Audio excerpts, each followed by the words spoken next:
Hi, I am Chris from Airwindows, and we're doing another live stream, and it's going to be some plugin coding and some work. Oh, I'm louder than I need to be, excuse me. With a bit of luck, that took things down slightly. And some working with Airwindows meter. And at the same time, I have a Godot chat in my ear, and I am currently muted in there, and they are still running and they have not finished, and it is something of a grind. So basically, I'll keep half an eye on that, but I'm going to try to move on with my day and get on stream in the way that I'd like to. So here's where we're at the moment. I am editing all of these things, and this is the new version of Meter.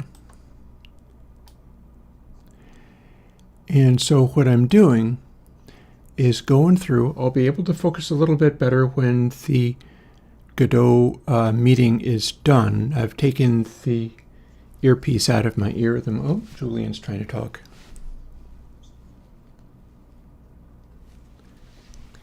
Trying to keep an eye on how these guys are going about it, but I don't feel like I can necessarily restream their meeting. I've actually moved on to streaming already, but I have an earpiece in so nobody can hear you.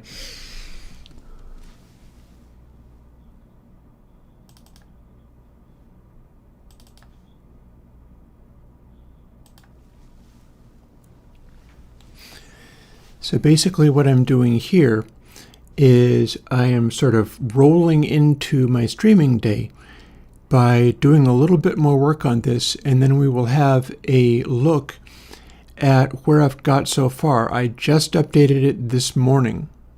Hey, Exec Breeze. Hey, Visage MSC. I will allow myself to be distracted a little bit by my earpiece. Got the little earpiece. They should have been finished by now, but they're not. And yeah, these are the edits I've done in Meter. Here's where we're at the moment.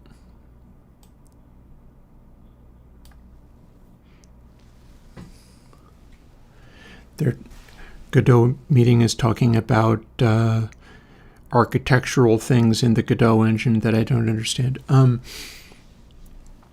We've got our peak slews and zero cross as before, but now what we have is both of those stripes are now the tone color.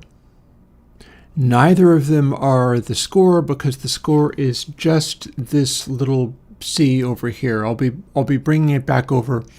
What's the audio editor that I'm using? I'm using Twisted Wave. I'm using current. No, I don't believe that's in the Finder window. No. Hang on.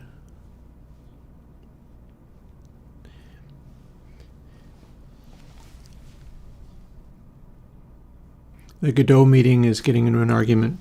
It's very distracting. Hello, Chad. I guess I'll respond to people in chat. That's all I have brain for at the moment. I can't handle the conflict between.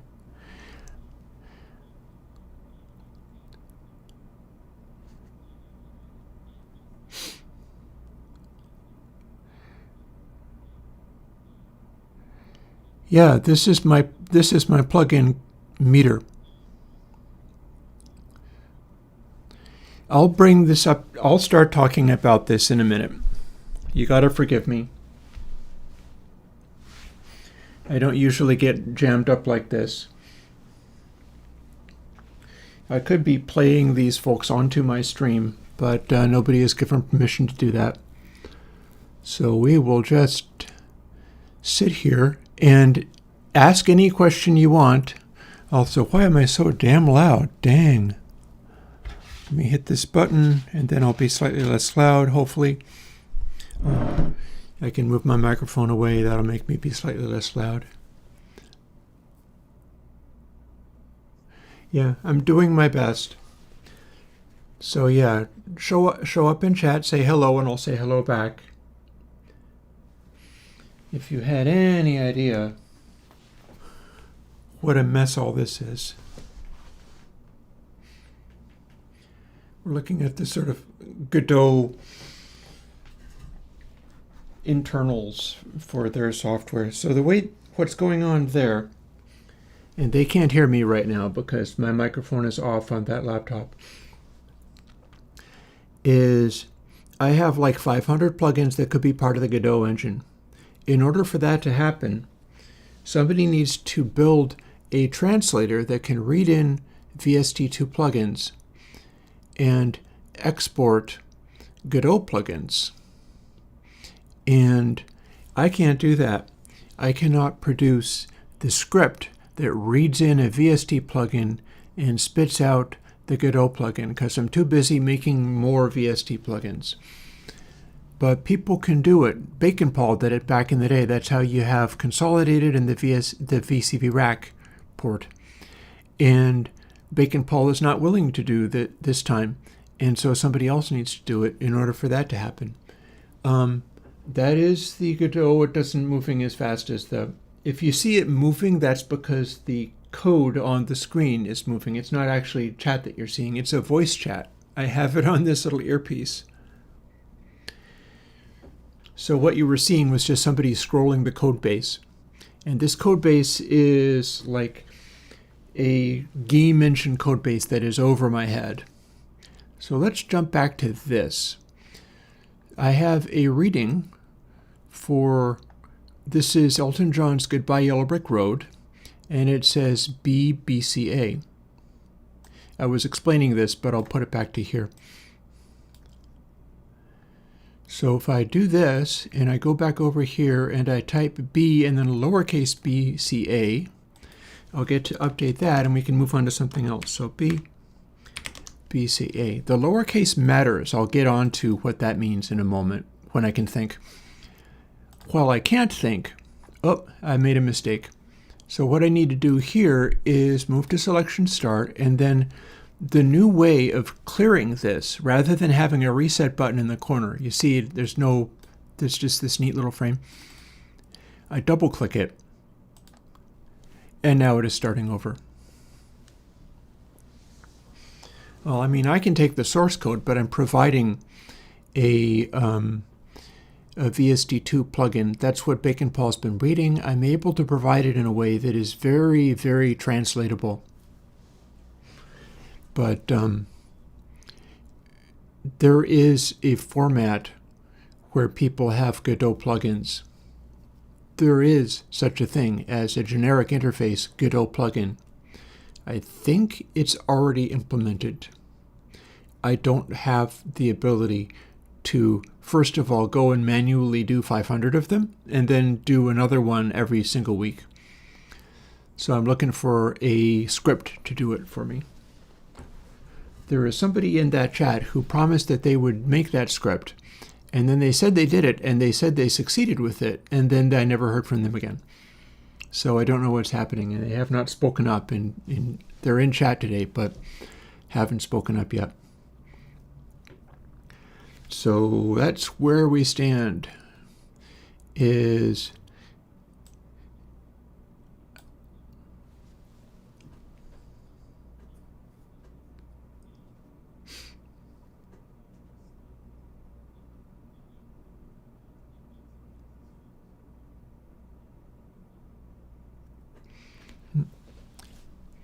people are talking about playing things in Godot, and can you start playing an audio stream immediately, or does it have to wait, or stuff like that. Looking for a room, I have been updating it very often. Also, K-pop might very well be far too loud for it. Understand that this is not really designed for, like, what did you see on it?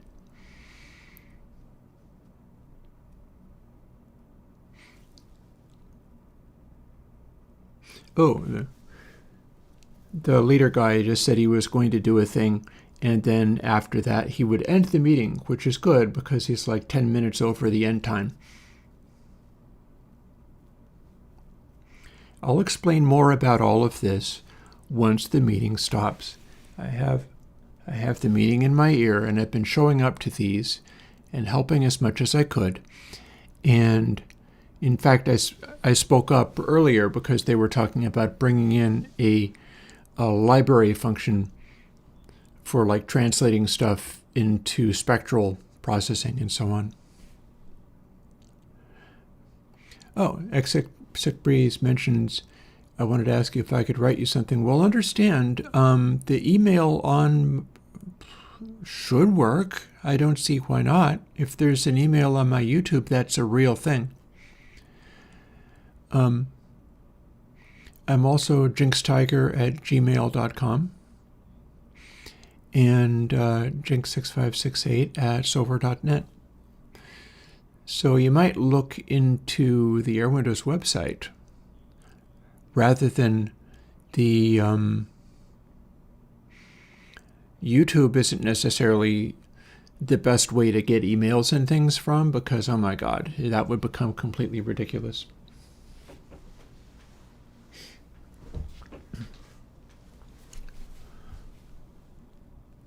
Yeah, we'll have the conversation about modern music and Airwindows Meter.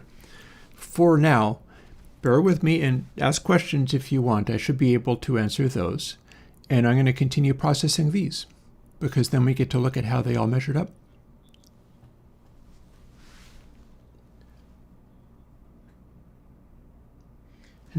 Not from me. I am already streaming, and you guys are in an earpiece at the moment, so it's very distracting.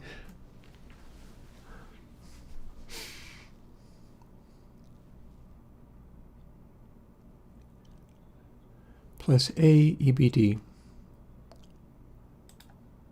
I got plus A lowercase EBD.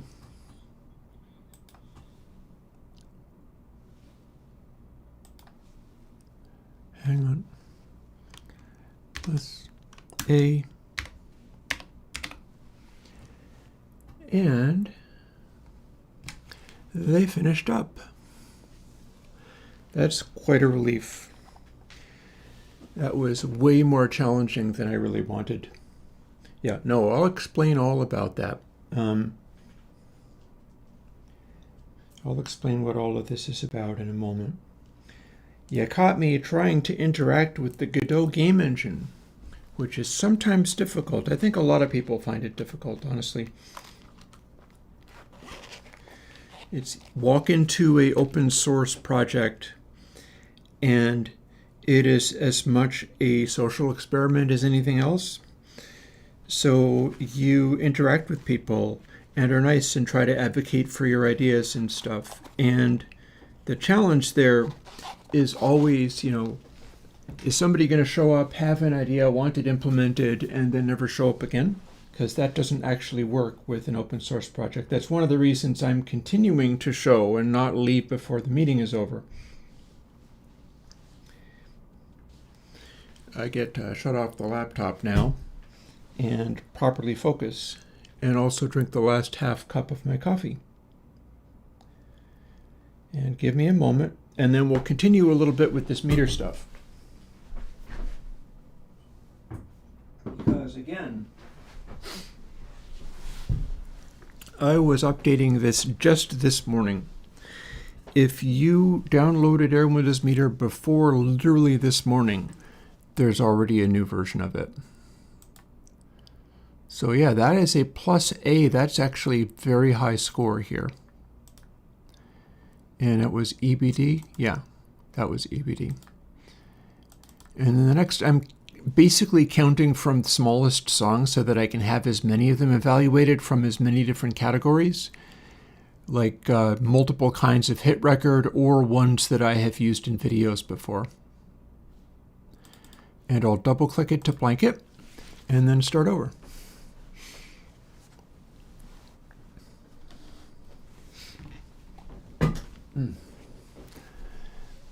And now I get to focus. And what we're seeing here as it turns blindingly green is that the new version uses tone color as a backdrop for small window sizes. So I'll zoom it back to over here. This is the normal window size for meter. This is the new version. You might notice it doesn't say hit record meter on it anymore because I tightened it up in a lot of ways. And what it's doing is measuring the density of loudness events, slews, and zero cross events. And it's measuring them in clusters. It's trying to get a sense of how many things are happening at any given one time, rather than tracking, like, you can't do musical judgments based on how loud was the loudest peak. It's meaningless. But if you have a bunch of peaks and they have certain characteristics or are in a particular area of time or space, then you can learn things from that. Like a batch of peaks up in the top 6 dB is different from a batch of peaks down around 18 dB.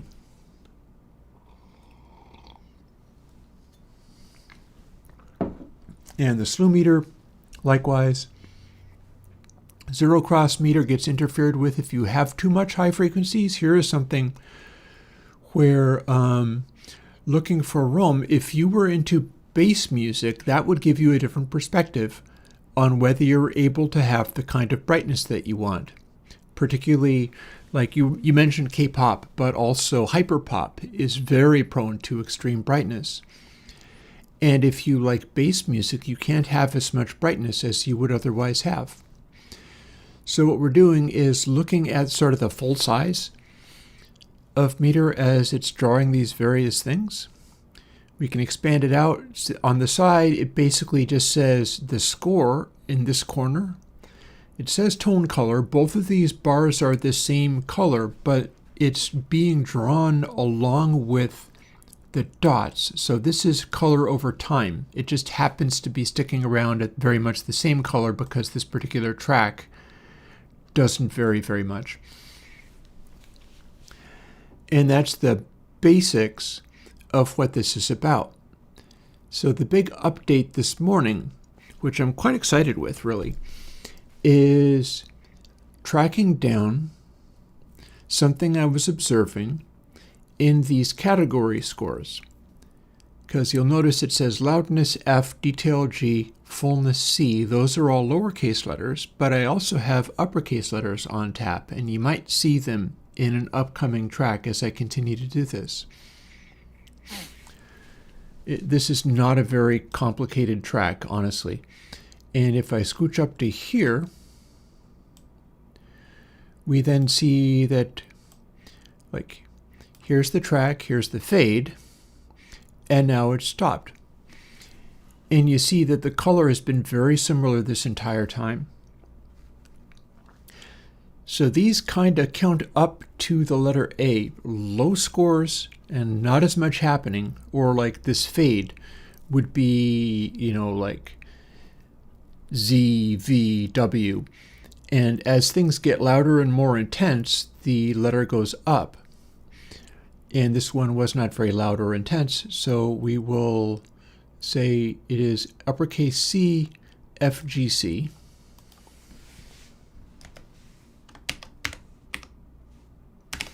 I always have to say it because I can remember that I said it. And then we get to have a look at a different track, reset it, and get that rolling. Oh, but I'm interested in measuring this stuff because my ears told me that some of these tracks were unusually good and then people went away from that. Also, your ears get fatigued, particularly if you're very fond of treble. Your ears will get fatigued very quickly from that.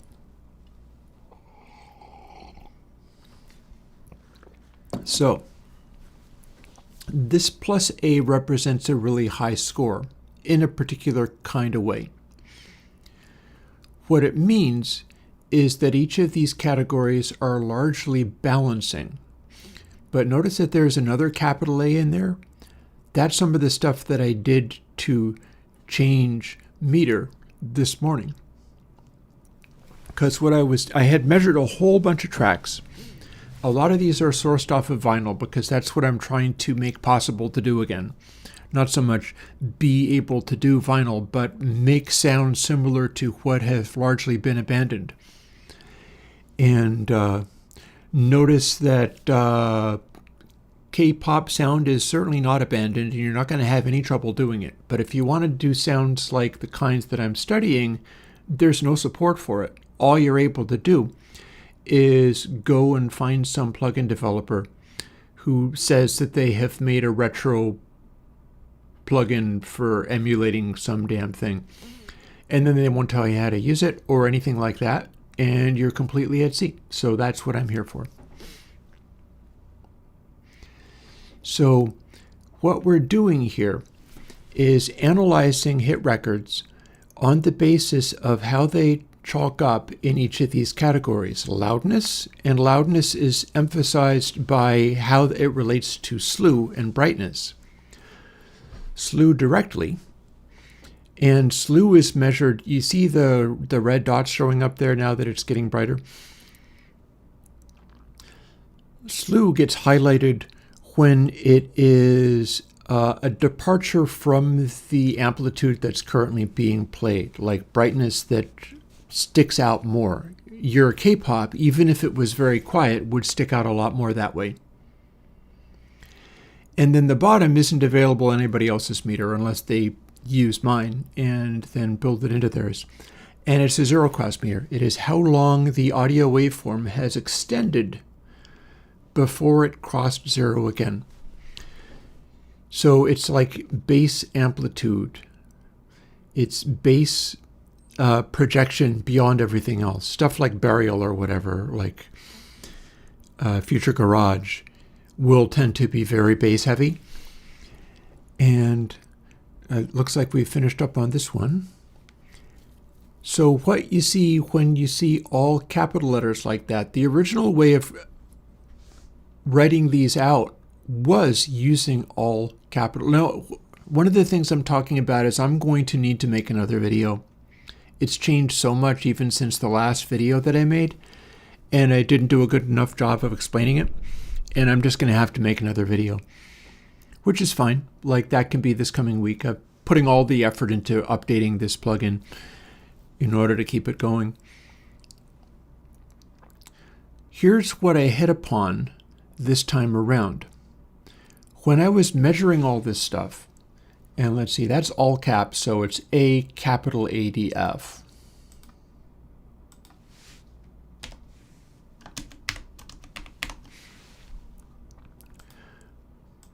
Note those capitals because it matters. And here we are starting with apparently a bright sound. It goes to red. That's bright frequencies. And this one is sitting in lowercase now. I worked out that everything was tending to center around readings of like G's and H's. All the biggest hits, and I cross-correlated all this stuff. That's what I'm looking through at the moment, is tracks that were top 10 hits. And I'm very interested in what kinds of things are like false positives, ones that weren't actually hits but still measured very well, because as I do this, it ends up shedding interesting light on what I'm actually measuring and what I'm trying to figure out with all this. But yeah, we are essentially doing a measurement that is, you know how crest factor, like people talk about crest factor, about being against the loudness war. They are talking about like you should not simply be loud, but that ain't necessarily true, because some of my hit records, such as the Beatles, for instance, have a bunch of interesting examples. A bunch of Beatles tracks are about as loud as anything that you would hear out of K-pop.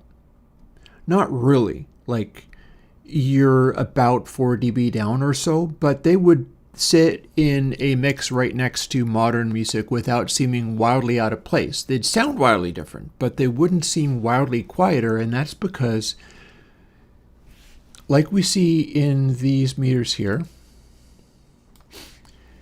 we've got a dB reading here, and these are all peaks.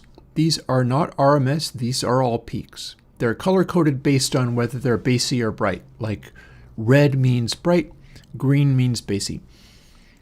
But the Beatles tracks I'm talking about that are as loud as anybody would want are a sea of like big blue dots up in the top 6 dB. I could show that to you quite easily. I'm still busily doing all of this. And then we're going to do coding, but we're still in the middle of all this. And when you have stuff all centered with the peaks all being up here, that's extremely high energy. It's extremely intense music to listen to, arguably exhausting. Modern stuff, like the K-pop that's being talked about, the peaks are a flat line. I can demonstrate a little bit of that actually by bringing out a different folder, this different folder.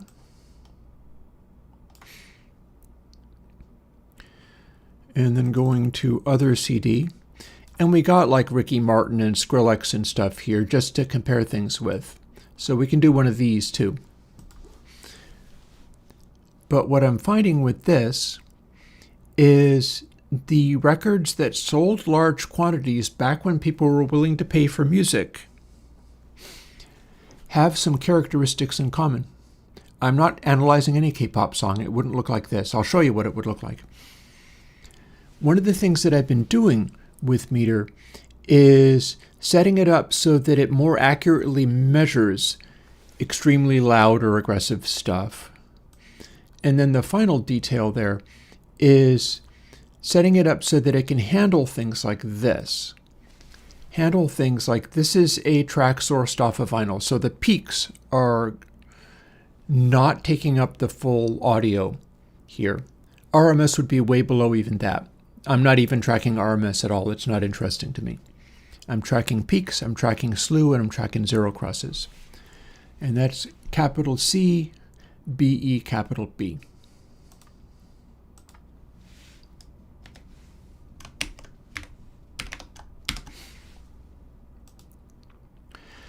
And that's how I'm going through these. But to shed a little bit of light on other things that you can do, pick one. I'll show you why it's bad if it's a flat line. Pick one of these. I'll show you one of these.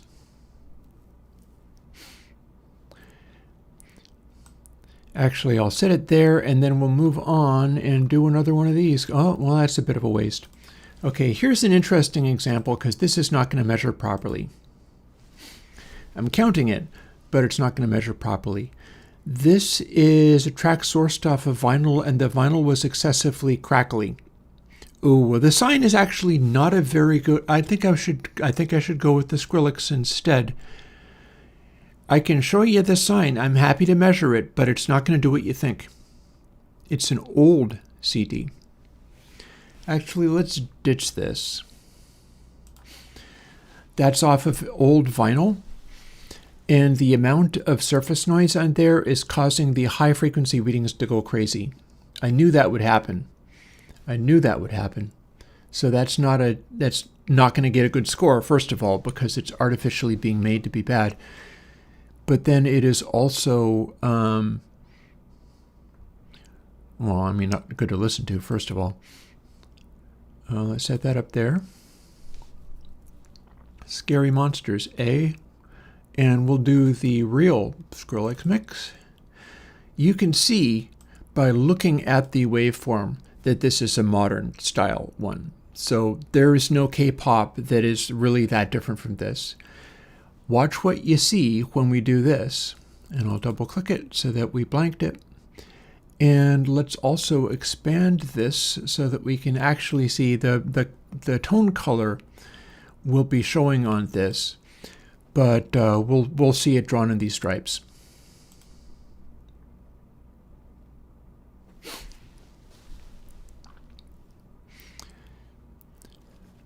So what we're seeing there is the intro is making a big burst of spikes. What we see here is this is continuing clipping. So my meters now show the clipping. And so does console X3. It's using the same basic style of metering. It's also showing zero crosses, but zero crosses aren't actually able to get that low, even though there is bass in this music, because the highs and loudness are getting in the way. So essentially, it's replacing all of the sound with a much simpler waveform that is basically full-on clipping.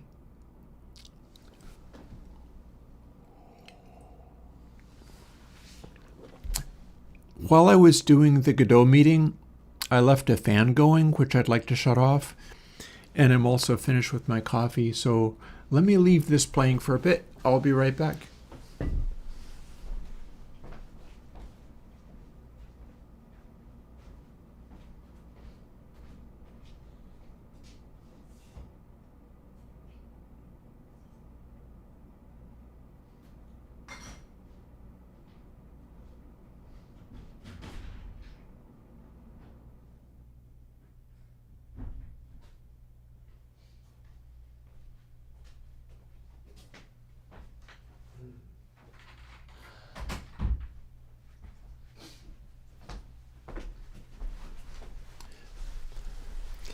Alrighty. Okay, I am back. You see the Skrillex has moved on to one of the little interludes there. Funnily enough, some of the Skrillex stuff, I forget whether it's this particular track. There's a track where it breaks into a shriek of, oh my God. And when you see it break into that, what you see is this incredibly dense cluster of maximally blue dots in the top meter, as loud as they will go. That's on purpose. That is using peak energy combined with slew energy to produce a maximally loud sound rather than simply a maximally clipped sound. You can do that on purpose if you want. You know that part. That part jumps out.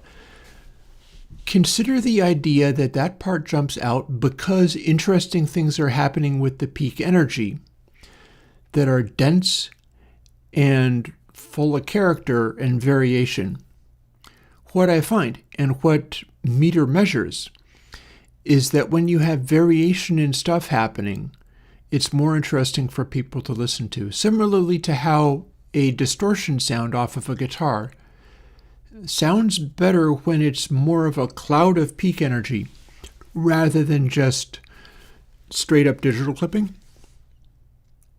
Like, that is a sound that you can use. You can use straight up digital clipping, which has no variation in it and does nothing other than go bzzz.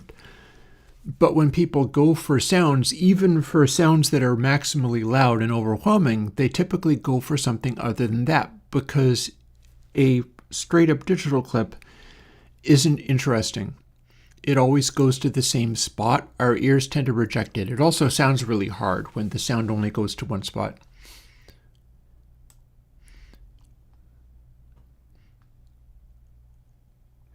And as the Skrillex track ends up, we have a meter reading, which is technically exactly the same as the Bruce Springsteen with all the surface noise, measuring-wise. Also notice I've got a nice little treatment on what the text looks over the color. So this is rated as M-FAF, all caps.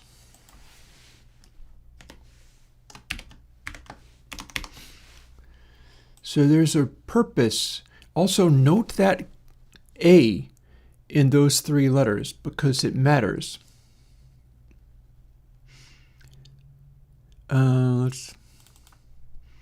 I meant to do this one as well.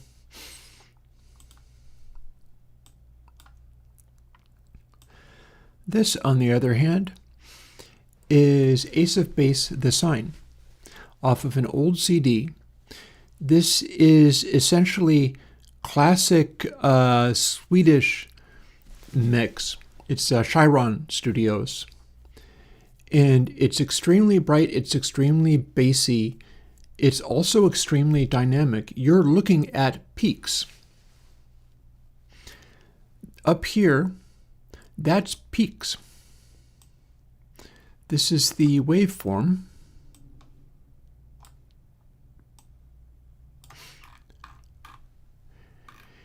And this is what it looks like off of the original CD. Because this is an old mastering. This is not a new mastering. So like a bunch of your dynamic peaks are lower than 6 dB. That's part of the sound. This is also the sound that K-pop was modeled on.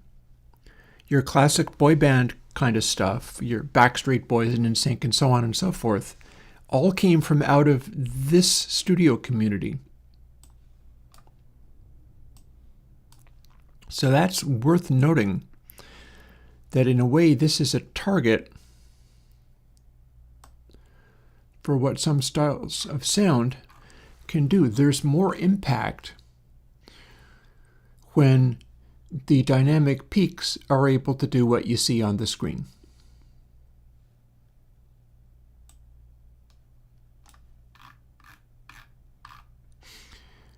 And as you can see, when I zoom way in,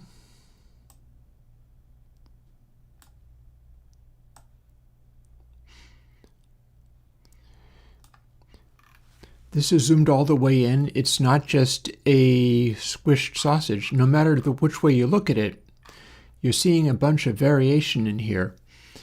And that's what's being shown.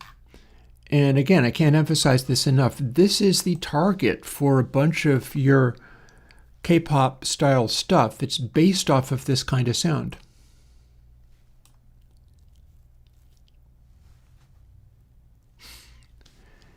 And yeah, like Backstreet and NSYNC and Ace of Base and Chiron and stuff, that's a Swedish production. And that is early enough that the raw output, you will notice that it does tend to become incredibly bright. So that's what these letters do.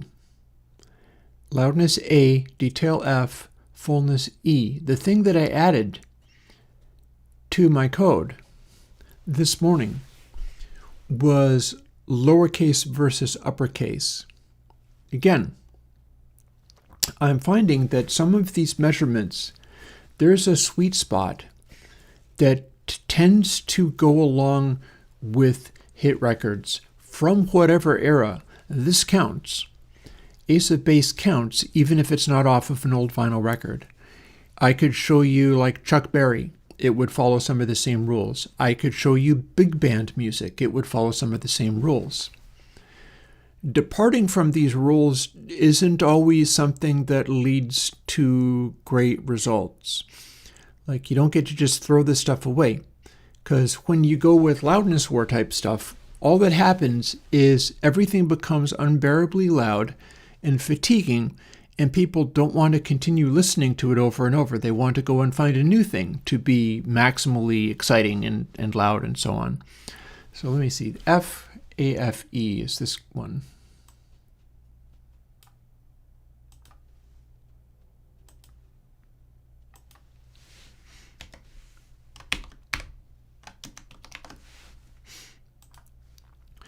And I'll put this away for now, unless you want to see yet another one.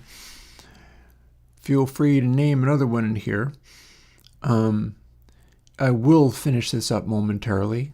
I'm just letting people suggest stuff. As long as I'm leaving that on screen for you, I'm going to skip some of these. So here's an example, a Jethro Tull record.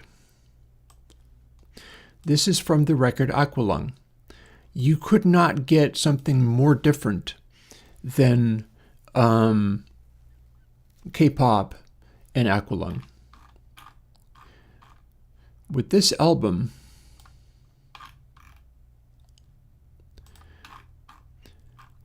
the loudest peaks, first of all, it's not very bright. Aqualung is extremely dark off of original vinyl. And second of all, like, you've got the band playing during this stuff, but here's one of the drum peaks. And it's that much louder than all the rest of the drum peaks. This is something that you can also get off of digital recording, because digital recording naturally doesn't clip any of your peaks. Yeah, I will do Nirvana Come As You Are in a moment. And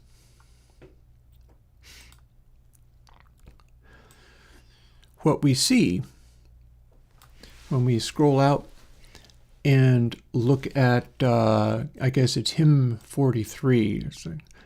Oh, I've also made a mistake, so excuse me while I fix my mistake. I wanted to measure this and I have failed in measuring it, so I'm going to have to start over. Double click that.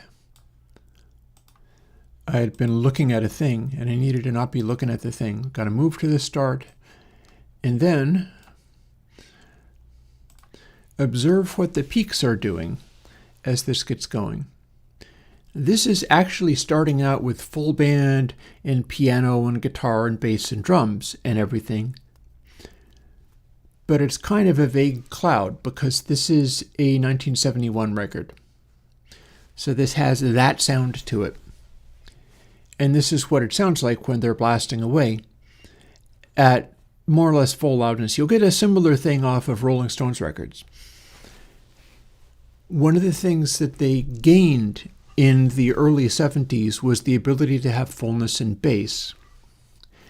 And you'll see that some of the frequencies being generated by the zero cross meter go right down to 30 hertz and lower. It doesn't sound that much like that when you're listening to the music, but the frequencies are there.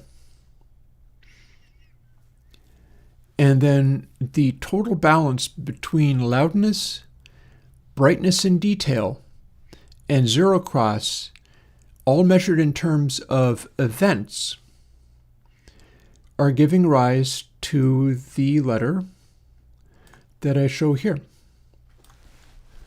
The letter on the far left, the first one that you see, that is currently rating itself as +A, is tracking the balance between these three factors on an ongoing basis, scaled by how loud the music is. So if everything was very quiet and then there was a section that was really loud and then it went back to being really quiet again, it would weight the section that was being really loud a little more heavily. Or if the song was going and then there was an outro, it wouldn't throw the whole rating away just because the outro was different.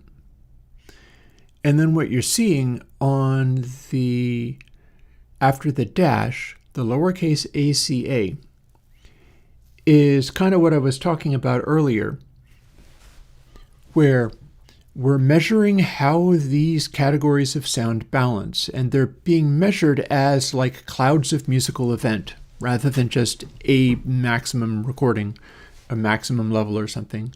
Like what even would be a maximum level for a zero cross meter? So what we're doing is tracking these dots and looking for dense clusters of information. We're looking for dense clusters like you can see up here, for instance, the little cluster of blue dots. Basically, the meter thinks more the better for making the score go higher. And it starts at Z and it goes up from there. And these letters are the maximum that it reached while the song is ongoing. So it's keeping a maximum score, but then it's balancing these three categories against each other at any given moment and drawing it as a color. And if the colors balance perfectly, that becomes white. Red, green, and blue combining into a color at exactly equal values. If it changes the color so that the background goes red, it means that it is brighter. If it changes the color so the background goes blue, it means that loud is predominating over everything else. And if it changes so that the background goes green, like we're kind of seeing a tint of green there, that means that bass is predominating in this mix. And that's something that can be used to scope out a mix and see how it's behaving. And this made it to +A, lowercase ACA. Skipped around a little bit.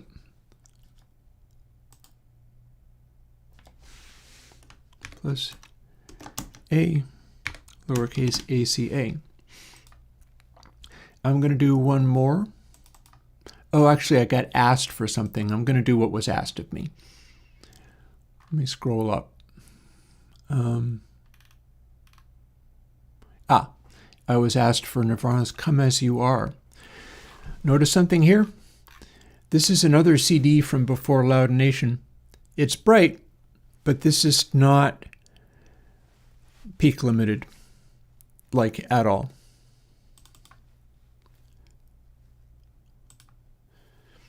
So here's Nirvana's Come As You Are.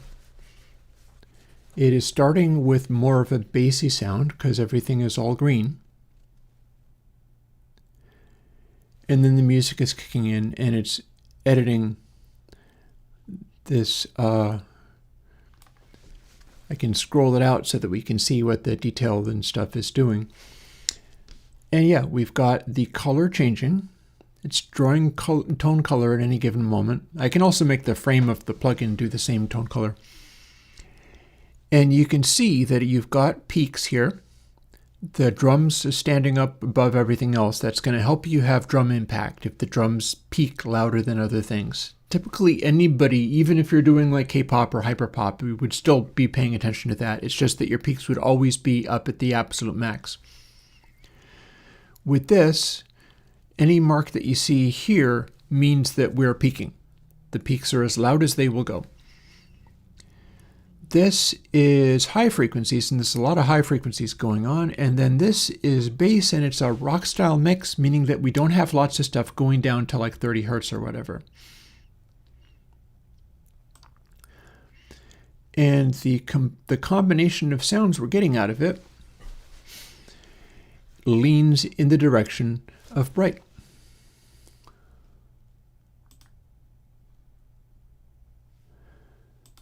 Actually, let me pause for half a moment. I can resume right after that. We'll switch this to SWB audio capture, and it'll turn on the content hiding, and I'll adjust the...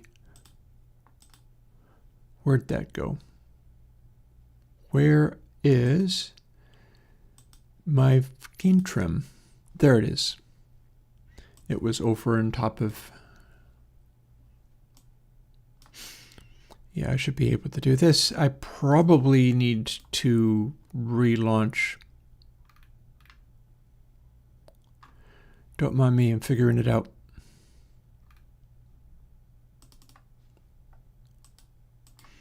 Set device to aggregate device. Set it back to this. And I should be able to make it so that you can hear little snippets of this. Let's find out. Technically, I can't unless I do a thing. So I'd better go and do the thing. Audio hijack. Set it to my monitor screen. And run it, and now I get to hear a little bit of what's going to stream.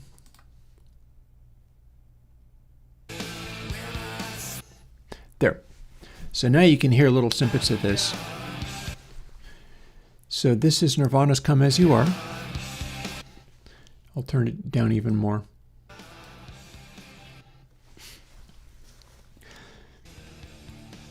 And it's on the bright side of things. This is very much CD universe, but it's not loudness war universe, interestingly. We can see where the peaks are. And the peaks are not all clipped. In fact, most of the peaks are a few dB down. So that also contributed to the impact this album had on the world when it came out. Like, it's an assault on the senses. It's really bright, it's really aggressive. But there's space inside it for the peak energy, the overtones, the aura around the sound to come out. And you see it's really filling up space. It's making a cloud of peaks here rather than a flat line of peaks. That's my thesis around meter, that you shouldn't be looking at RMS. You should be looking at what the peaks do. And we can see this only shows you RMS, and it's not showing you peaks at all.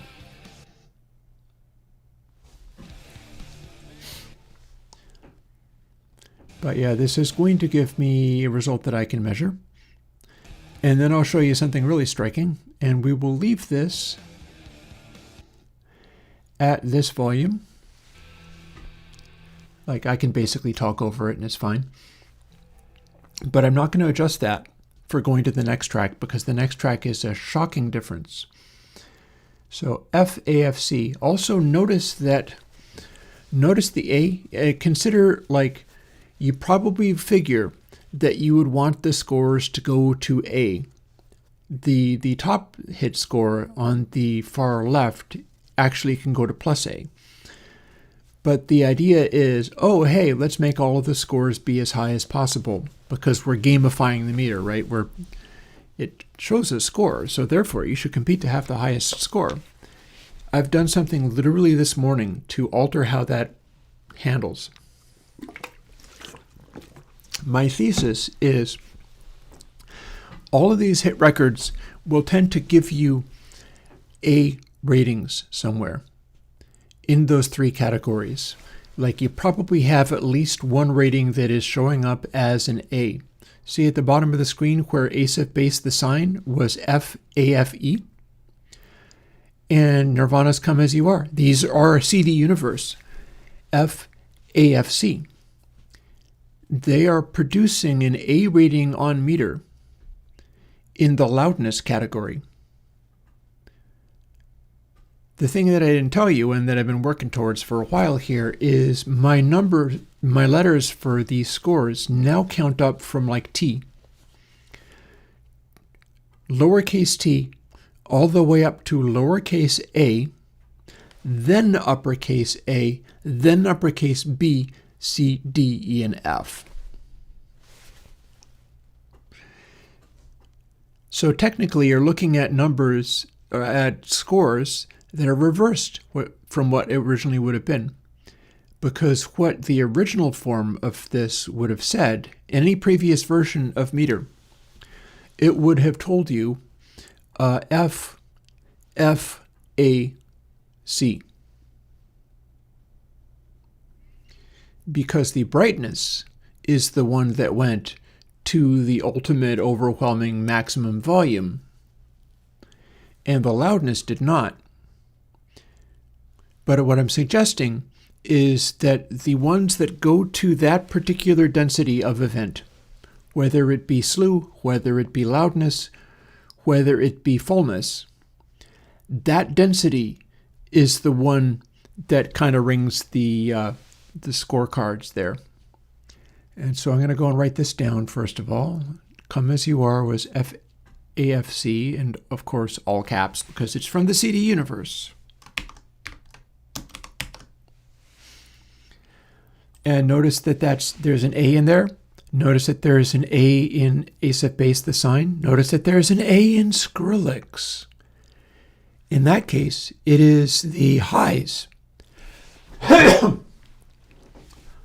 In that case, it is the highs producing an A rating. That A rating is a particular density that stuff arrives at. And I'm now going to show you Billy Joel's hit Movin' Out from, I think it's The Stranger. Enormous hit record, this.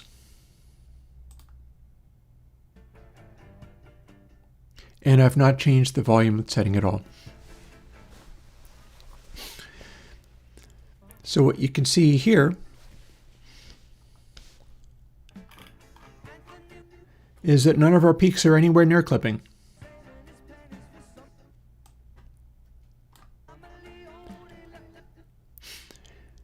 Everything is way quieter.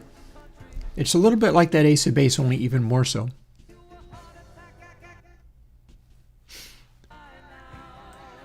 And when different things combine, they're both played at full volume. Like if all the voices and then another instrument and then drums are all happening at the same time, they combine to be a big peak. Also, these are very sharp-edged peaks. If you look at how quickly these are gone, You see these pointy little spikes on the ends of those guys. I can even expand this outwards just a little bit.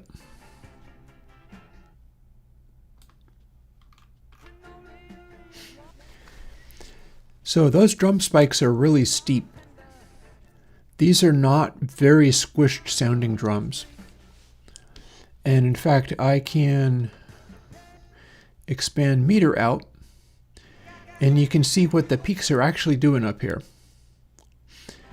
There's a lot of information, and you notice that even though this is intensely quiet compared to anything modern, there's constantly something happening up here. There's constantly something happening in the top 6 dB. Dynamics and open space in sound doesn't mean you sit around being quiet. You use peak energy intentionally to convey energy and attitude and ferocity. There are a lot of things that are carried by peak energy. It's not simply about the loudness cues and the fact that a cloud of peak energy sounds better to people than a flat line. Like if everything got stopped by the 6 dB mark here, you'd have just this flat line of all these peaks would now only go up to here. And you'd be able to get 6 dB more out of this track quite easily. Anybody modern day would be getting at least 6 dB out of it, if not 12. But it sounds better to people when the peaks take up more of a space, which is not to say that you can't also squish that empty space into a little sort of band and have it still happening at different amplitudes, but not over as wide of a range. Like this is overly expanded as far as any modern music is concerned. But one of the things that we're getting out of it, notice what the tone color was doing. As it's going into the blue area here, you see that this end bit, the tone color balance went to just about completely white at that point. It went to a perfectly balanced state at the very end. And remember how I said that sounds, the specific categories we're looking at, go to a sweet spot that is around A, lowercase a or capital A. Previous versions of meter would show this as G. I had to use capitalization to make it make sense. And notice how loudness and brightness for this old track that was hugely successful in its day and is still heard in like supermarkets to this day. People are still listening to this damn track. Capital A, lowercase BBE. That is very close to a either lowercase or capital A in these categories. And remember how the CDs, there was a capital A in every single one that was a big hit that I was talking about. Well, this is actually very close to that. It's just approaching it from the other side. It's incredibly quiet and mellow sounding. It's relaxing sounding. And so it's approaching it from the other extreme. But what you'll find is even for Skrillex, something in the mix is going to be hovering around that density range in order for people to actually like it. Preferably, everything hovers around that density range. And I will try to demonstrate that by quitting out of here, and then we're going to look at everything that I've previously measured. So that is capital A, lowercase BBE.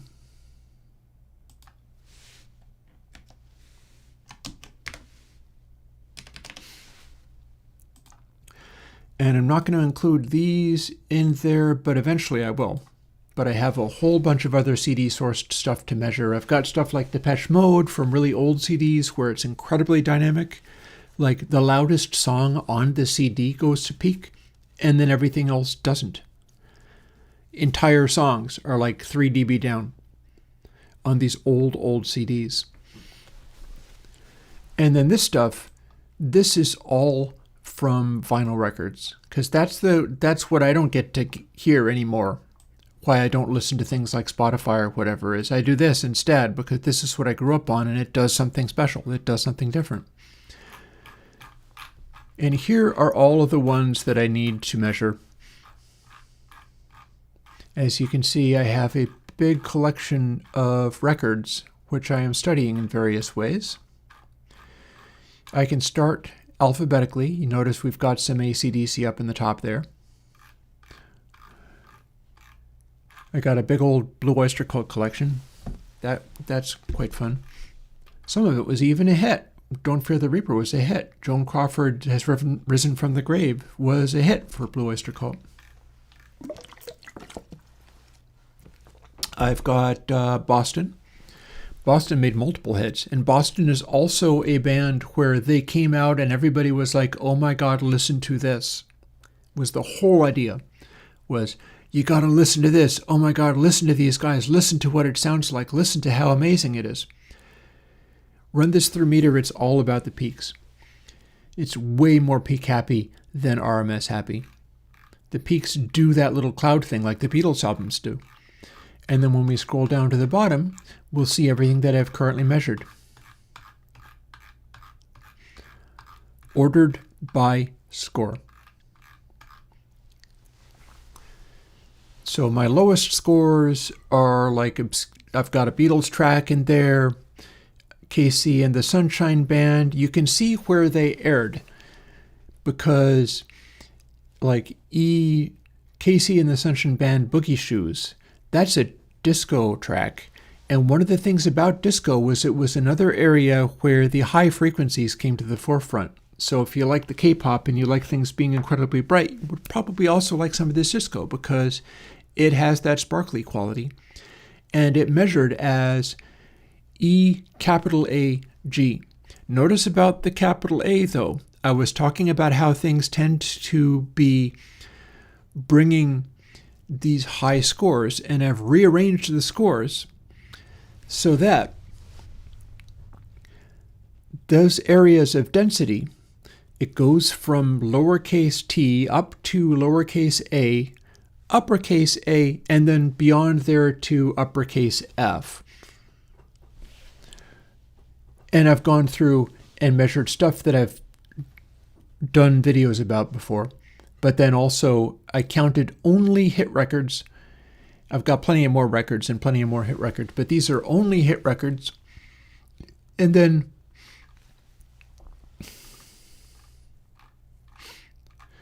measure them all.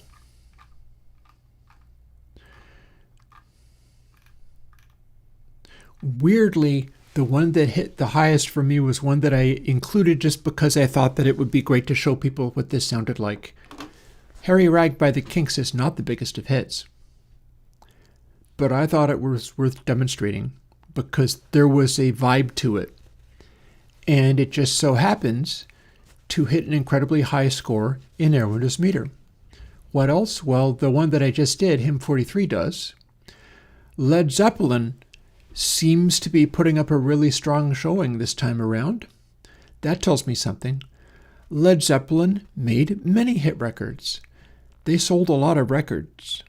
This is a band whose sound mattered. Immigrant Song created a meme video, the kittens that travel across the pond. And there's a little flash video, and that's based on the Immigrant Song. Happy Jack by The Who is a very strong track. Notice how many of these, like the whole reason that these are getting high scores is because they balanced as much as possible during their runtime. We've got James Brown, I Feel Good, I Got You. That's actually not the real track. That's a track where he remixed. James Brown is funny with this stuff, man. He remixed I Feel Good, but instead of the singing, he had a guitar. And the guitar was playing the melody of the vocal. Go figure. So he could resell it. He was doing that on purpose. Genesis Misunderstanding. That is not rating as high, although it was leaning more in terms of brightness than anything else. But this is Genesis at their biggest. This is 80s Genesis when they were filling stadiums, when they made a break for pop. All of this stuff is hit records of one kind or another, other than the ones that don't have the spot next to them. What the spot means is red means top 10 hit. Orange means top 25, or either that or top 40. I think it might be top 40. I think it might be top 25, though. And then yellow means top 100. It charted, in other words. That's why that's there. Oliver's Army by Elvis Costello also charted. That one is not a plus A, but an A. We've got a whole bunch of tracks there. And it is sorting them based on how well they perform with these various things. So we've got like our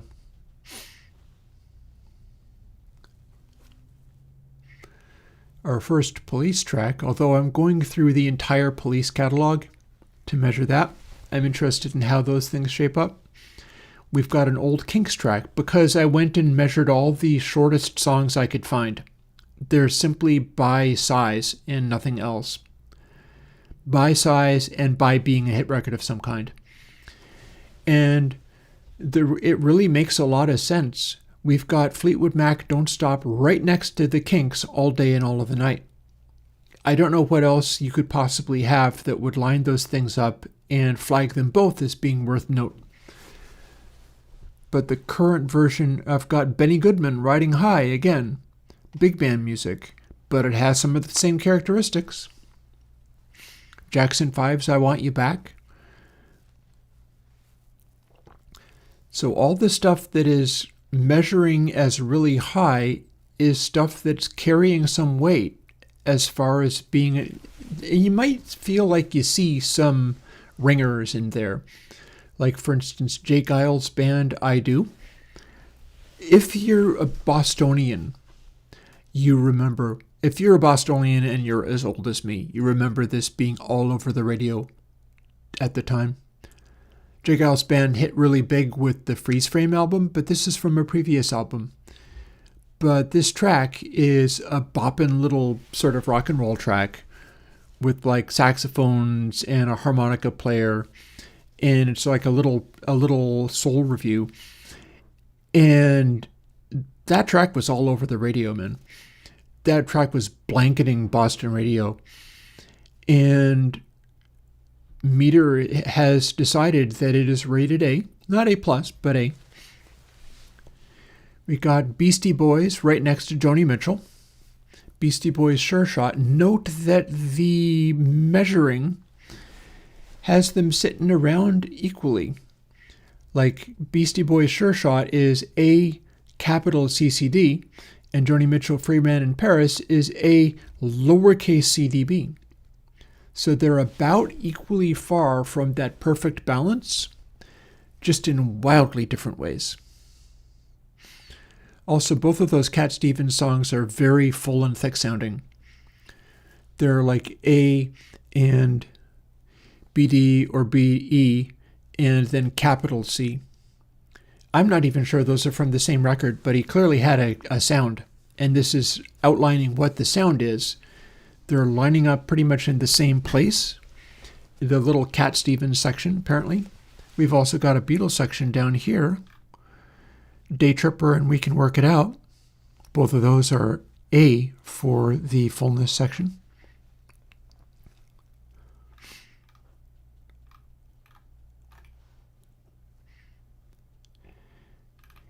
And yeah, this I need to go through and let me see. Firstly, I can find this out quite easily.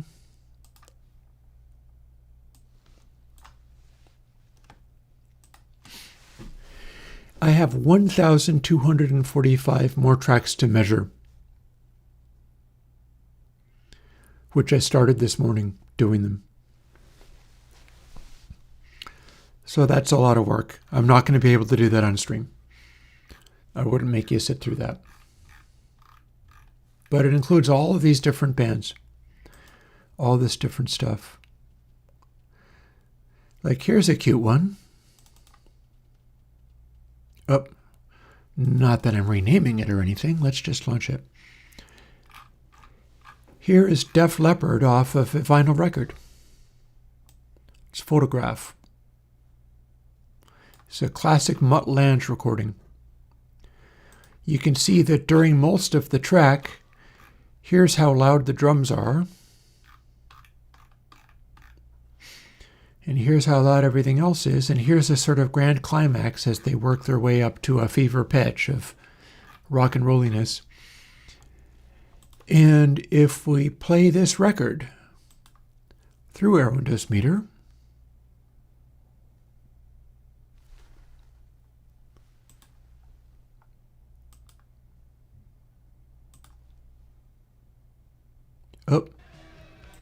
and I screwed the damn thing up again, so let me fix that. I'm going to get on to coding in a moment.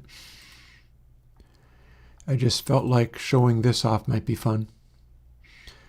So what it looks like when the track looks like this in the wave editor. So it's all about at least 3 dB from peaking. The hottest peak is normalized. So the hottest peak, I can do this in Twisted Wave, is here's the guitar intro, da-da-da-da-da-da-da, and then the drums come in, boom, boom. And then here's the biggest hit right at the beginning of the song.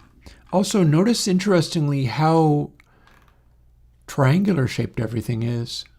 That's something else I've studied sometimes, is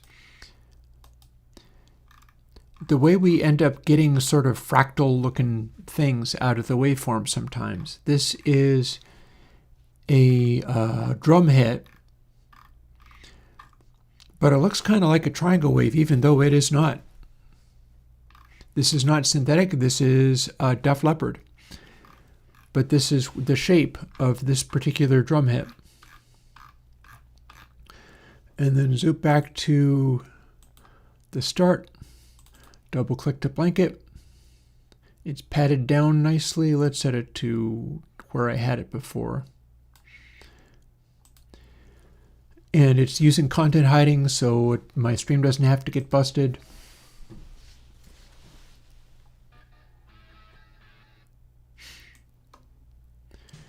Here's your Def Leppard. There's the drum hits.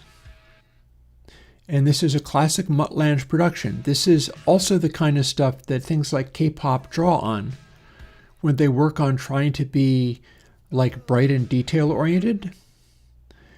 Look at what's happening in the slew area. We've got small amounts of overslews, even though this is off of a vinyl record.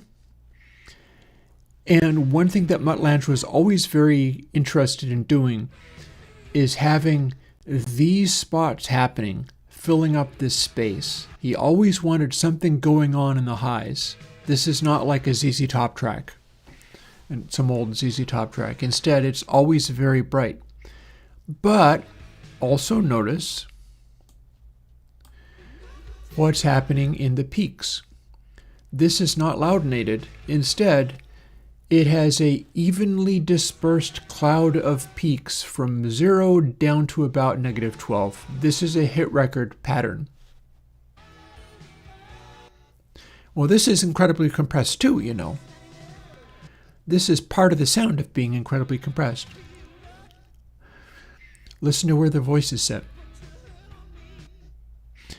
That's incredibly intense compression. It's just not limited. And they're allowing some of the vocalizations to poke out as transients. All the background vocals are also compressed. All the background vocals are also really bright. Notice we have the lows happening in the zero cross meter. They'll go right down to around 45 Hertz, even though it's off a vinyl record.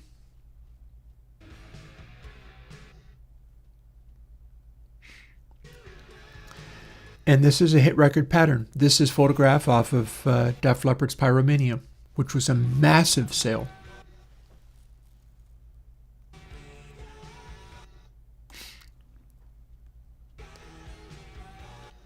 And then we break it down to tone color alone. and we watch what the tone color does, rather than just only looking at it as a stripe, now we get to see it as a continuing display. Red means bright, blue means loud, green means bassy. So it's got bassy stuff happening, but usually it's in the service of loud. So we're not seeing like a green tint on things, because at no point is it ever going into this wash of bassy fullness. Notice something else? There's those A's again. That is characteristic of the intensity of this production.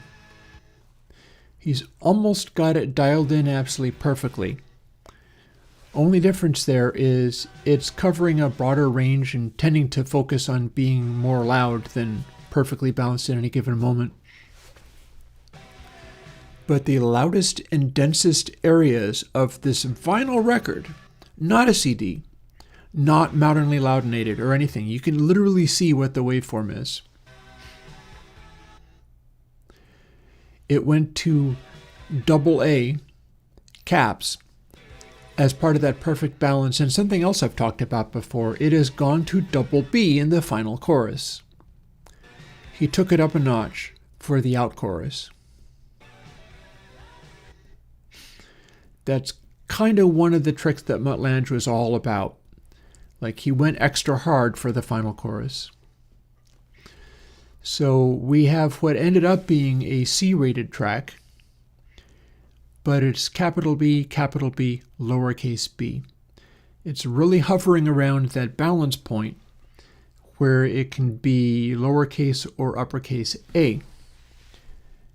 And both of those categories, the slew category and the loudness category, really dialed in on that particular region and then pushed it a step beyond for the final break.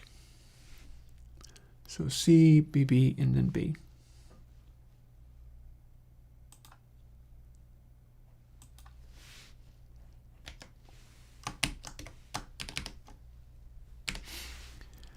And that's how that one rates.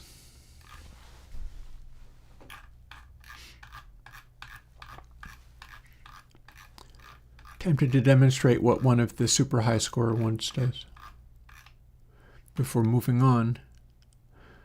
Oh, sure, why not? So how about, what's up with this track, Harry Rag? This is not a hit, but it's a heck of a good song. I will pump this up to full volume, just contented.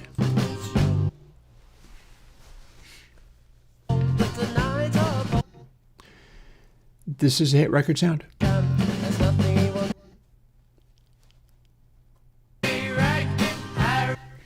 It's intensely 60s.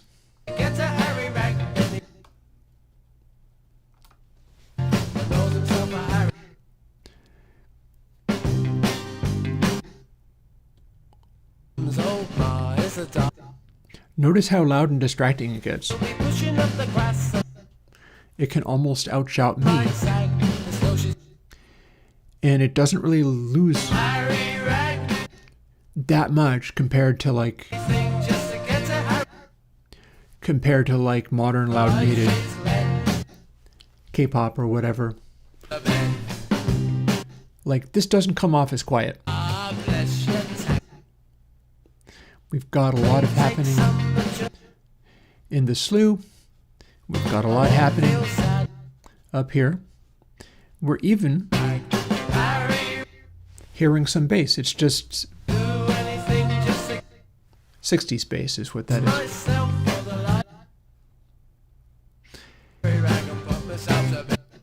So this is one style of big hit record sound.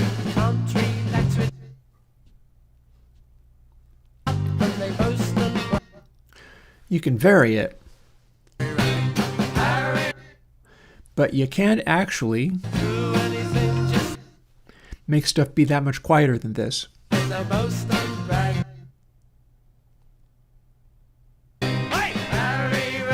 So this does count as dynamic range, kind of.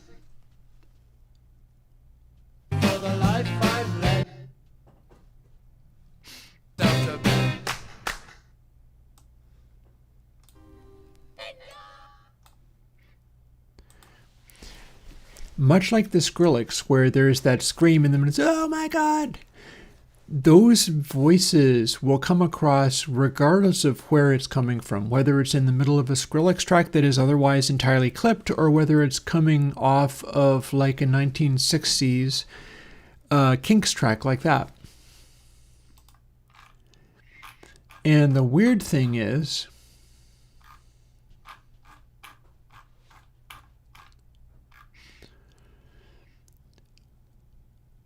here is a giant big hit. So remember how loud that was? People will consider that maybe this is what dynamics is supposed to be.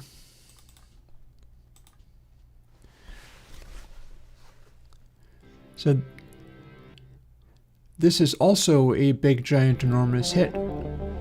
But this is off of Pink Floyd's The Wall vinyl record. And it is doing so much in terms of saving space for the helicopter sound coming across that it's hilarious. Like, I can talk over this quite easily, and I'm sure it's not interfering with me at all. When you did this on radio stations, they'd have to compress it up really loud.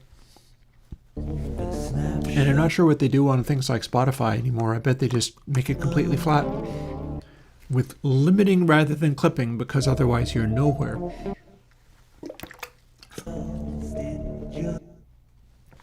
But this is what this initially was about. Here's the outro to this track. That's how loud it is.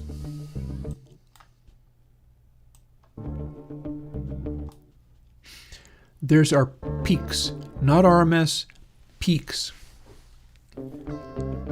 Loudest peaks are barely 12 dB down. Why? So they could do this.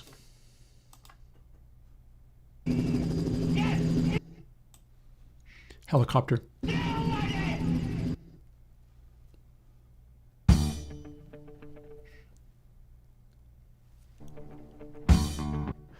And then that drum attack. It's all about that drum attack.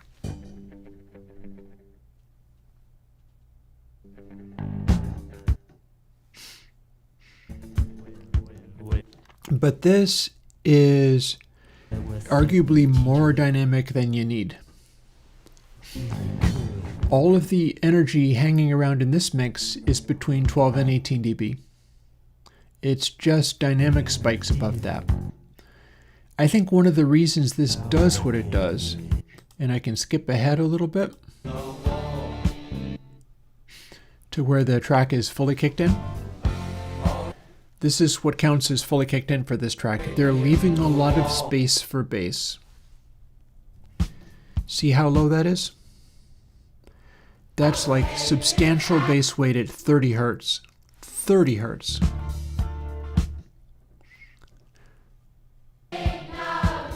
And there's the choir. You see the little energy showing up there. You can also see that it's around 12 to 18 dB down. This is a degree of extra dynamic energy available that's way beyond what anybody would do now. And it may end up getting a high score when I finally measure it, but it's not going to get a high score in terms of the individual readings because they are all so heavily in lowercase. They are all so heavily in, this is just really quiet.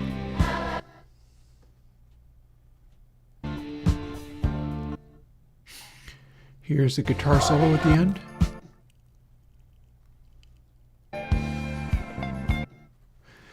Now, one of the things that the tone color tells us is that this track off of vinyl is intensely bassy. You can kind of hear that in the little glimpses that you're getting. This is what it was like when you got it originally. It was just a Pink Floyd album that was intensely big transient spikes and intensely deep bass, just the hugest, fullest thing you could possibly imagine. And Meter does a pretty good job of documenting all of that. It balances really well. it just balances in such a way that the headroom there, the crest factor there, is completely over the top. Like, you don't really need to go this hard. Nobody would go this hard these days. It works. It's a fine sound. But again, we have all that going on. But then, if we bounce back to, there it is. If we bounce back to this, listen to how loud this is relative to that.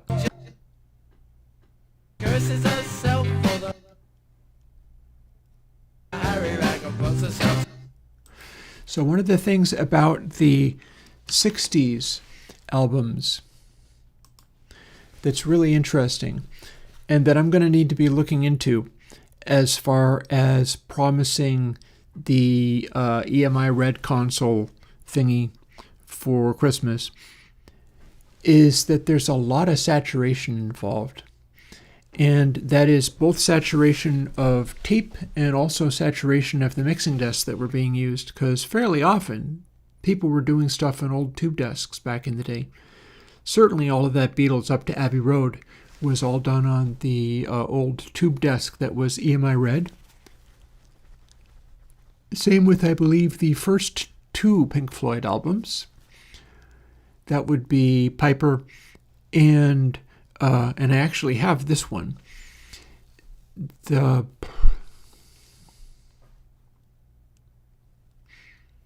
So I know this by heart. I'm just exhausted after the day that I've had. So, Saucer Full of Secrets. It's the same name as one of the tracks. I was thinking, Remember a Day? No. And so going for certain of these retro sounds, like you were just hearing off of that Kinks track, also gives you modern day loudness and penetratingness and sonority.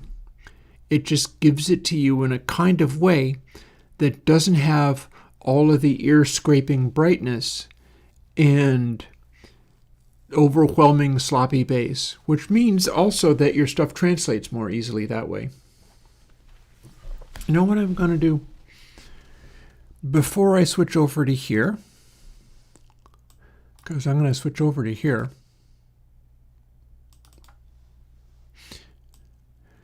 I'm going to go and use my facilities and set up Airwindows meter with one final thing.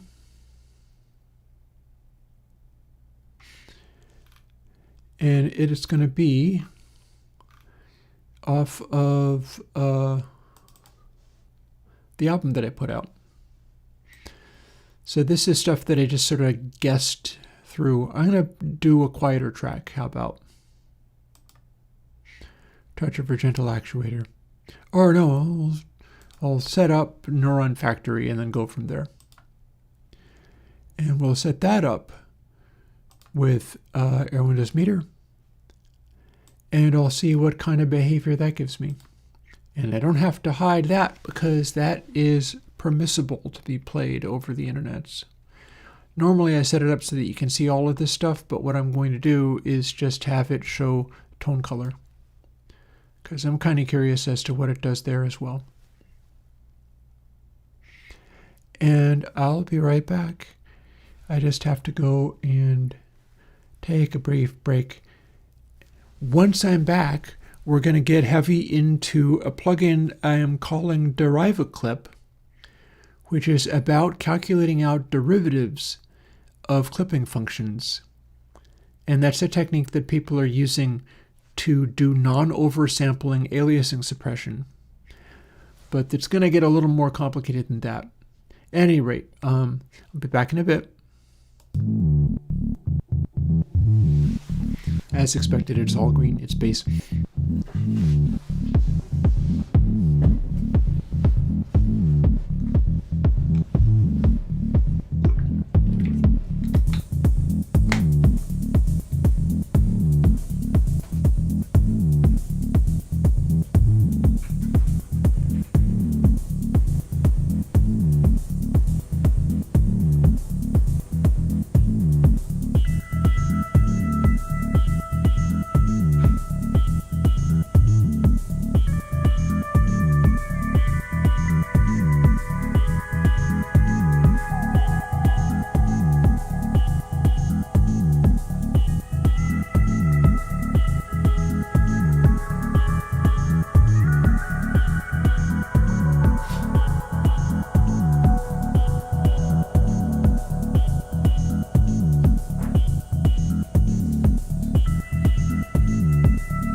have something I can show you.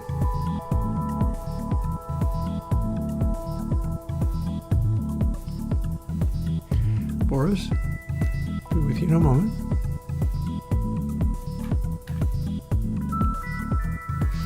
Actually, let's just skip ahead.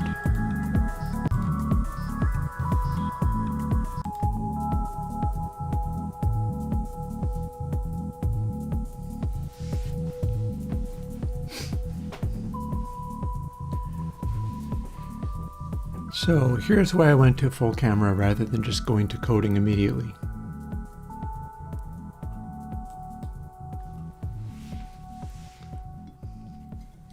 Have you seen this before?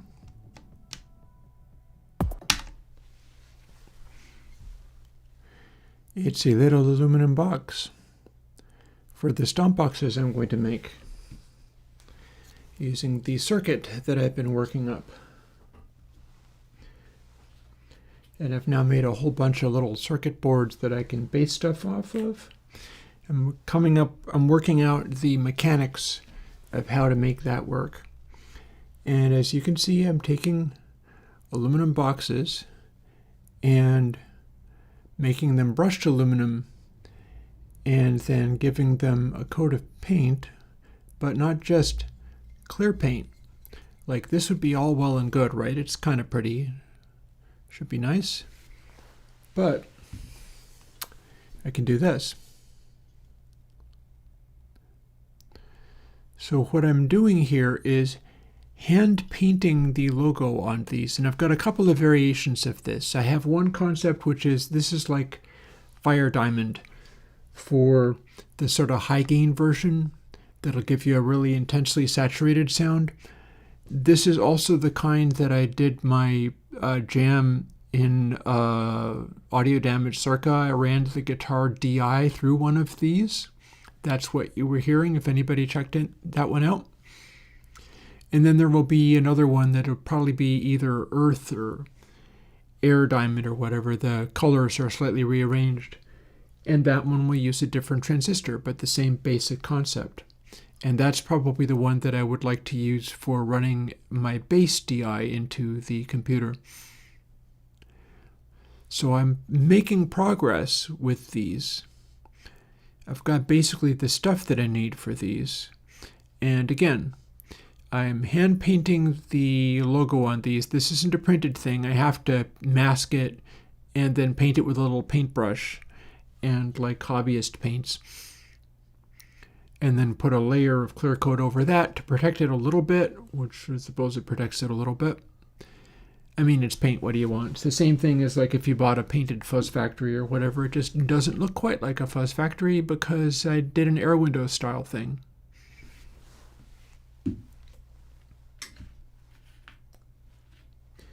And that is amusing. And now that I scooch over to that, Boris was asking about something. So oversampling causing unwanted effects. Like, I do not like the sound of linear phase brick wall filters. So the deal with unwanted effects is not that aliasing is good somehow. It's really not. It's that I don't like the sound of the specific oversampling, or particularly the sound of sample rate conversion. I'd rather keep things running at full sample rate and just run with that, doing whatever is necessary to just run at some adequate sample. I consider 96K adequate. I don't really go for crazy bright noises, so it kind of makes sense that I would consider that to be adequate. It's not unlike the synthesizer plugin 6 Signs, where you can do aggressive things. It runs an internal high sample rate in order to do its generation. You can do aggressive things with the highs in that, in fact, using internal feedback on the operators. And then you can resample it down in a variety of ways And I begged Bacon Paul to include more ways like the ones that he initially did, because he did a downsampling that sounded fantastic. It just didn't sound exactly the same at every sample rate. And the Surge XT community decided this was a horrible thing and that they needed to do a much more normal downsampling, which I thought sounded much worse because I didn't like the sort of plastic wrap quality that you get off of a really sharp linear phase oversampling filter. The kind, with the pre-ripple and the post-ripple, and it's like 128 or 256 samples wide. And it's just like, this is the most accurate thing that you can possibly have, and it works perfectly at any frequency and is completely predictable. And I'm like, yeah, it's completely predictable, but I don't like the sound of it. I'm sensitive to the ripple effects, I guess. It's not the easiest thing to pick out necessarily, but I find it annoying, and I notice when it is not there, like Bacon Paul's A=4 filter, which is a much smaller kernel of a filtering. I was quite happy with that and still use it when I can. So here's where we're at today. Here's what the rest of the day is going to be about, rather than derping around with Meter. As much as I would enjoy continuing to run things through Meter, like I showed you, I have like 1,300 plus, not even counting the many CDs that I now have to measure as well. I have all of that stuff to measure and then work out what I can learn from that. Although I'm happy to say that it does seem to be rating things. So part of what I've been doing in the last 2-3 days in revising Meter, which I'm doing constantly, is I came up with a different evaluation method for that primary letter grade. I'm having it track the overall balance across the entire song, weighted by how loud things are. And meaning that if you have stuff be very loud, that's going to carry more weight than if there is a perfectly balanced but very quiet intro section or outro section. And having completely revised the measurement for that high score, I ended up having to balance it because all of a sudden nothing was being counted as a high score anymore. So I made a change, and then I uploaded the end result, and I was like, cool. And I started looking at hit records, and this one was an A+, and that one was an A+, and everything was an A+, and I started going, wait, hang on a moment. Now it likes everything. It's not critical at all. So I had to go and adjust it. I took out the weighting that I had given it, and then it hated everything. Nothing was able to register high. And so what I had to do was do a thing similar to the stuff that I'm doing in here. Like, see where this says pop equals param L minus 0.5 times 2. If I was doing a thing where it went pop equals 1.0 minus power get parameter, or 1.0 minus power 1.0 minus get parameter, that would be a inverse logarithmic taper. It would make everything tend to be a higher number. Whereas if I was doing get param L and we did like this, and it was get param L comma 3, everything would become a lower number, other than the extremes of the travel of the control. Because if you went to 1, power 1 to the power of whatever is going to still be 1. But 0.5 to the power of 3 is like 0.125. Everything becomes smaller, and then 1 minus power 1 minus thing to the power of 3, 0.5 becomes 0.875. It makes everything become larger. And that's what I was doing with Meter. I had it set up where I wasn't getting high enough scores on my meter readings, and so it wasn't distributing stuff evenly. And I went, oh, let's change that. Let's make it be 1 minus power 1 minus this to the power of 2. How about? And all of a sudden, everything was rating as extremely high scores. So I had to go and undo it, and I ended up settling on to the power of 1.618, because of course I did. And that did end up going in the right direction. At least that's the way it looks to me for the moment. We've got a few extremely high scoring hit records that go to plus A, and then it's a lot easier to get to a score of A, and then everything beyond that is like, this audio is at fault somehow, this is what's wrong with it, and this is how much you have failed to get the hit record sound by not having these balanced characteristics happening. And yeah, I have to measure 1,300 and something tracks individually, one at a time, in order to get a proper sense of where all that stuff stands. Now, including my entire Deadmau5, my entire King Gizzard, my entire Depeche Mode CD collections. Because that's another thing I've done in the last week, is I spent a day just ripping stuff to the computer and turning it into FLACs.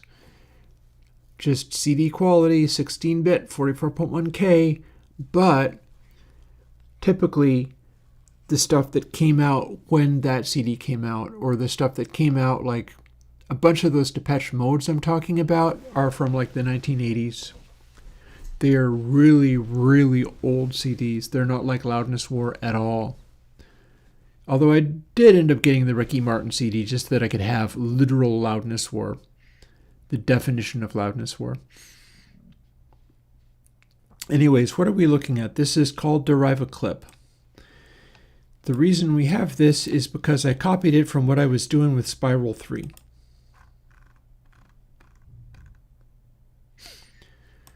For that matter, I can also go into another plugin I have sitting around, because we're not ready to do Spiral 3 just yet. Recent projects. Channel X. Channel X is going to come out, but I must do this work first. It's not ready until I've solved these problems. Funnily enough, Boris is asking about literally what I'm working on with this.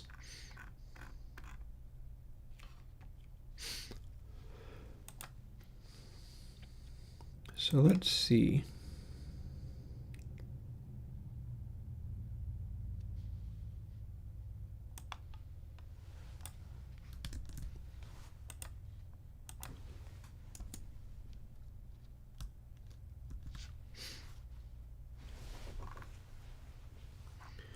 This one doesn't care.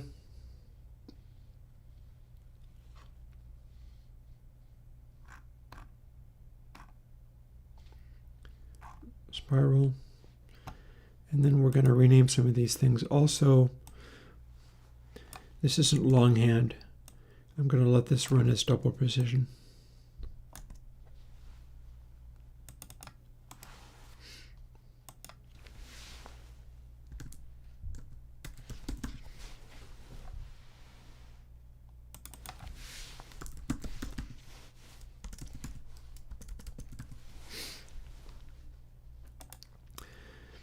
So now we have a effectively sine function. This is the same as going sine parenthesis. It's longhand, but it's still the same basic thing. Oh, no, it's not in consolidated men. I make that one myself.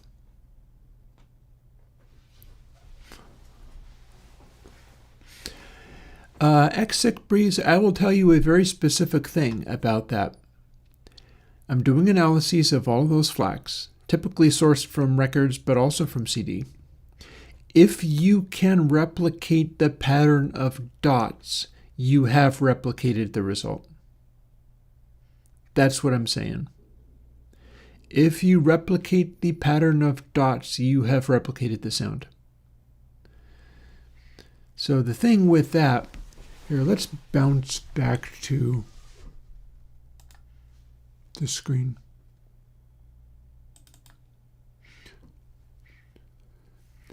So I can open this up, and this is a track that I did a ways back.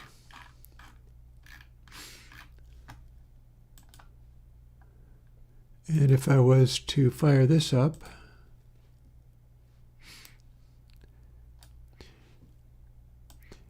remember when I was running this on the Kinks track, and it was this dense cloud of stuff happening, all between clipping and 12 dB down? Yeah, that's a little bit softer, but also I'm a little bit brighter in that my high frequency stuff, those red dots are bigger. There's more of them. And then my zero cross is not reproducing what any of the previous ones that I did. It's like fairly respectable. This is a track that I did a while back. So this is a kind of dot pattern. We've got a bunch of highs happening. You can see the big spots there that are being produced by the amount of highs I have in this mix. You see that the lows aren't actually very impressive at all. It's not going very deep at all. I can actually play this.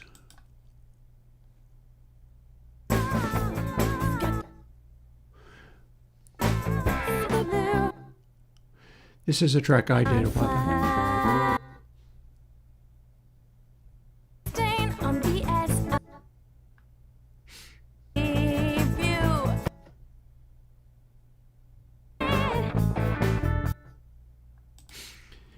So that doesn't sound particularly modern. It also doesn't sound particularly retro. It's sort of this weird hybrid thing where it's too bright, partly because it's off of a DAW, and the lows aren't very good because the kick mic isn't actually a mic.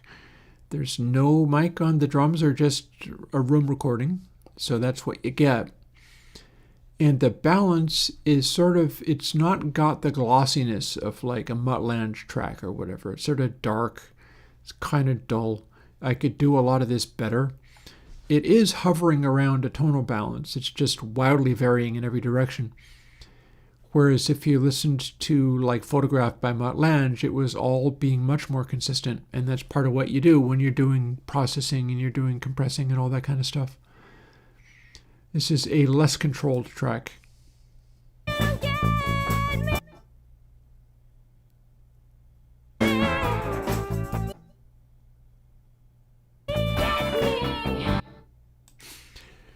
So that's me playing everything except for it's overdubbed.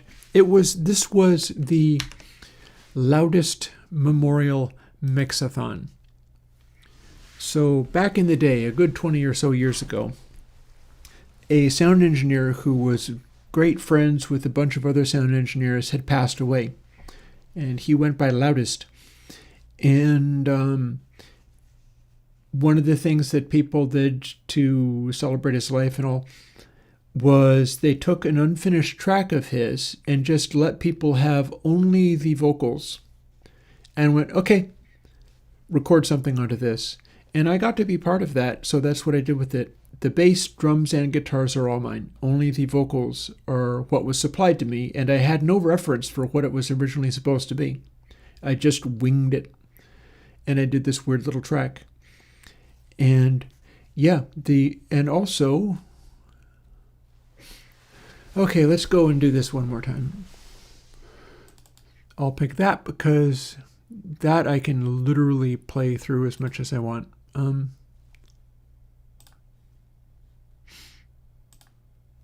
We'll set it to just play.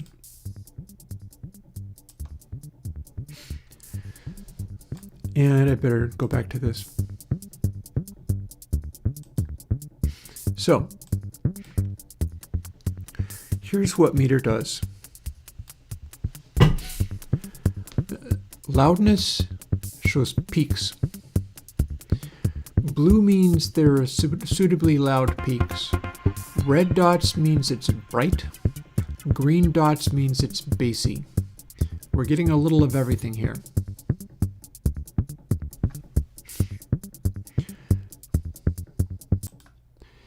So you're looking at peak energy, which it's going up to the top loudness, but it's really not filling up space very much here. We're looking at slews. This is kind of like where the peaks are. It's just a rearrangement of this. So when you're looking at slews, they will go up to the point where they wrap around if the sound is brighter. If it's a bassy sound like these green dots, bassy sounds don't have much in the way of slew, so those all sit down towards the bottom of this meter, but they're scattered throughout this meter. Zero cross is how long the sound has gone before it crosses through zero again. This is profoundly affected by deep bass. So if you have something that doesn't have any deep bass, you're not going to see many spots on the zero cross meter. Certainly not down in the deep lows. And they combine to make noises like these.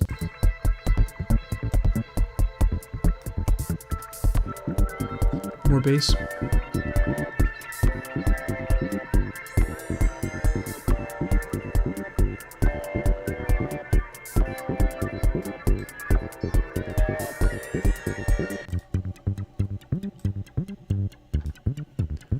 Little section with just this happening.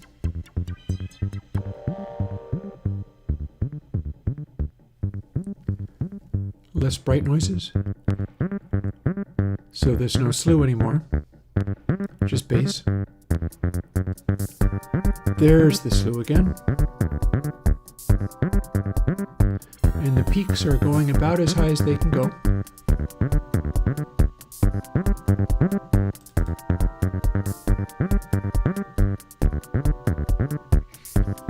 Tone color is bouncing around like crazy.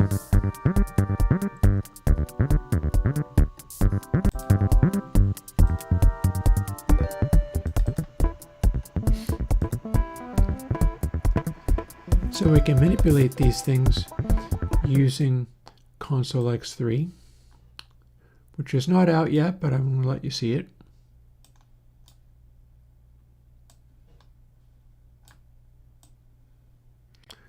In fact, I'll rearrange it. Oh, look, you can make Console X3 into just a pane of metering, but I'm not going to do that. Instead, what I'm going to do is put these side by side so that I can fool with it a little bit more.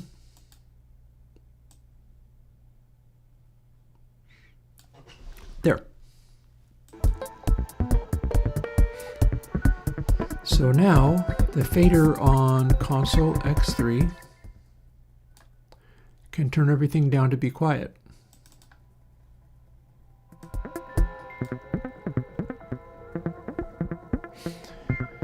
And we also get to do things like, if we use the low pass filter, actually there's no point talking about that now because it ain't doing anything. Let's put it back to where it's doing something. How about a little, just loop this section.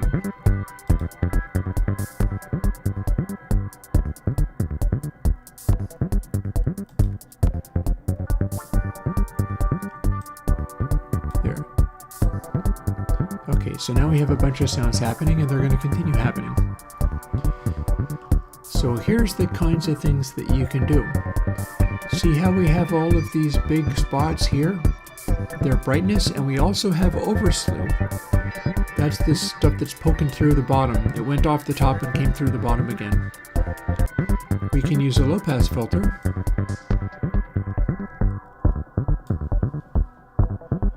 And have none of that happening anymore. We've taken all the highs out.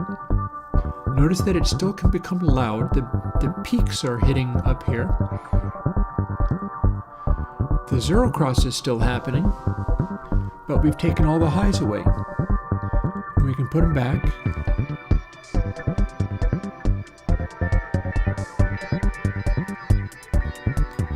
See how they're filling up more space? And then if we crank it all the way, they will start becoming a lot more dominant again. So they'll go farther up or less far up. Or we can do likewise with the bass. So we've got bass happening, right? The zero cross shows that. But we have a high pass filter. So we can make all the bass go away. That's actually also made the highs seem to come across as even brighter.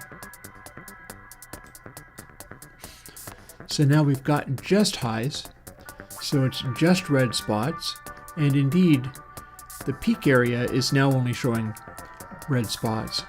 We can even crank them up using this filter too.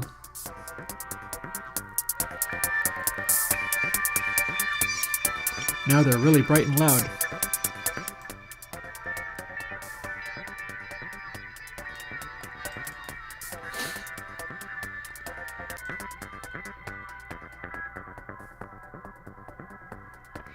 Or everything can just be very mid-rangey.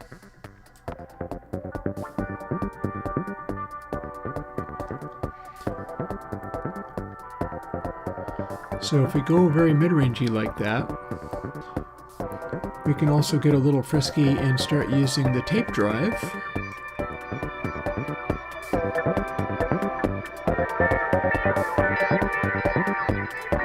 And make everything seem really loud.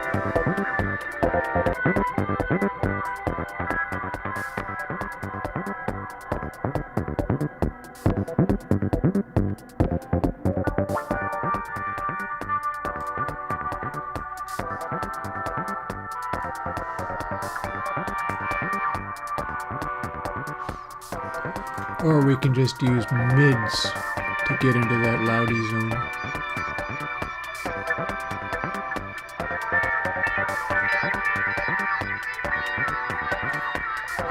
And now that things feel super loud, we're seeing more of the blue dots. It feels really loud now.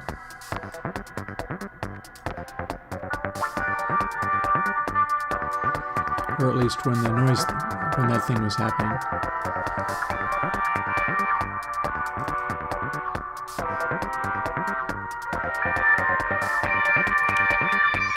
There we go. Loud noises.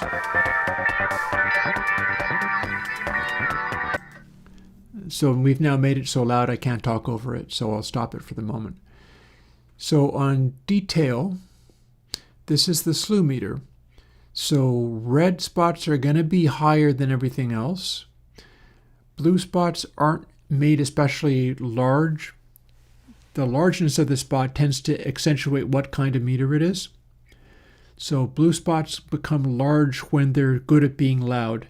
Red spots become large when they're good at being bright and detail. And you never get low frequency stuff out of the slew meter because it's only about high frequency stuff. So it's like mids, highs, bass.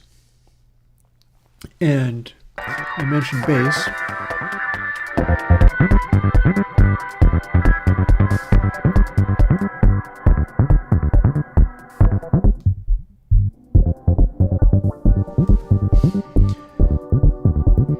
We can make very big spots in the bass by distorting everything.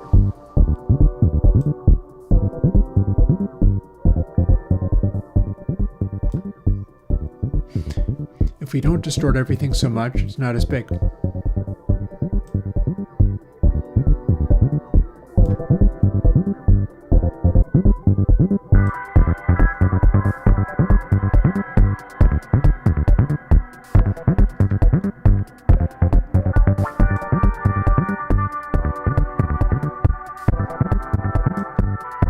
And then we can compress.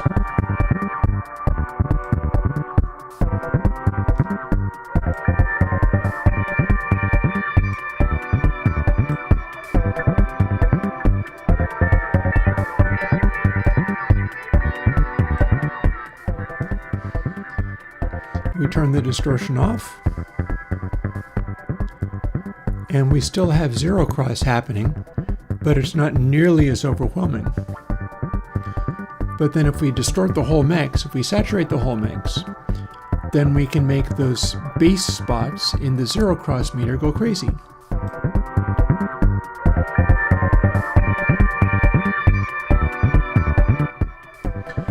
or just boost on the EQ.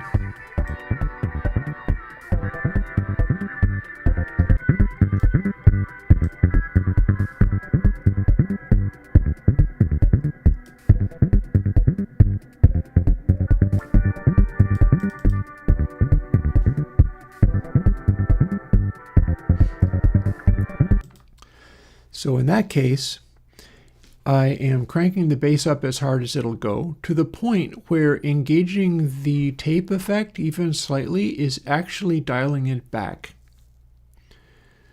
So I'm going to turn it on again, and then I'm going to shut off the tape drive, and you'll see that the spots get even crazier.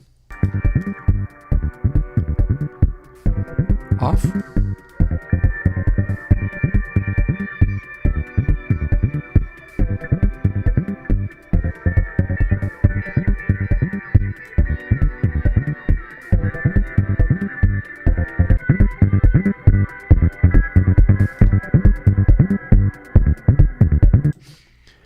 And then for fun, we'll throw in a little high passing as well, just to broaden it out a little bit.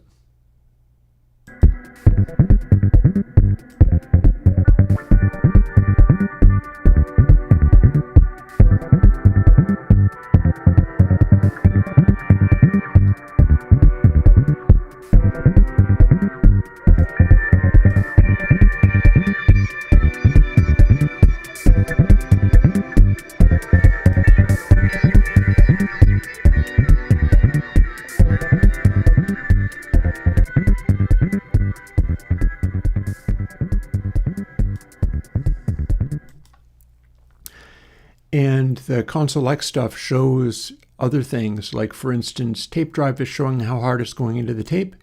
Input is the input going into it.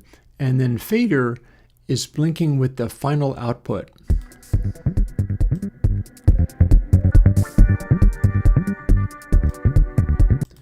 Which you can see on the peak meter as big distorty clips here.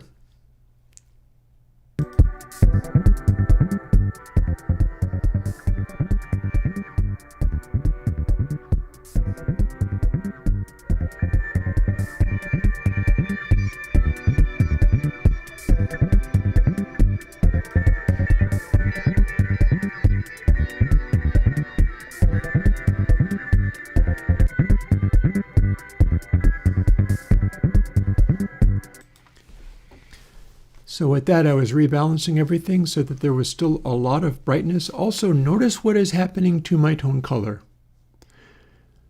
This raw track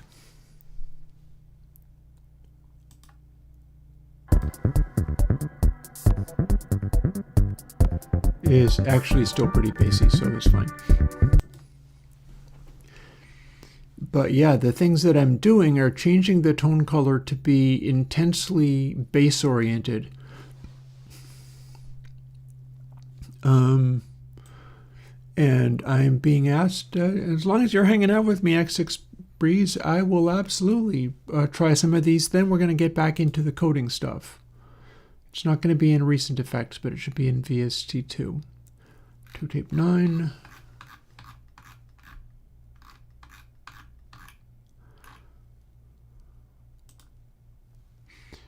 Here we are.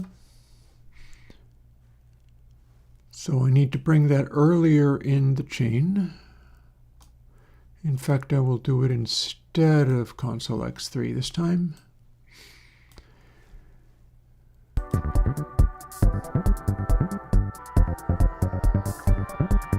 So it is on.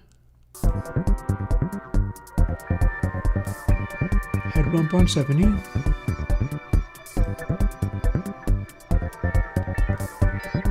And full boost, you mean input turned up? Or full head bump? Which?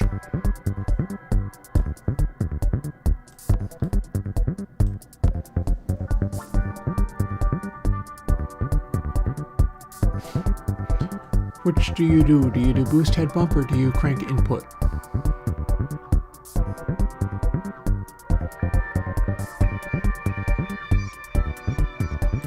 I can already see some of the things. Full boost head bump, okay. So firstly, this is without it. Notice you're already getting some changes in color. Tone color is altering. Let's double click this to reset it. This is apparently where we're at. It's actually a fairly balanced thing, but it's on the bright side. We'll turn it on.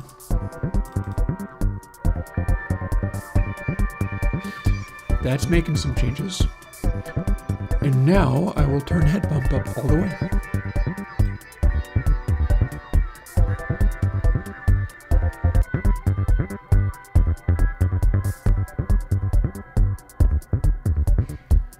Okay. Here is the difference. That is with all of this going on. I'm going to shut it off as it wraps around and you'll see what it is like without any of that happening.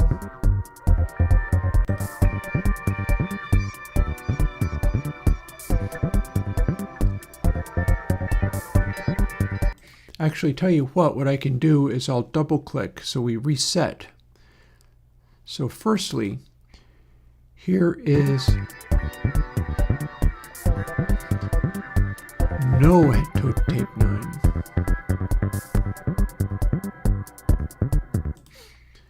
So that's without it. This is now with it.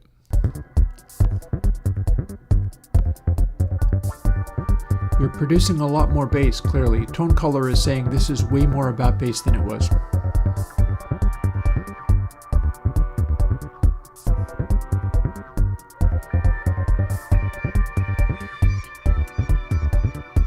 Another thing that 2-tape does is it has controlled these high frequency spots.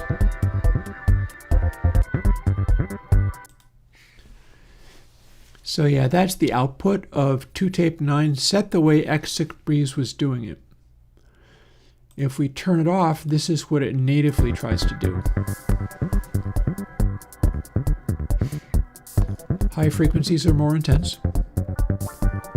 Low frequencies are there, but I don't think it's quite as full. So that's a pretty big change. That's a pretty big change. And note, we haven't actually touched anything. Oh, absolutely. I mean, this is why you were asking, is you wanted a demonstration. You can download Meter and play with this yourself if you want. But yeah, the 2-tape head bump thing, I would say look at what Zero Cross is doing. This is without. Study how big those spots are. Then we're going to turn it on, reset, and run it again. This is with 2-tape 9.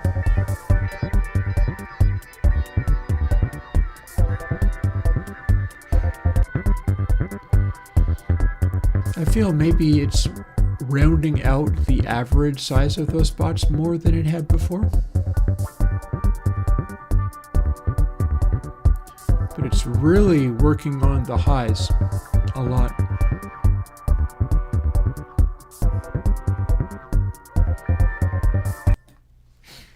Yeah, so that's pretty neat. I think it's doing its job. Also on the top meter, what you can see is that the loud cues are the blue dots. You can see that some of those are associated with bass. They're all hanging around in the top area. And then the body of the track is more along the lines of just bassy wash. And then the high frequencies are all quite a lot lower. The color bars are the same. There used to be a dedicated color bar just for how much of a hit does this feel like, and I decided that was dumb. So now, how much of a hit this feels like is simply this letter. The E here is the hit record score, as it were. And yeah, tone color is very obviously different. We can see that quite plainly. Tape 9 off. We're leaning in the direction of very bright. Soon as we turn to tape 9 on, set the way you were using it.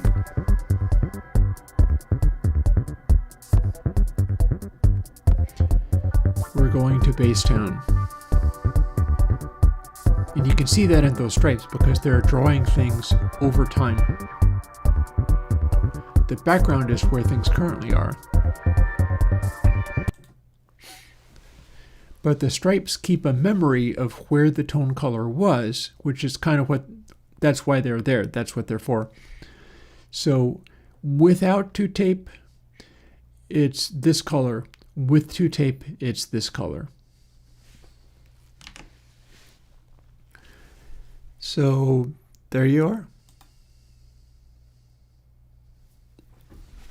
And yeah, given that the color of base in meter is green, I think that speaks volumes. You most definitely are getting the result that you think you are getting.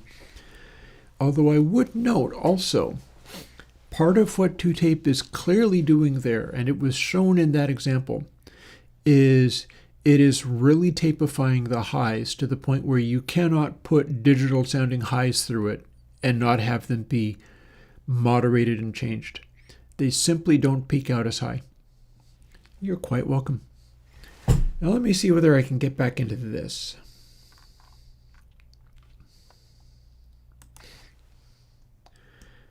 I'm going to comment this. I'm going to comment this out like that.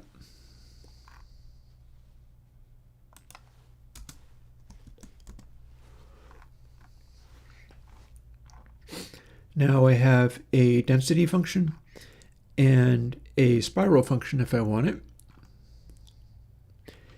And what we have here, and I've not tried all of this. Some of this, I've been in the middle of working on it. I worked on this last Thursday.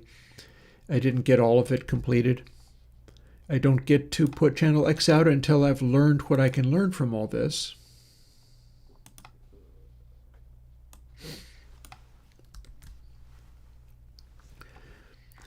This is a study in derivatives. Now, what are derivatives? Well, it's a very good question. Derivatives are like spline-oriented things. It's like my Bezier curves. Turns out there's names for derivatives, and this is the names of the derivatives. But what I'm doing is applying them all to a clip. We've gone up here. I've done dry sample equals input sample, and then input sample equals, and it's strictly a digital hard clip. I'm going to recommend the latest one because it has the most recent changes in it.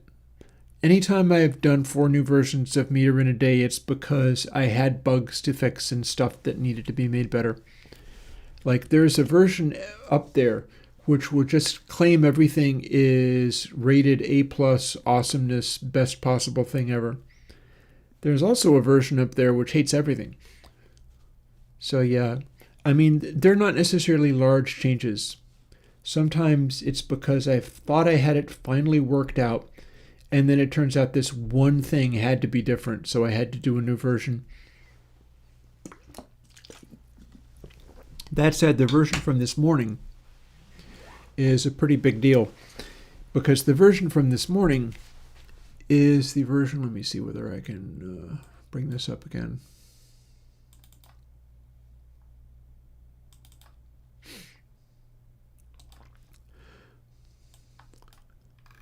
The version from this morning is the version where I finally got these letters right, in the sense of when you measure those categories like we were dealing with earlier, it assigns letters to them. But previously, what it would do is find the stuff that is the most balanced, and then it would claim that all of the little side letters were like all G's and H's. So what I've done is recalibrated all of that just by changing what the letter is. Rather than counting from Z to A, in all caps, it counts from lowercase t to lowercase a, and then uppercase A to uppercase F. And uppercase F is by far the loudest of any of the things. Like if you see F's showing up there, uppercase F's showing up there, that means this is as loud or as bright or as bassy as it can possibly get. And one of the things that you see up there, you got Led Zeppelin, Good Times, Bad Times, that's actually a very deep, solid sounding thing. So it's uppercase D. But typically for these things where the balance is really perfect, you see a lot of A's everywhere. And that's the change that I made this morning. And the more off-balance stuff is, the more you start seeing other stuff happening. And it really kind of all hangs together.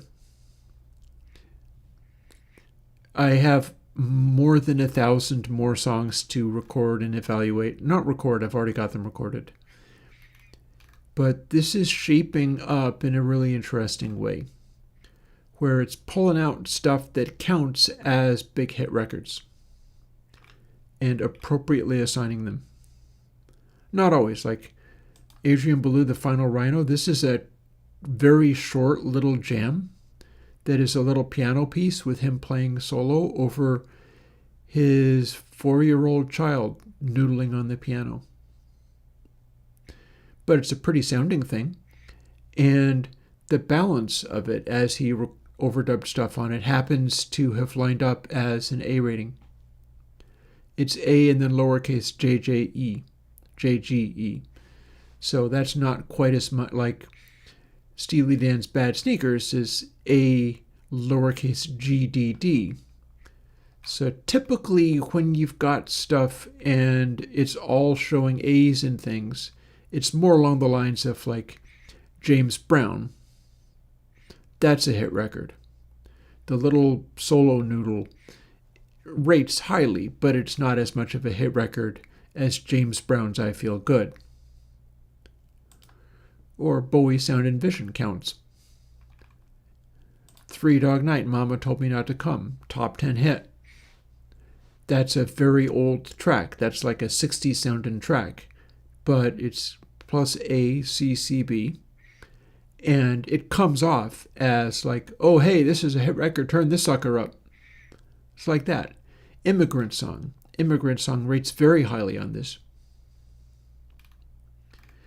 Moonshadow also rates high. Wild, like, get this sequence, right? Billy Joel, Moving Out, Pretenders, Brass and Pocket, Moonshadow and Wild World, Sure Shot by the Beastie Boys, and Joni Mitchell, Free Man in Paris. What do these have in common? They're hits. They're all hits. And they're sitting in a very similar place in meter. The difference between a capital ABC and a lowercase abc is capital ABC is louder. Like here's an example. Neil Young, Cinnamon Girl, capital ADF. It is louder. Whereas the Joni Mitchell track, capital A CDB, is considerably quieter than the Neil Young. And it's considerably quieter than it's CDB and CCD, but this is capital CCD. Sure Shot is way the heck louder than Free Man in Paris. But they're about equal distances from perfect balance.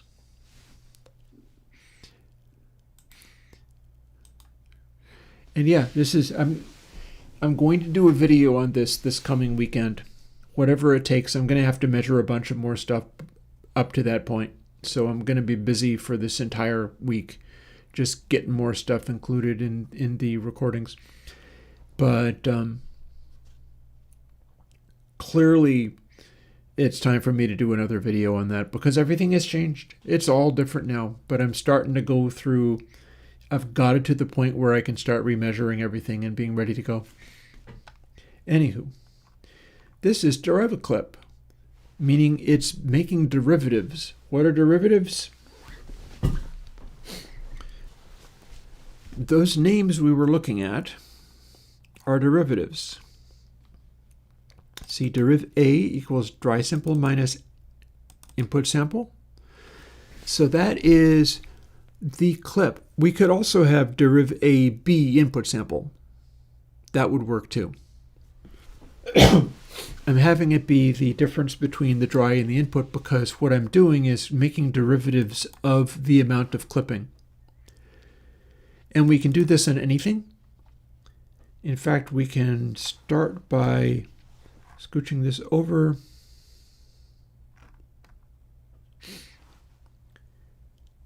Okay, so here's where we filter. So we're going to want to include it here.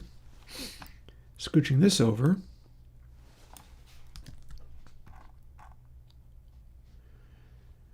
To after the initial gain. See, I've got a funny filter thing going on in here too. Well, funny thing about that. The difference between those things is not as big as you think. The difference between those things is like one letter.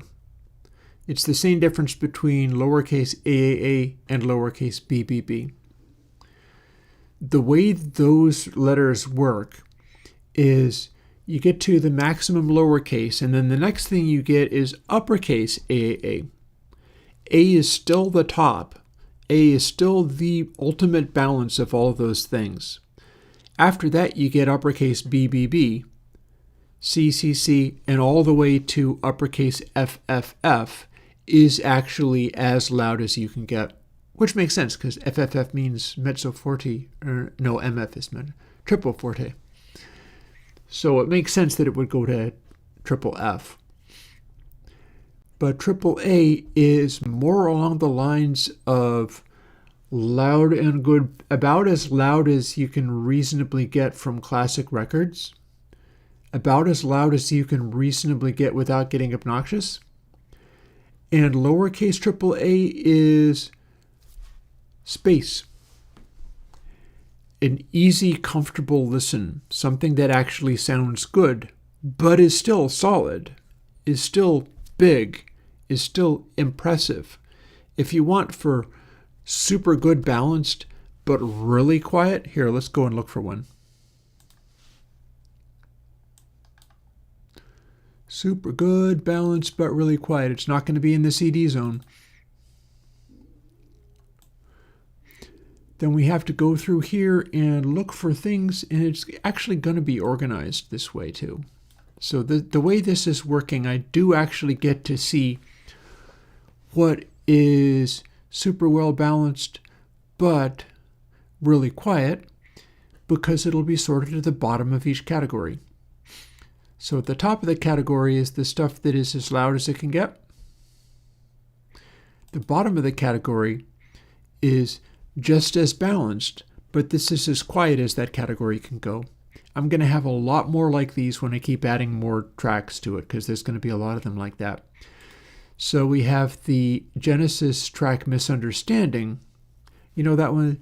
Must be some misunderstanding. It's very open sounding. It's very undynamic. Look at what the waveform looks like. It's like almost everything is quieter than 12 dB down. That is well balanced, but really quiet compared to like your Skrillex and stuff. There's a lot of space in there. Same thing with this one, The Police, Spirits in the Material World. Kind of averages out as very quiet. Here's where your drums kick in.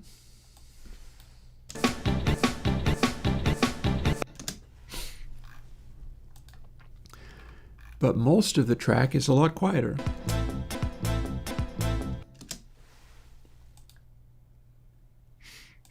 I would say yes, Gendrick. I would say yes. And by contrast, we just looked at those, but we can also quickly scan down to where the Beastie Boys track is. As you can see, it's a lot louder than that. Again, this is like right next to Joni Mitchell. But this is off of the original digital release, the original CD. So we got some flat topping in here, but this is not that crazy by modern standards. But it's still a whole bunch louder.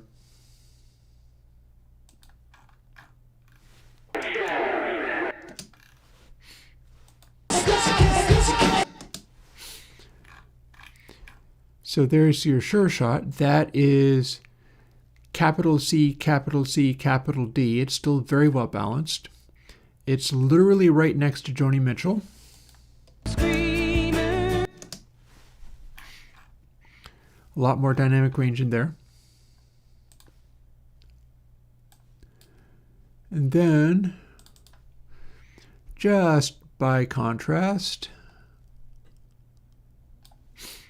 I don't have Metallica's Death Magnetic, but over in other CD,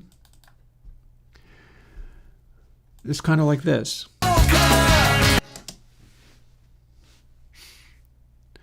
So this is your modern way of doing things. Funny thing about this, the way Charles Dye did this, it's not all about just doing a normally digital mix and then clipping the output. Although for bits towards the very end, it looks like that.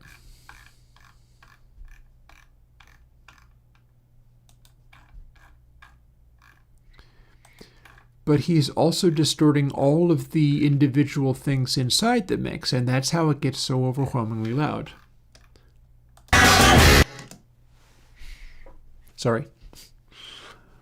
This is why you shouldn't want to have things this loud. Although we do have little brief bits of not as loud.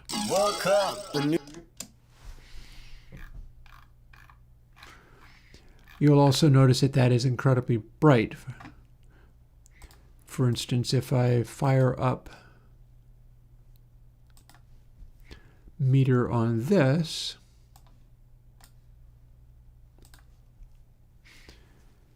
this is what that stuff measures as. Here's where he goes, woke up in New York City, or whatever he did. You see, it's actually quite bright already. And then this is the body sound of Livin' La Vida Loca. Yeah, I've got that padded somehow. I guess it's coming off of the output of SWP audio capture, because that certainly did not go to full crank. Not the way we're seeing it here. But yeah. This is what full loudness looks like from a classic of the genre, which doesn't sound very nice. And here are your clips. Again, Charles Dye was doing this in a rather intelligent way. You got some fullness out of this. In fact, it's going harder for the fullness than it's going for the brightness. The brightness and the slew readings, although they are wildly distorted, are still going to that A figure. Even Livin' La Vida Loca honors this concept. And you can make peaks and you can make slews go to F, but this is not doing that.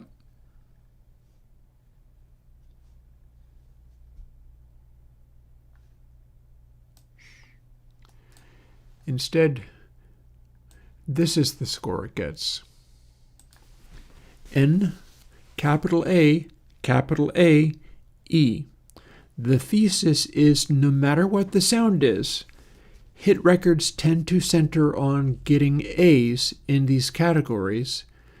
Livin' La Vida Loca does not disprove that, even though it violates everything that meter is about.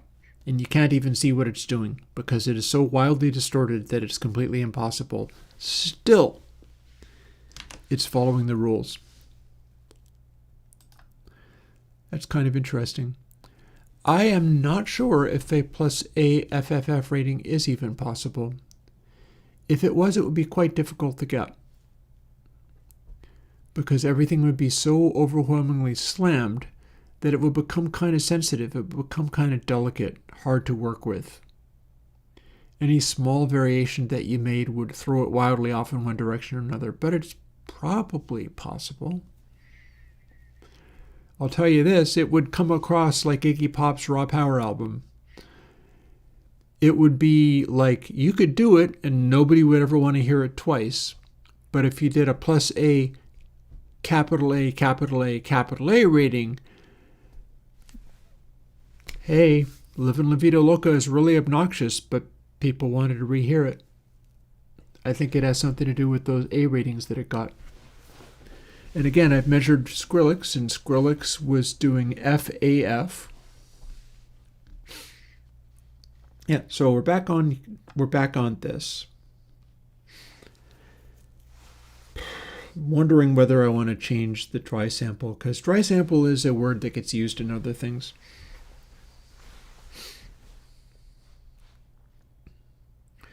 Also, I could put in,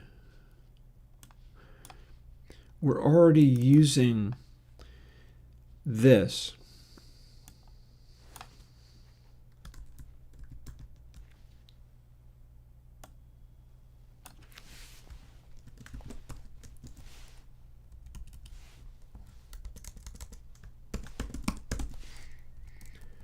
I can change this.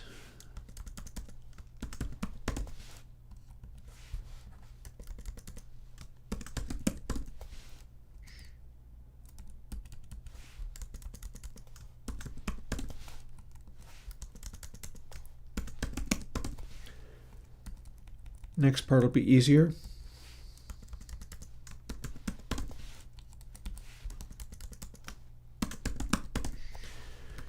Hit save, and now we have a input and output set of variables. I don't have to change the reset because reset just counts up to Bezier total and blanks everything to 0. But I do have to change some of this stuff in here. But here's the thing. I now want to have an additional thing in here. So what we're going to do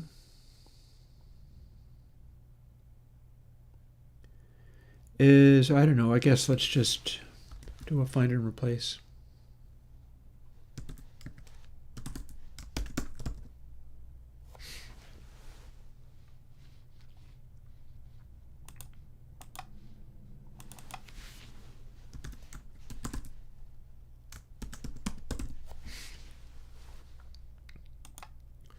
There.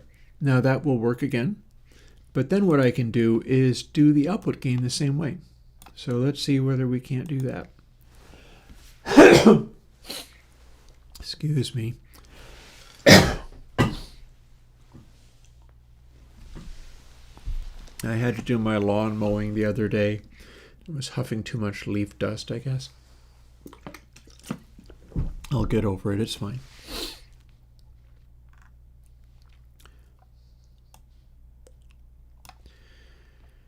So here we do this.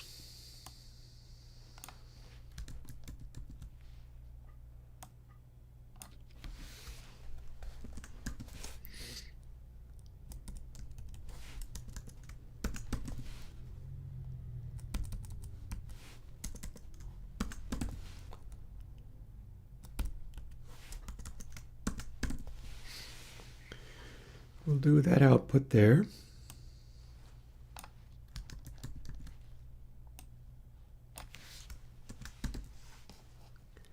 And we're using C and not multiplying it by 10. There's our output, but now we calculate it out. I'm going to do my best to explain this stuff, Jendrik. Probably for the audience to tell me whether it's genius or not. Some people might think so. And now I can do the other stuff a little bit easier by going back to here. And I'm going to do some changes only within selection.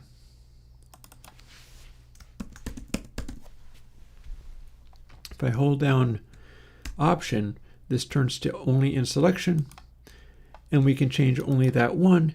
And now I have a full Bezier interpolation of both of these controls. Here's the input boost. There's our first clip, and here is my output.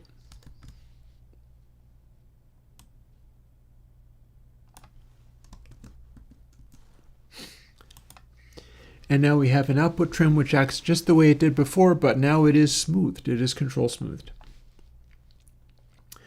And on the very end, I have flip equals not flip. So that's going to have a purpose.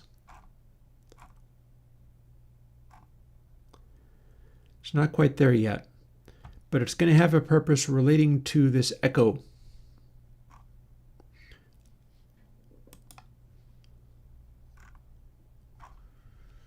I don't remember what this was about, but it has to do with spiral, clearly. Where did I have? Oh no, it sits in here. So the reason that's there is I did not come up with an answer for exactly what the maximum peak was.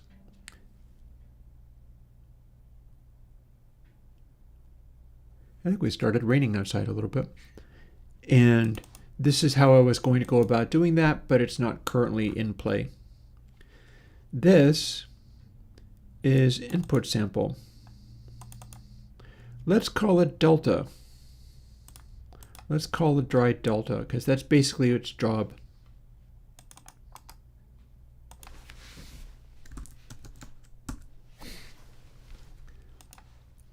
So delta is before we do anything distorting. And this plugin is going to end up having different variations on stuff you can do. So I think I'm going to rearrange it. Oh yeah, we're getting a lot of rain. If I suddenly vanish, it might be because my power went out. Doesn't always happen, but it's possible that that will happen. So we've got a spiral algorithm. There's one more that I'd like to do, and that is the algorithm that lives in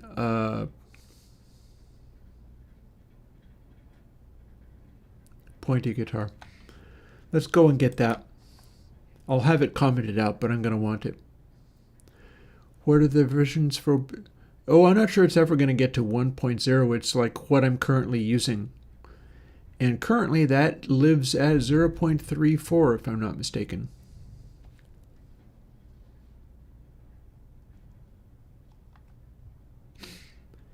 And now I need to open something. So let's see if we can open Pointy.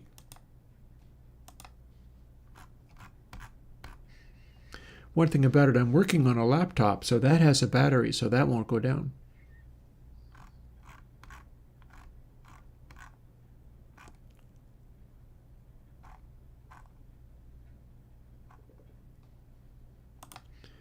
Here we go. There's a particular saturation that I used in here, and that's what I'm interested in copying. So there's the low pass, there's a gate, because it had a gate. And here is where drive lives, and then this is the saturation. One line.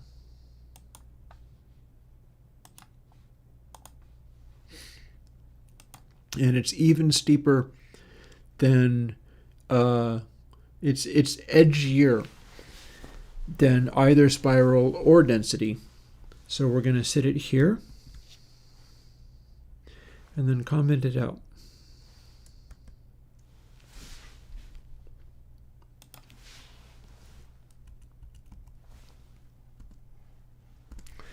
Since it's one line of code, I don't even have to go to too much trouble to do that. So yeah, that's the clipping inside Pointy Guitar, where it's also doing a super duper hard clip, but mostly it's about that subtracting a version of itself multiplied by 0.654. That gives me a kind of steep, edgier, grittier distortion, and that is something. But we're currently working with literal just digital hard clipping. We're going to just Fmin, Fmax, input sample, -1 and +1. And the derivatives are the difference between dry and what that did. So when we go into a clip, and only when we go into a clip, deriv A starts becoming something. Then deriv B becomes the difference between what that was and the last one. Because what we're doing here, and I'm going to get to this echo business, what we're doing here is working out derivatives based on whether we're directly doing it. So we get to do like this one, position. Position is actually the clip that we just produced. So if we do plus position, we get the original signal back. It undoes the clip if we do this. If we do velocity, then things are getting a little more interesting, because what happens is we're getting essentially the first sample of the signal. And I will build this, and I'm going to show you what this does. We can now close that.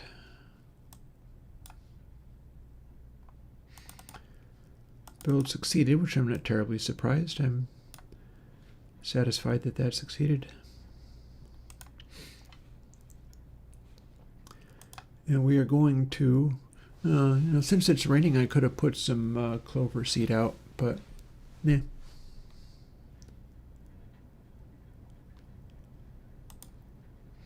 Here's a sign.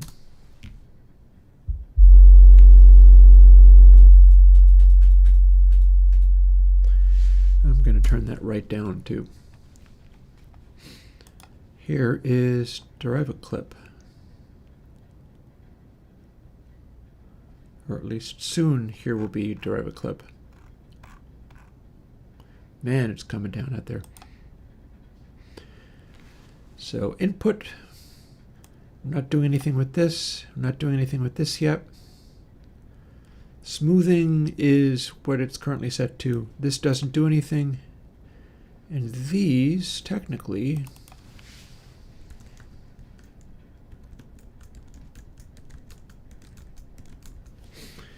these all do something, but what is another question? Okay. And 0.1 is actually unity gain. So what we can do is go into a bunch of clipping. And we can save an effect stack.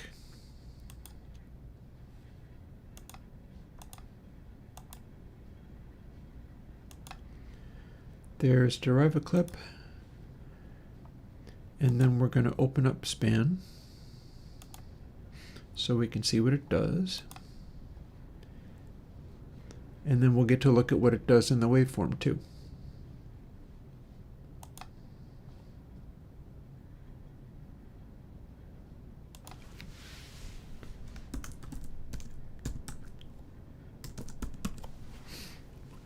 Or derive a clip. Rather than derive a clip, it's like derivative based.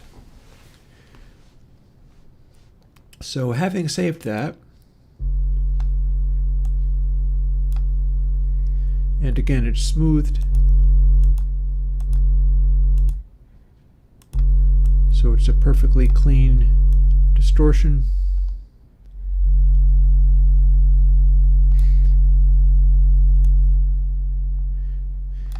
If the first derivative position is put up to 1, we've essentially, okay, that ain't quite doing what I thought it was going to, but in theory this is supposed to not be clipped. Something's gone on here, but ooh, it blew up. There we go. And I bet I know why. Let's find out if it does it again. It does it again. So 1 position is not very safe to play with. If I try subtracting it, we run into problems. That's because this is the clip. that we're working with. And we're going into it at a fairly high rate of clip too.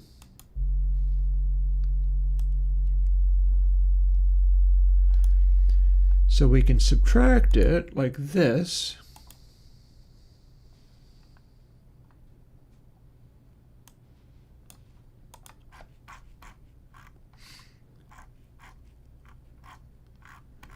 That hasn't really made much of a visible difference. Ooh, a bit of thunder. We are supposed to have thunder around these parts. Ooh. Span isn't behaving itself very well. Guess I'd better try to resize it back out of there again. Man, my plugins behave better than this. Dang. So, if we're not applying any of this, we have straight clipping. And it looks like this.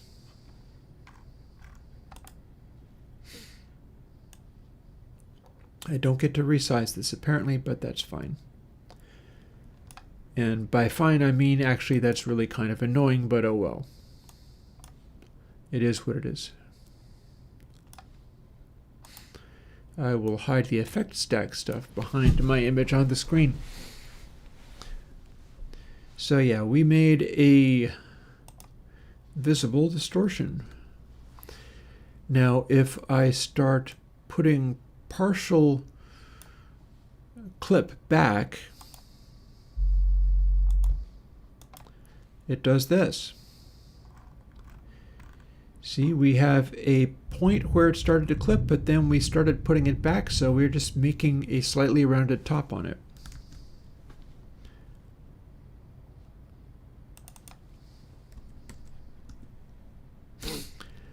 However, we can also do more things.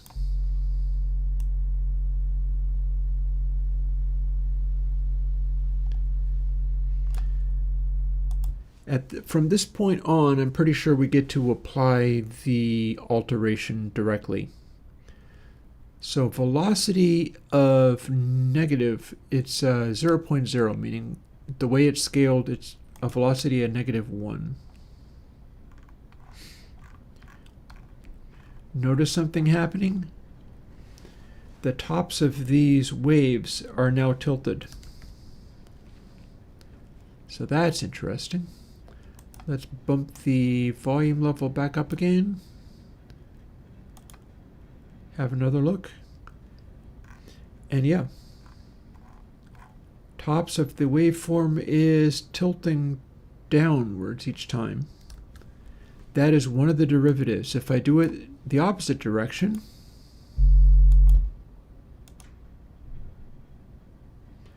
tops of the waveforms are tilting up. That's because this is a derivative of the amount of clip. The very first thing was position. Second factor is derivative, so it's basically just kind of angling back towards or away from where it started to clip. But we're not done. Or we're done if the power goes out, but we're not done if the power doesn't go out.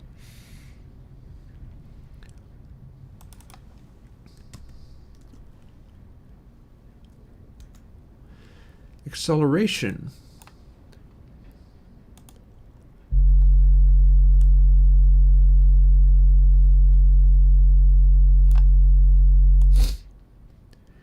Now this is going to be more difficult to see, I think, but maybe if I crank it harder. Oh, there we go.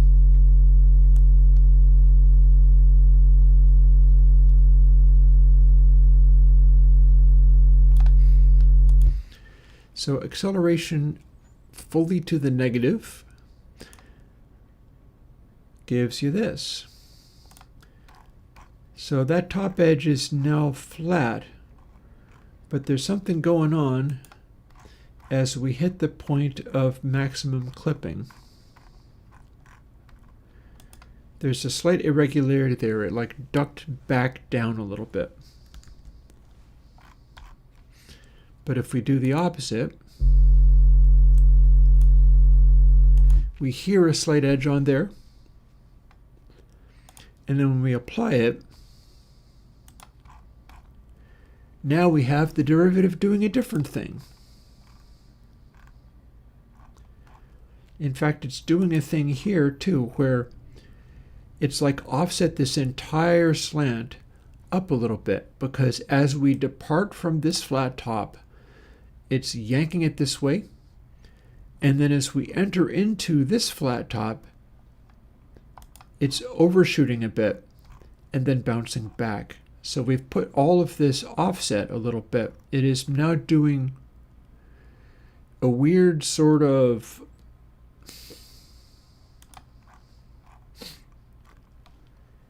it's going to snap a little bit further.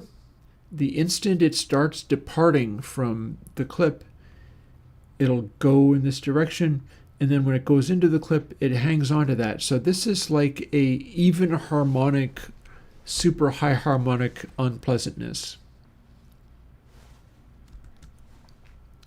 We can dial that back again. So acceleration, that makes a kind of sense, but it's also a little annoying. And that is because it is a even harmonic.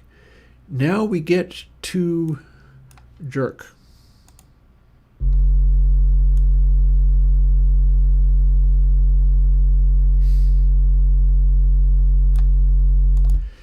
Jerk is the rate of change of the rate of change of the rate of change. They're derivatives. Every step of the way, we're stepping a little bit beyond what the previous one was.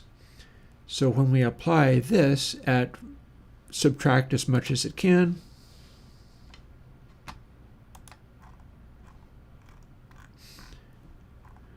looks like we're getting a similar kind of behavior, honestly. The very first departure from whatever the direction is that it's going is out of place there. And then with this, the very first departure there. But then there's a bit of a ripple effect in there as well. See the little notch? That's not just a single departure, that's a couple of different departures. And then if jerk was the opposite extreme,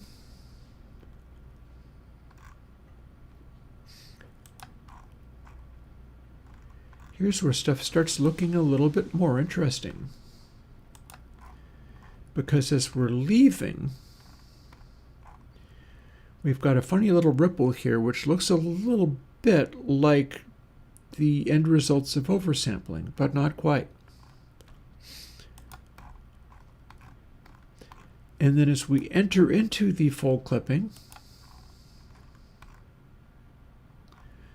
we've got a funny little spike which is happening after several of the onset samples. Like it's stepping away from the point, almost to the point where acceleration was a better map for actually doing the thing. And again, none of this is normalized, so it is all, or none of this is an absolute value, so it's all working directly from the clips of making a sine into this particular square wave, which we have at full crank. We've made it go as hard as we can. Yeah, I went on some meter talk initially. It went for quite a ways. Have you seen meter since this morning? I have a big update. I think I mentioned it on Blue Sky as well. Yeah. I'll take a minute for you, Grens, to explain it as well, but I'm also in the middle of this. And what I'm seeing here is when I have the fourth derivative, it's doing kind of multiple things here. We're hitting the flat top, but then a pixel several steps away is being affected. That's rather interesting. And it's still unipolar. So once you've got position, velocity, acceleration, and jerk, these are all derivatives. They're physics derivatives. They're changes of the changes of the changes of a thing. And technically, you can go beyond the fourth derivative. Doing the fifth derivative is called snap, the sixth is called crackle, and the seventh is called pop. They just are.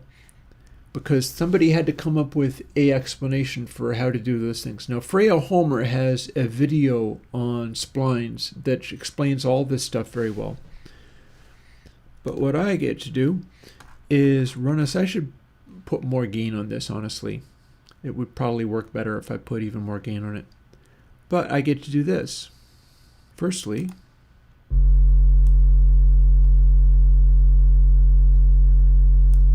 straight up clipping and a tiny change. Snap, crackle, and pop. So this would be snap. And I plainly see something's going on in here.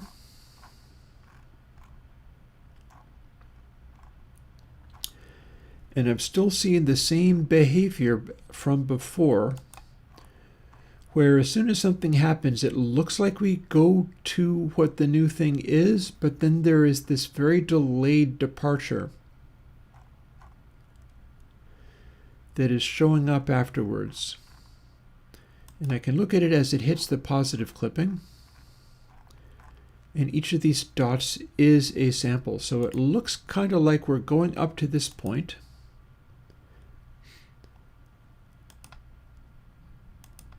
And then somewhat later, we get this derivative being added in.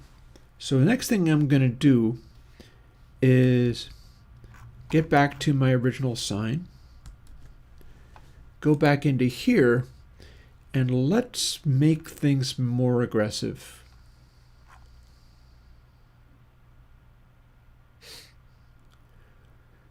Also, I feel like, oh yeah, so I'm also doing the filtering. And let's not do this filtering. Don't mind me. I'm doing my best with all of this. I forgot I had that sitting around waiting to happen. This is pre-filtering. This is what I was doing to define my attempts to make it not be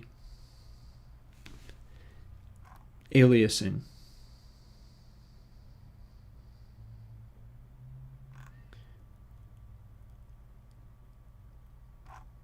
Actually, no, that's just the control of the filtering.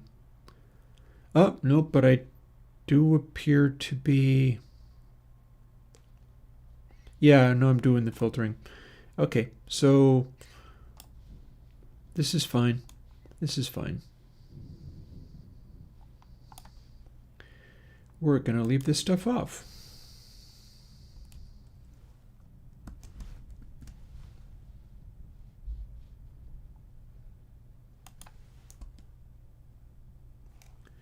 Can't do it like that, though.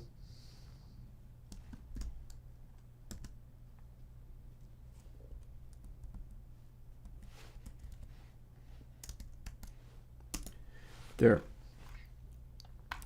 Now we have our input sample. Now we're not softening. Now we're not generating that. So it should be a cleaner behavior. And also we're going to add lots more gain. Because why not? It's ready to work the way I want to work with it. Haven't done echo yet. Also, the rain seems to have gone. It passed over pretty quick.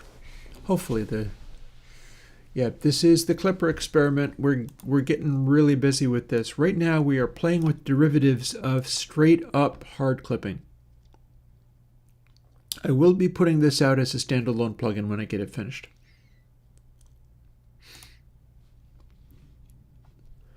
It's like a toolkit, a workbench plugin. It's what I'm going to use to dial in some of the things that I'm going to be including with a lot more plugins.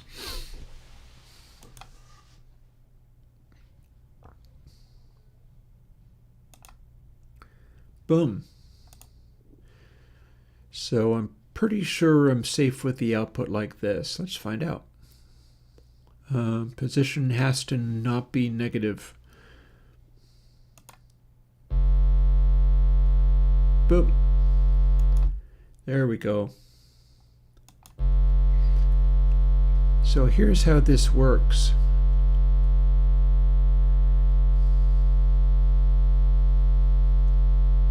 We get to manipulate stuff when we're clipping this hard. We're basically making a square wave out of a sine wave here. And all of these play a role.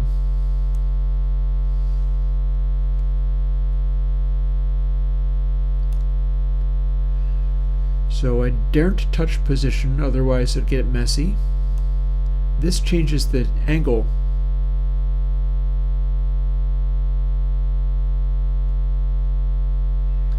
And notice how the extreme edge, we keep having this node where it dips out.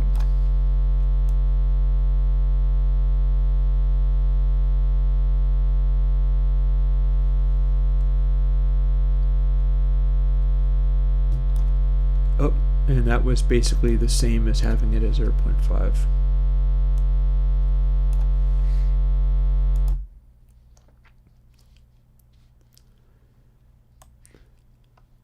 So basically I do get to have a little peek at the waveform here. So if we simply apply it as a pure clipper, we get this. This is effectively a square wave. And it looks like I can boost the output just a bit.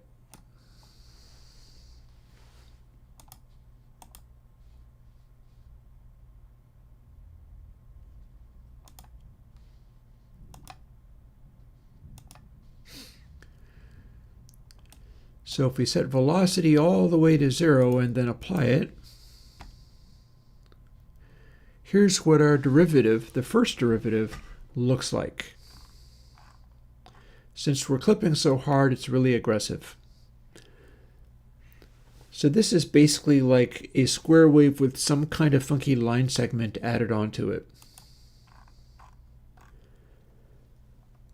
And as we zoom in on the point of departure,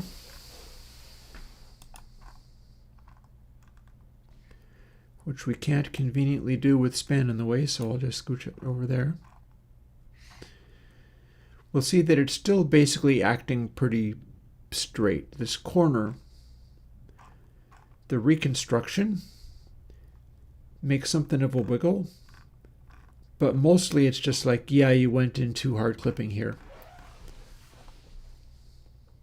That is the velocity vector. It can go in either direction. It's not as useful as some of these other ones.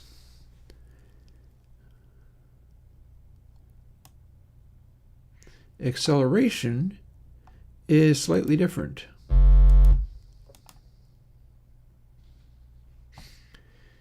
Here is the maximum derivative of the acceleration vector all the way down to 0.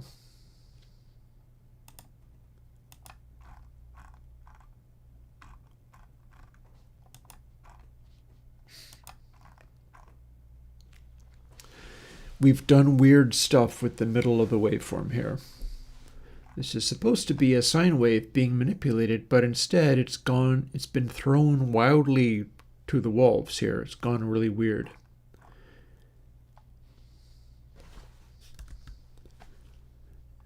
If we do the opposite, it's probably going to go really weird in the opposite direction.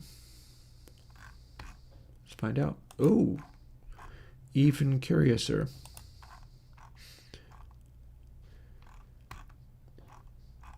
So with this one, adding this derivative is causing these to go out of whack.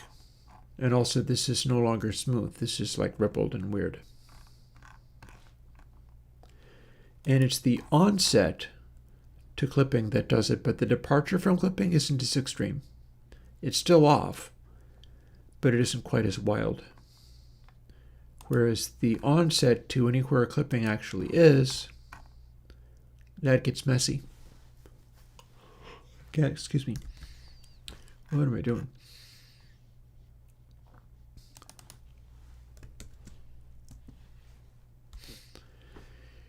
Here's where stuff started getting interesting. So we have a super hard, super intense clip, and we're applying a lot of this.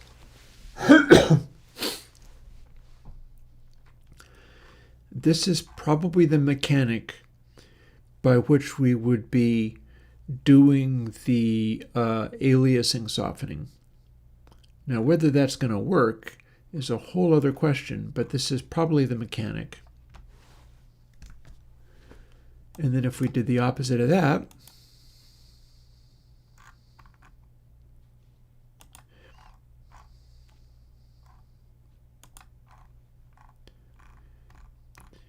we get a deeply wacky result. So I'm honestly not sure what it thinks it's doing here, other than I can tell one thing. There is a interleaved quality about this. The waveform being stuck onto this is essentially the Nyquist frequency. So if we were able to make that cancel,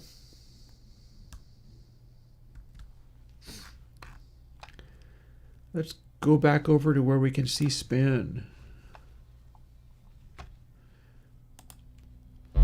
Here's our super hard clip.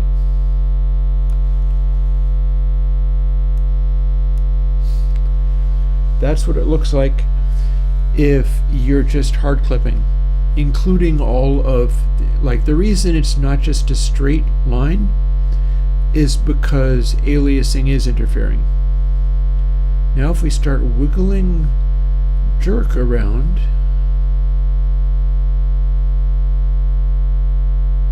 we can make it go a lot. We can put a node in 7K, which is not useful. Or we can find a place where it tries to cancel out. It doesn't quite cancel out.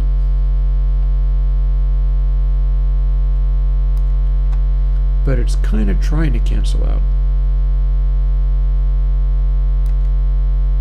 I'm holding down Option to do smaller motions. Up.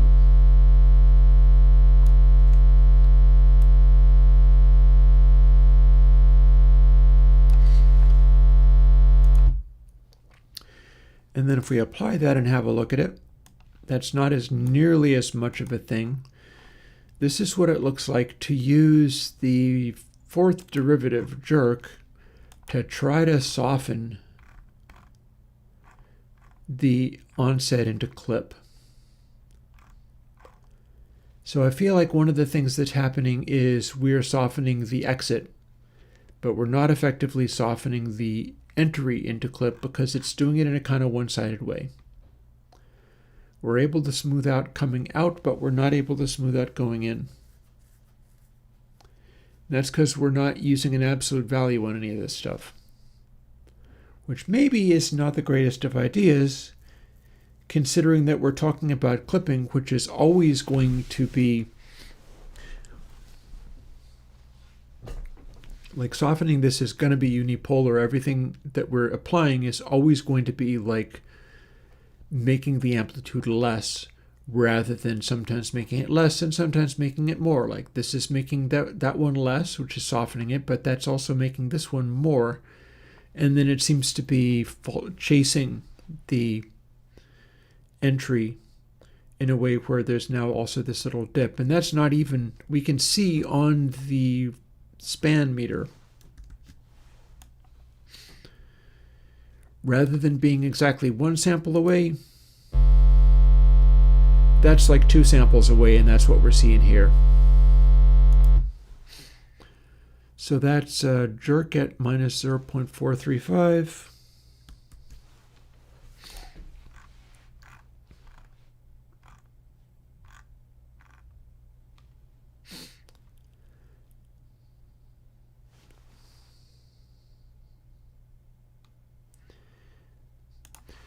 So if I'm correct, we can probably control it better like this. Now it's an absolute value. So we're adding that times jerk Jerk gets to be positive or negative. We get to apply it in both ways. And we're going to see what that does now. And this is all on a wildly distorted sine wave. So we can see these little details as they manifest. Again, excuse me. Been putting too many hours in lately. I'm all yawns today. It is good for me not to fight that by drinking too much coffee, though, so I think it's all fine. I'll just hang in there. And here's derivative clip.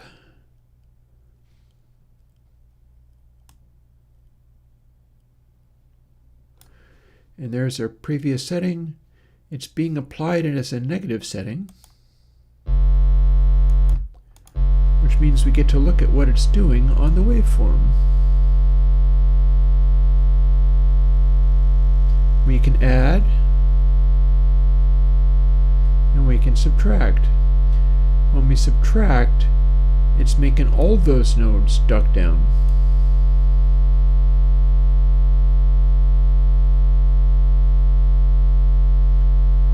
Or maybe it's just going to where, let's see what we get. Firstly, does anything useful happen when I adjust this in this way?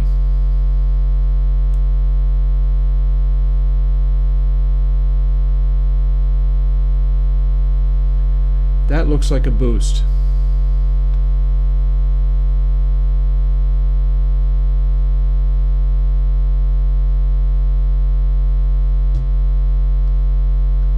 And I could ask it to not bump like that.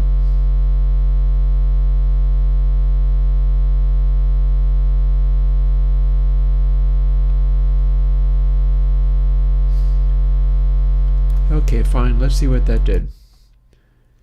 Because now I'm puzzled that it's not doing what I thought it was going to do. Which is fine. Sometimes those are the best ones, where it's like, something else happened. I didn't expect that. So here's what we got. We're applying an absolute value.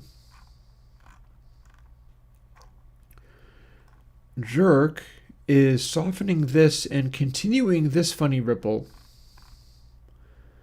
That's really not doing what I think it was going to do.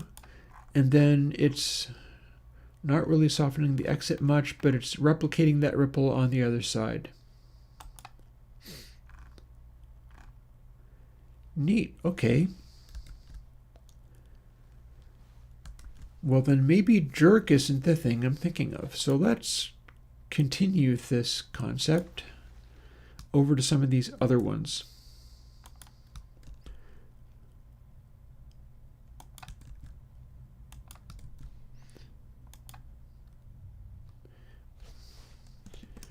And that's not likely to be useful, but I'll put it there anyhow.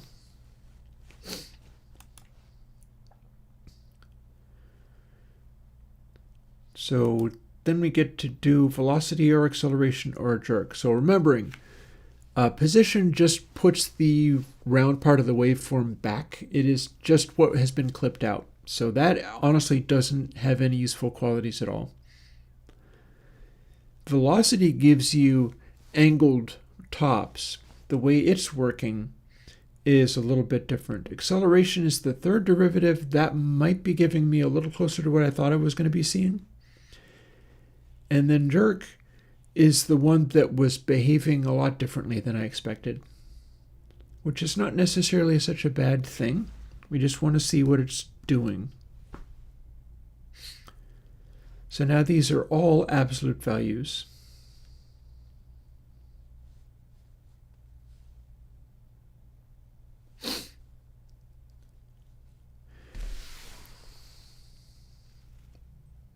This does have me wondering, though. So, I might be misunderstanding this. It's fine. It's okay if I'm misunderstanding this. But if we logically think about it, we've got a bipolar derivative signal flying around, and we're trying to figure out what to do with it. input sample is always adding that, whether it's absolute or not, times something else, which is positive or negative. So technically, we're only ever applying this as a factor of odd harmonics. So let's try this. I think this is going to continue to emphasize what I'm observing, which is if I wanted to have it be manipulating that in a different way, it would need to be times equals 1 plus whatever this is. That's a pretty relevant observation. But let's continue to see what we're looking at. I think input sample plus equals is on the way out. I think it's not going to prove useful for me. Or I can just chase the polarity of it and apply it that way.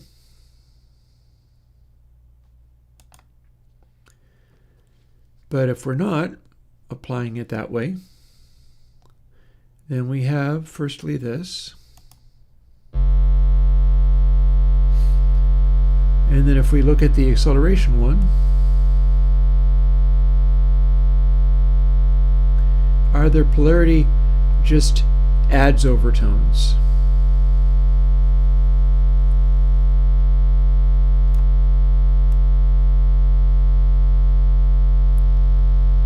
Also get a load of that. That's not affecting the high harmonics, but it's affecting the low harmonics a whole bunch. And if we were to run that one, this is the waveform we get.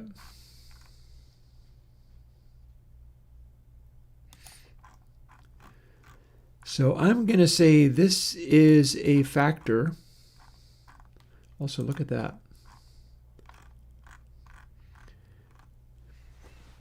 This is an interesting thing to be wrestling with. I'm loving the bizarre results we're getting out of all this.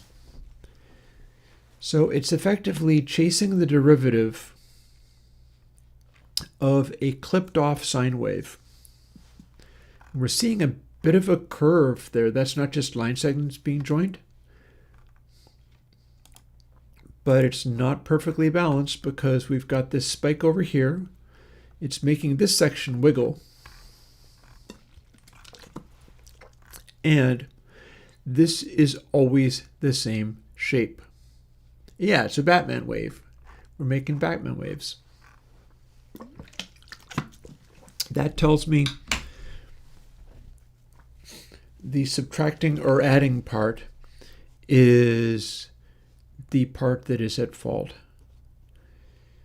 So it honestly doesn't matter whether I'm using an absolute function on that or not.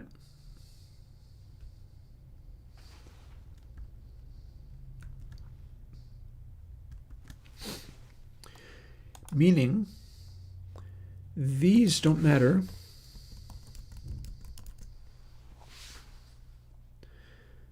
because that doesn't actually take away the polarity of it because we're always adding whatever it is that we produce. There's the problem.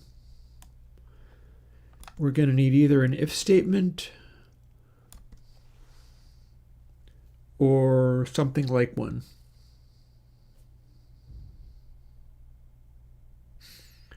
Could probably make it be fairly simple. Quickly go and re-explore the Batman wave, but without this particular behavior.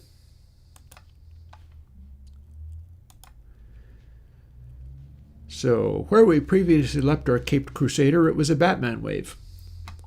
Now we're going to find out what it is instead, because we took away those absolute values.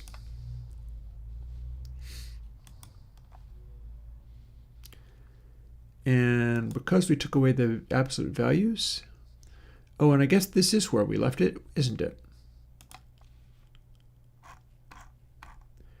If we take away the absolute values, we don't get a Batman wave. We get a goofy trapezoid wave with rounded qualities. So this is still not the thing I was looking for. but it's got some weird, interesting qualities. Also, if we got even gnarlier and included acceleration, pretty much all that's happening is we have an exaggerated spike on the front of it. So let's just assume we want to add all of these derivatives. Then what do we get?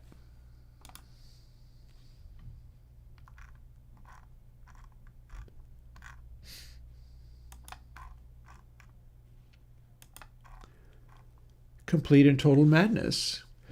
So isn't that amusing? We can generate that with derivatives alone.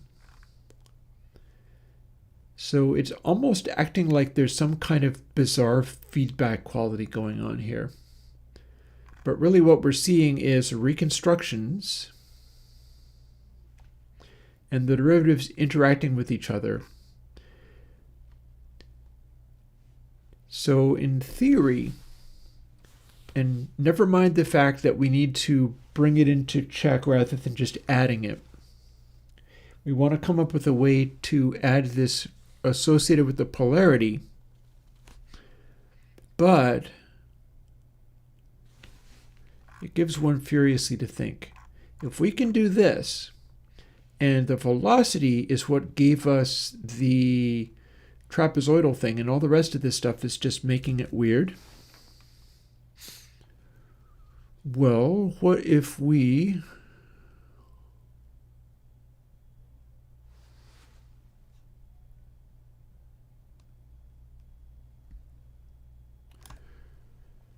so 0.1 more than 0.5.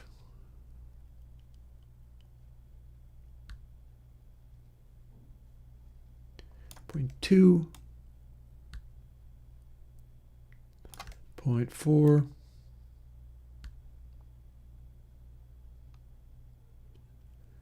0.8, and then 16, which would be 0.66 is what that would end up being.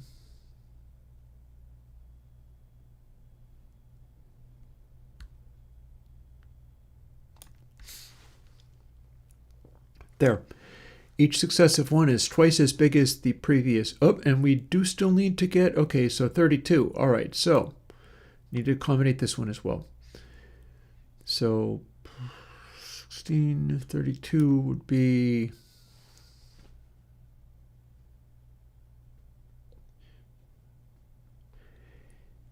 82.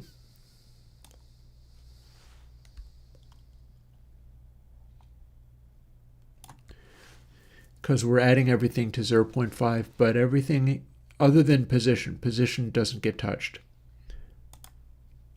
What do we make? Neat.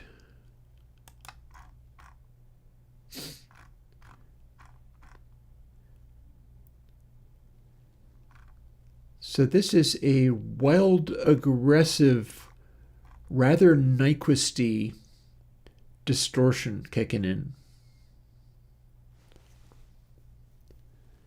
It makes you wonder what's going on with all this. So here's what we can try next. We're generating this, right? We get to generate this based on all of these derivatives. So what then?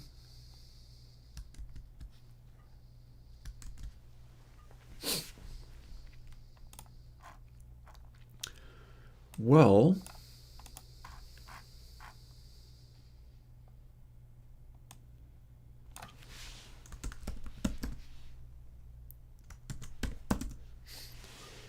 we can generate that, and then we can apply it as a departure from 1 as a multiplication factor, making it be possible to either multiply it or reduce it. And that is in parameter m.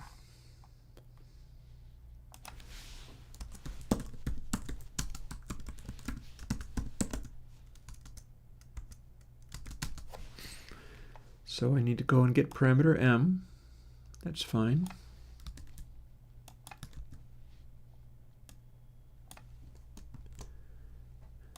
Go out there. And we'd better also make it bipolar. So wasted a little bit of my time there by just only copying that part when I needed to copy this. Boop.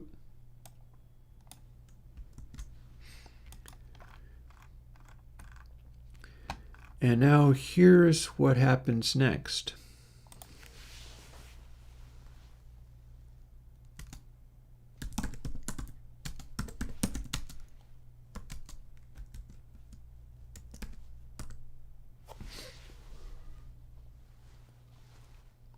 Bet you see where this is going.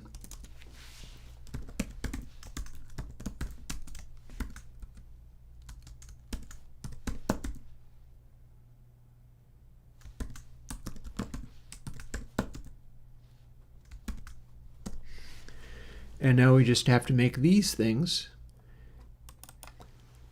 be relative to, okay, so I am now wondering whether I need to use these as absolute values as well. Let's start by seeing what happens when we don't.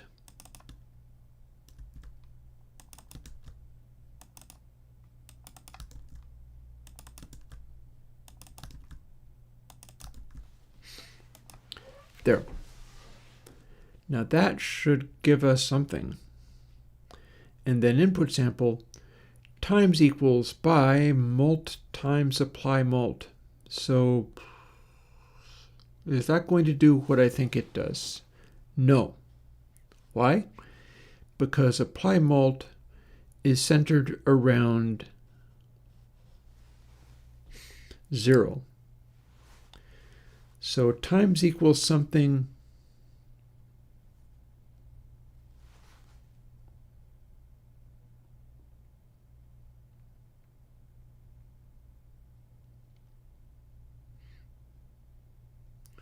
we can still scale it, I just have to go about it a different way. Mult needs to not go to negative numbers or be 0. Instead, mult should be simply parem m times 2. Then 0.5 becomes unity gain. And less than 0.5 means everything gets scaled down, including the output.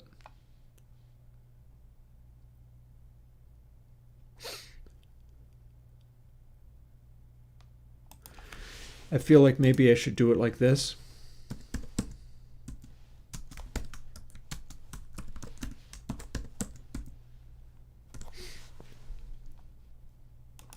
And this.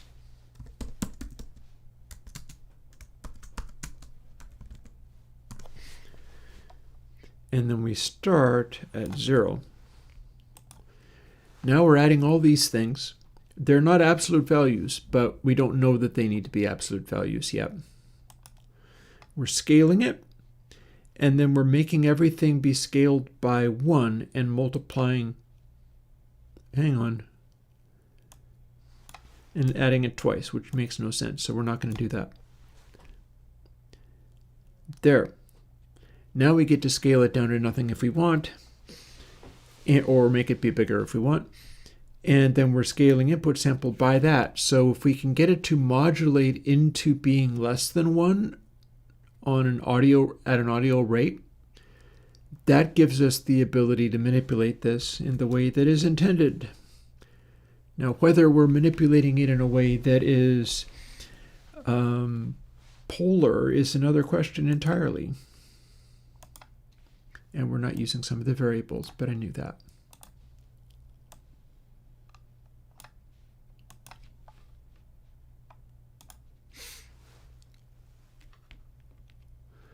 What do I want to see in the result waveform? I'm trying to get it to act as if I was applying a anti-aliasing filter. On a previous, I think it was last Thursday, I showed off a Signalsmith video where he was doing zero latency aliasing suppression using elliptic blep. I don't understand what a lot of those things are, but I did notice that he was doing stuff relating to IIR filters running at the Nyquist frequency. And I've made stuff like that. So I was wondering whether I could do something along those lines. And I'm understanding more and more why my initial attempts didn't do anything remotely what I expected, but they were doing weird things, and now I'm starting to see why.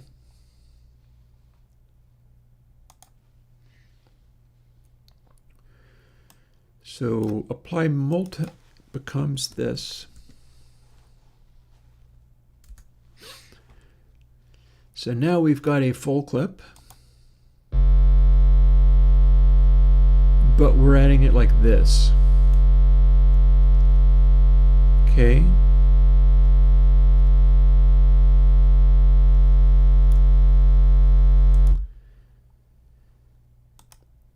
So if we apply that, here's what we get.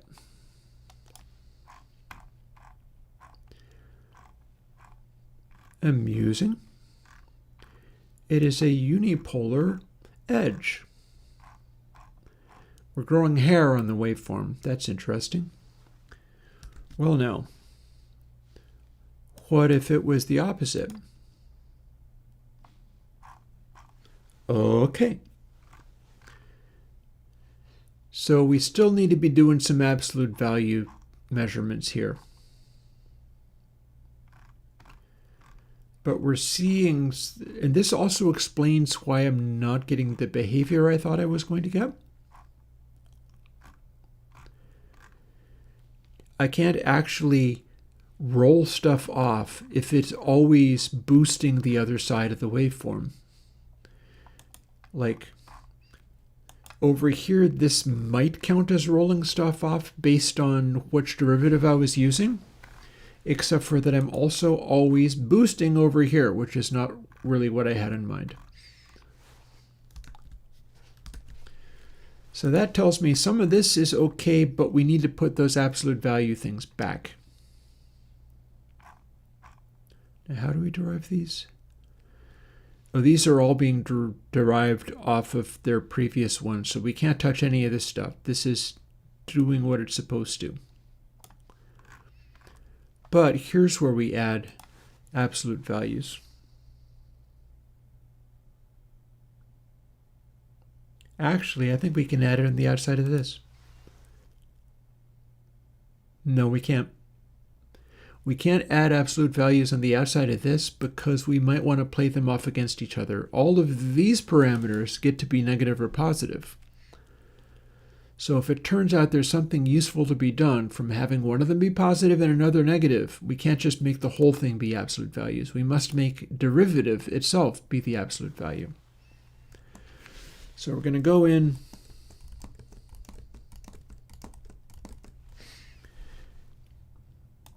and do it like this.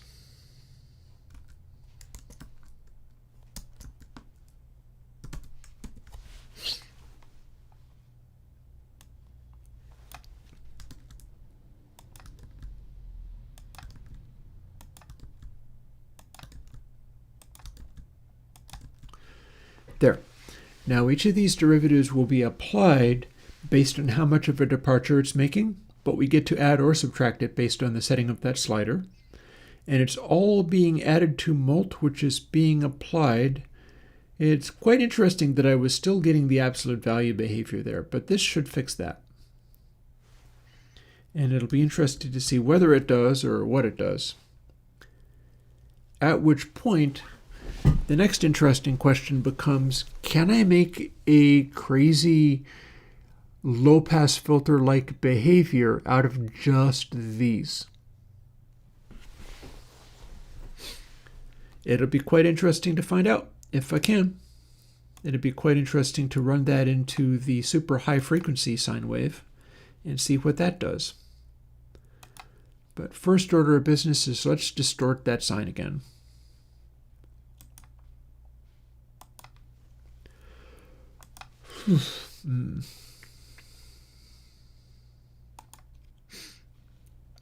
Okay. We were doing Excel.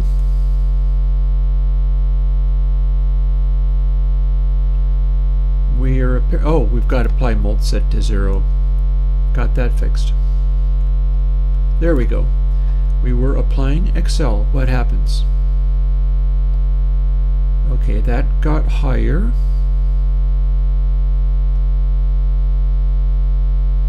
Ooh, okay, we've got a cancellation and then it inverts itself and goes back up again.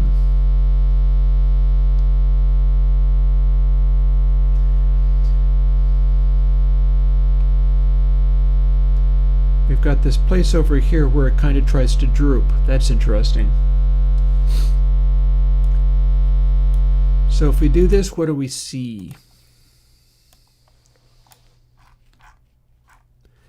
Symmetrical. It is symmetrical now. So fair game for doing some of these other experiments now. Now it's responding consistently regardless of where it's coming from and what direction it's going. That seems cool. I'm digging that. Alright, so what shall we try? Let's try that thing again. 0.51.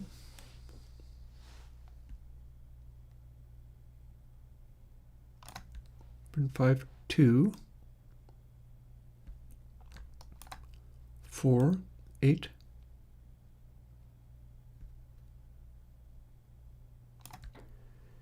And let's see. 66. And 82, I believe it was.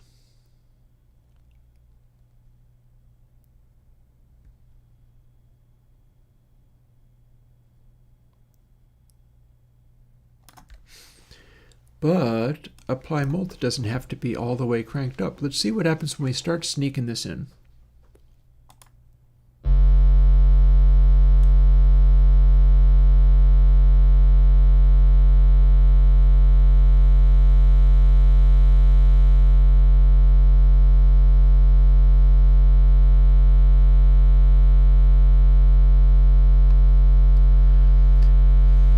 Okay, I think maybe we're doing the opposite of what it wants. Let's see what that did. Ooh.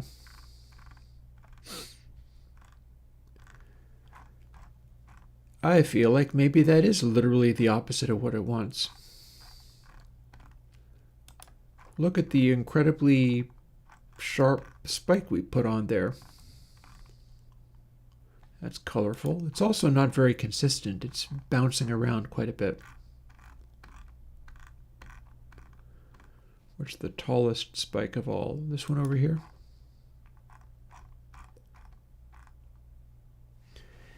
Yeah, we've got some kind of crazy wave shaper.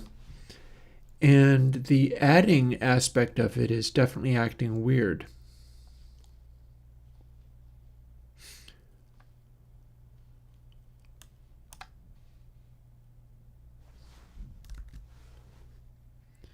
We're going to undo that.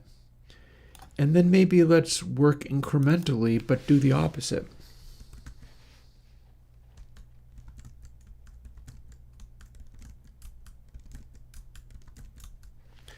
Because we don't necessarily want to be multiplying everything each time either. So we'll watch that this time.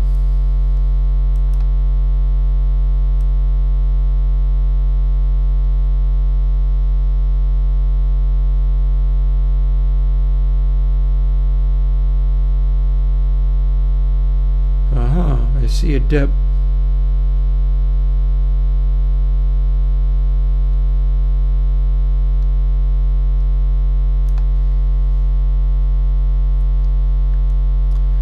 Well, you know what? We can magnify that.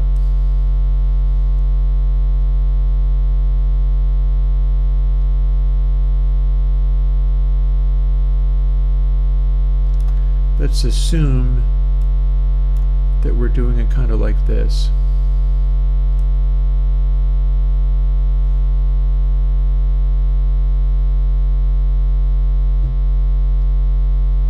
It always startles me when it goes boop and restarts. So 1, 2, 5 minus 4.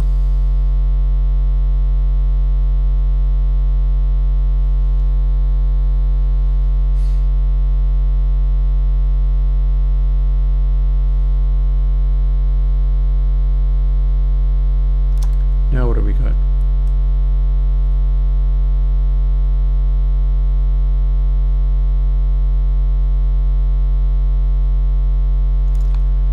I'm not quite sure what that's doing, so let's look.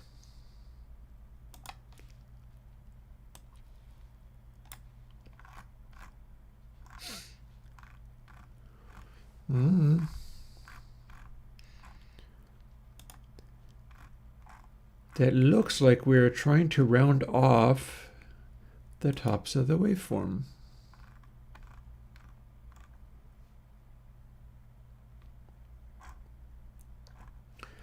But we're having a hell of a time taking off those corners.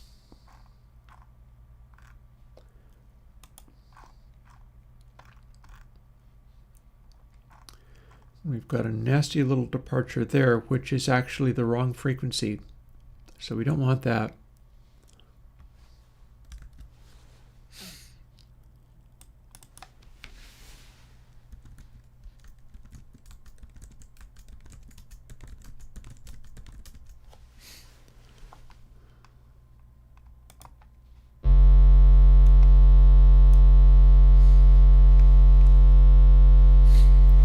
Well, I don't think some of these derivatives aren't going to be that useful, but what do we get?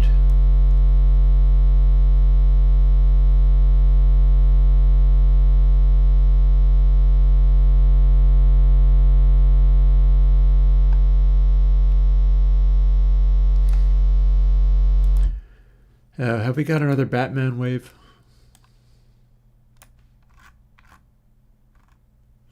We've got another Batman wave. An inverse Batman wave.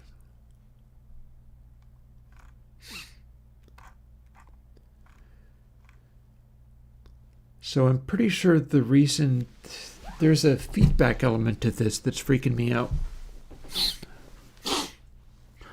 There's a feedback element to this where it is acting like it's bringing itself along.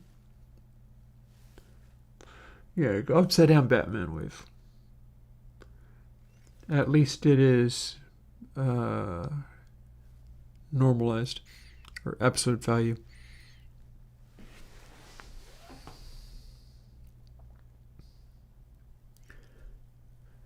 So it's weirding me the heck out that that curve persists. And it's weirding me the heck out that that curve like neatly inverts exactly at the middle of its travel. I'm looking to do these things to manipulate the sample right at the point of clipping. And that's not what I'm getting. Something else is happening.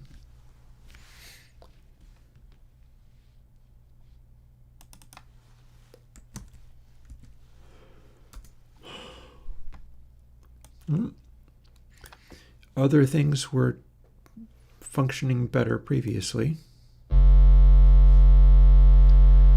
So velocity, not useful.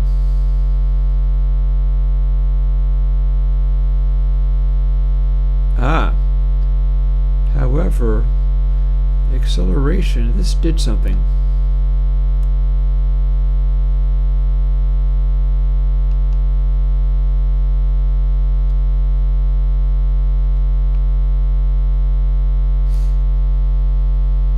Question becomes,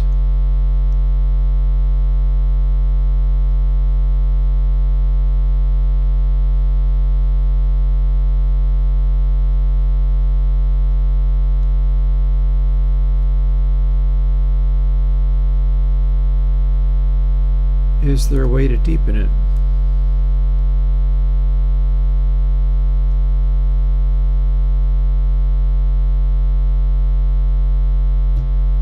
I feel like interleaving these might be the trick.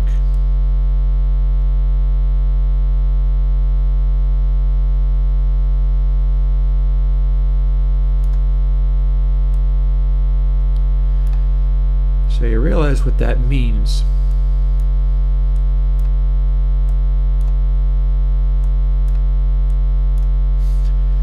apply mult controls all of these at once.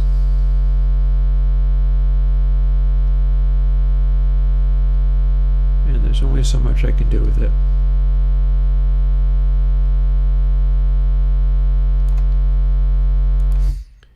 And having done that funny thing, what do we get?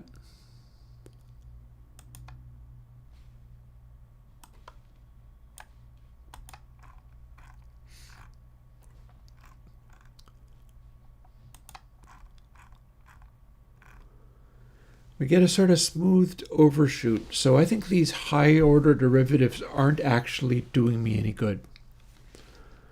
Although I approve of how it's still basically flat. But this is really not effectively softening the entry to the clip point at all.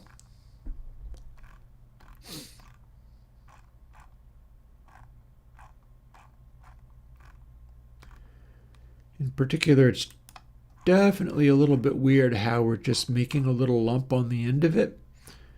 It is smoothed, but it is not what I would have hoped. So, seeing as we have apply mult dialed in already, what if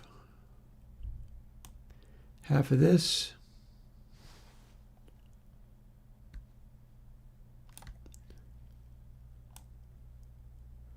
that's half of that, so half of that.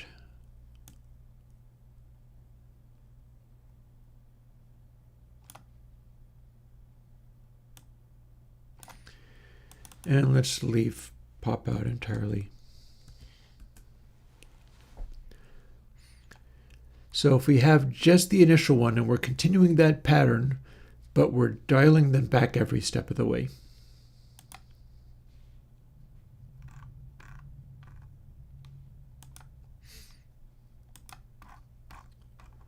What do we got?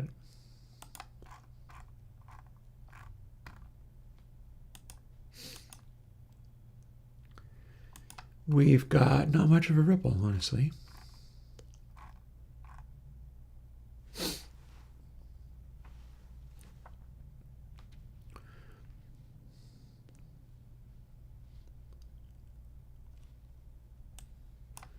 So if instead we were doing the opposite,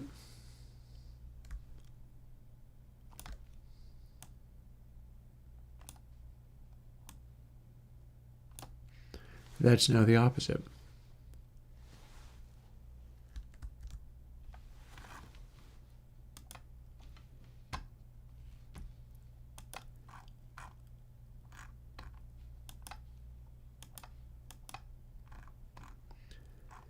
I'm not sure if I quite buy that. It looks like it might possibly be a diminishment, but it's not nearly enough. Although, one of the things I was working out was that clipping it this hard is asking for trouble. But if I go into a clip very gently, there's a little more room for fooling with it.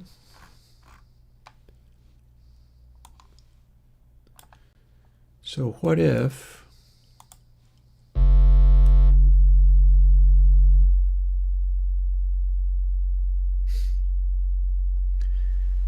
see, that's not clipping at all. And then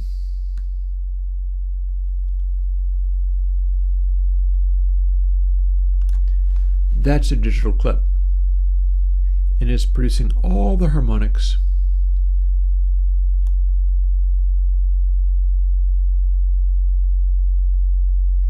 And this is us increasing them. And if we looked at the result of that, we don't honestly see a damn thing, and I'll tell you why. It's because we're looking at this thing in span, and that's like 92 dB down. We get to fiddle with that stuff, but it's not giving us a useful, we don't get to see that show up on the meter. Or rather on the waveform. We do get to see it show up in the meter. It looks like this. But that's 90 dB down, so you can't visually pick that out. So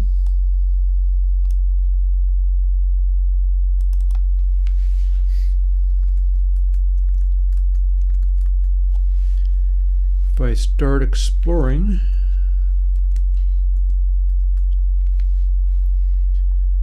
what these do,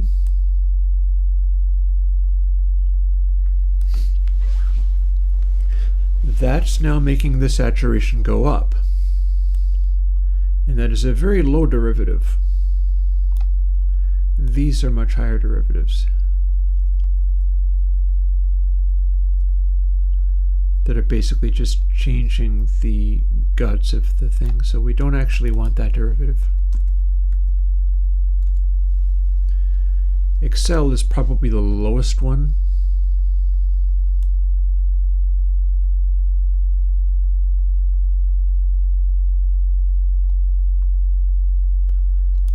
And that's the result.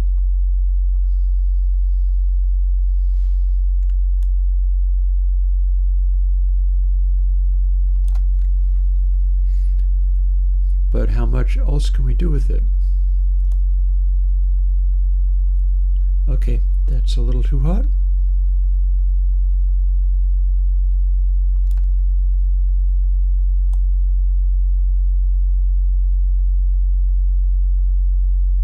Oh, don't tell me.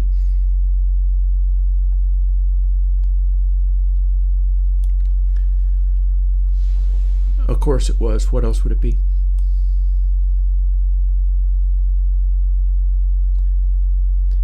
Also, the laptop sounds like it's an airplane taking off, but that's because it's straining trying to run span.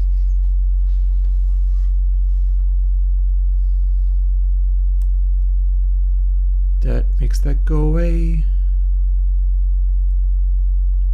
And that makes that go away.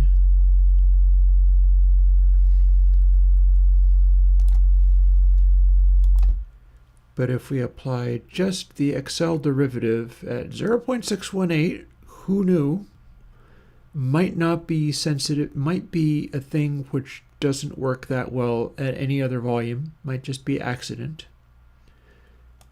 Not that we're going to be able to see it here, but that neatly took away the super high frequencies of going into that.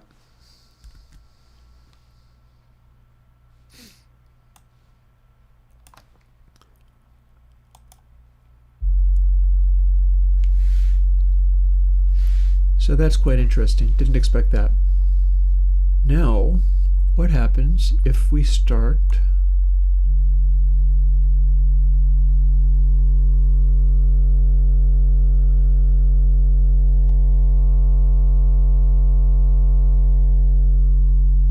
well, that's colorful. It's hanging on.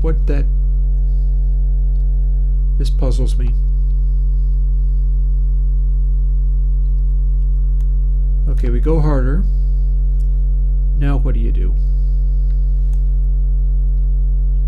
Okay, that went away again.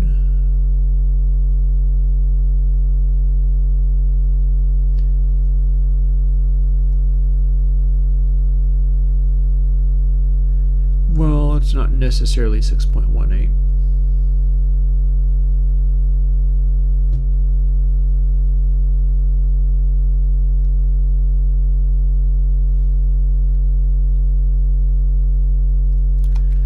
Like 6.33 or something.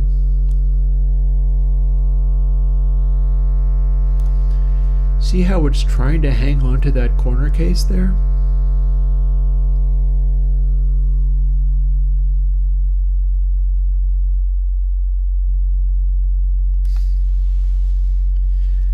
That's weird and interesting.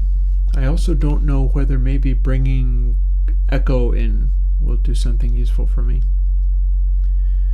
I also don't know whether these could take the place of that.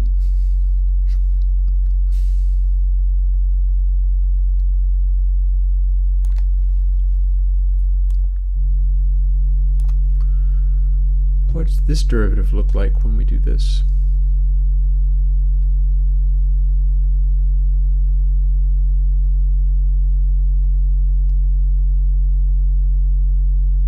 I'm going to say that looks unhelpful. We can do bad things, But I don't know if we can do any good things.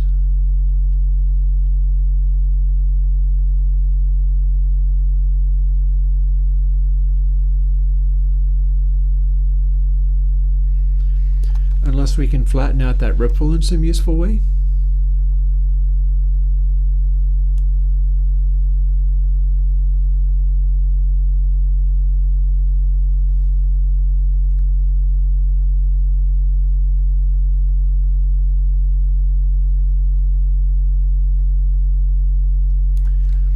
Maybe 625 is the magic number for this guy.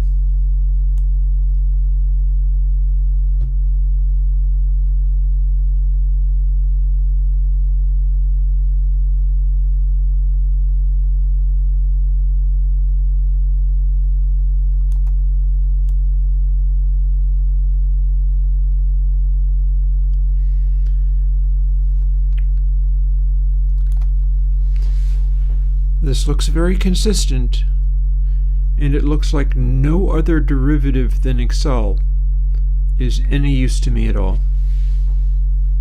Like, we can do these other ones, and they just make things go crazy. And I remember from fooling with them that they do tend to affect later and later samples, causing these weird side effects. Mind you, I don't know whether fooling with velocity would do anything, so let's do a quick little wiggle on that. Because we do have this one here, which is doing something interesting, and nothing else seems to make any sense. What do we got? Oh, that made it worse. And that's affecting stuff sort of deep in the middle of it.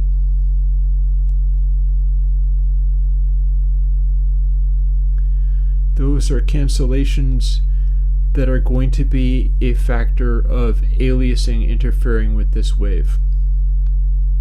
Look at the way they're moving. The way that they're interfering with stuff, that's going to be aliasing, meddling with things. Don't love that.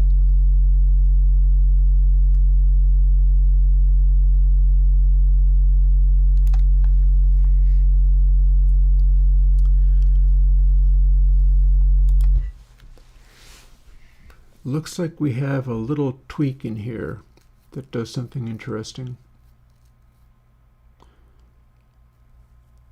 So it does make me wonder. Firstly, we don't know what this sounds like, but that's a whole separate story. It might be that all of this is a side project, because this might be the only worthwhile thing being learned from it.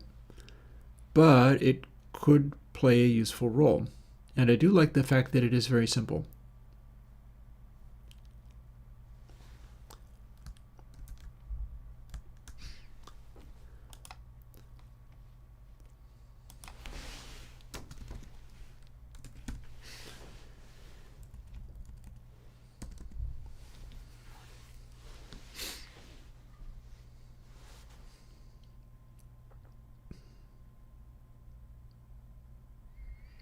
Technically, that's 0.5 plus 0.125.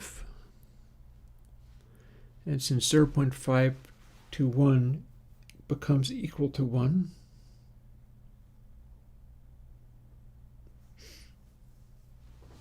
no, my brain hurts. Ugh. So we don't need some of these things.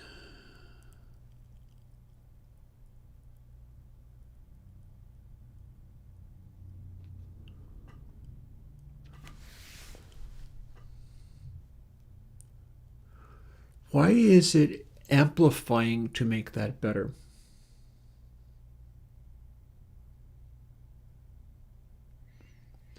We got an absolute value for a derivative. We can add or subtract using acceleration, but it is adding that is giving us a result. Mult times apply mult, that's 0.5, that's unity gain, plus 1 means it's this small derivative, which is positive because it's an absolute value. An input sample times equals mult, we're boosting. Why is it making a more smooth transition into clip when we're boosting? Also, what does that mean to music? Rather than just... Also, what does that mean to the high frequency sine waves? So the answer to that is going to have to wait for a moment because I got to go and thaw out some cheese for my tacos. And I'm going to put on some kind of piece of music just so as you can hear something, and I'll be right back.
Hey.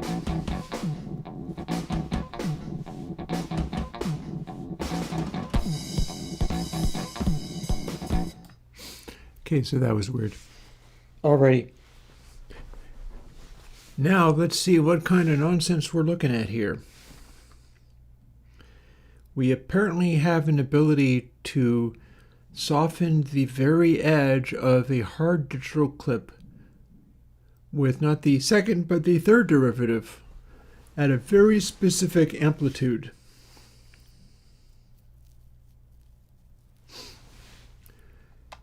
I was going to see whether I could do this flip business. What's that mean?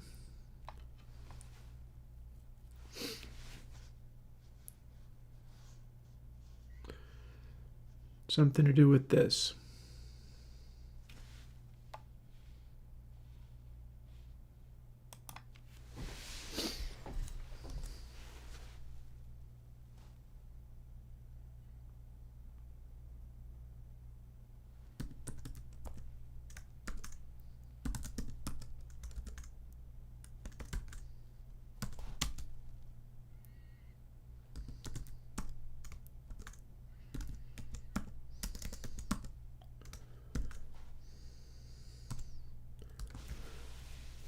And there'll only be two of those because those are the previous correction.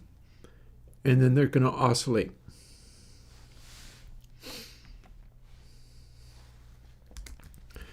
And none of this is within a country mile of elliptic blep anti-aliasing though. But what the hey. We can but try. I'm going to see what happens. I'm going to see what this does, if anything.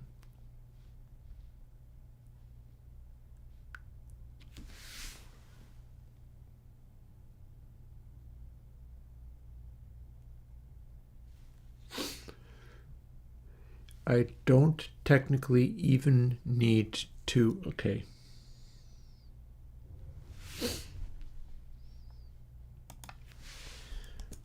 All I need is a little bitty delay line. That's all I need.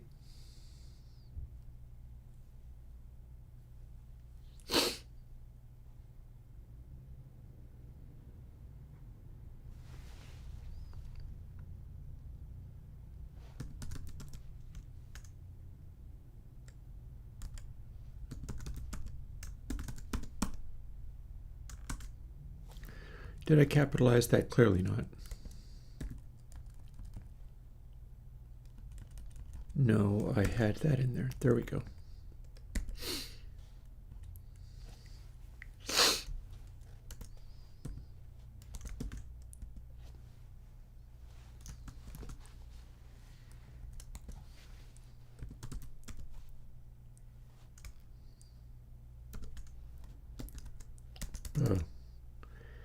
Boy, I can't do anything today. Look at me.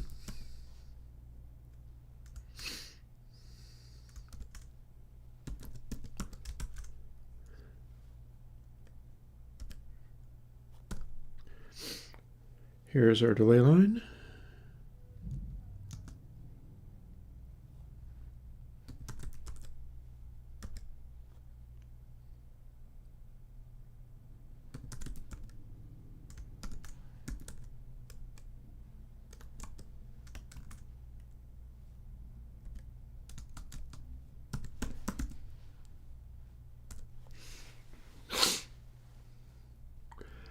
You double click it. I changed it so you double click it just like it's going to be in Console X3 so that I could make the border be smaller. So reset isn't gone. It's just like with any of the knobs, you double click them to go to a default. And with any of the meter displays, you double click them to reset them. Granted, that is more clicks than a single click.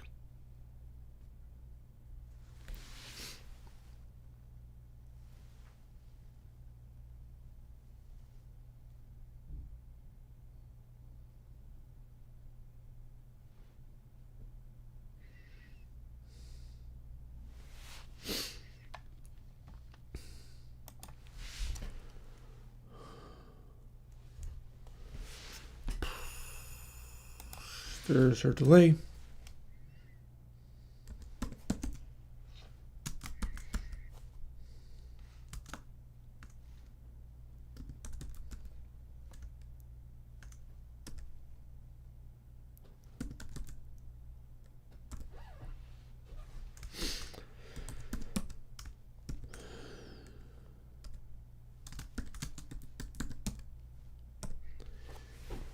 There's us adding the 2 samples ago.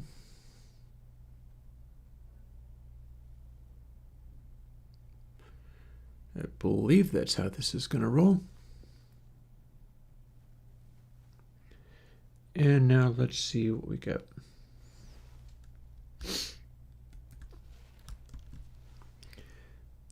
We are still only at hard clip.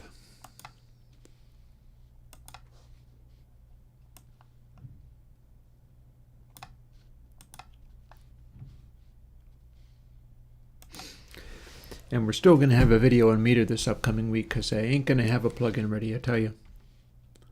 Not with this coming the way that it is.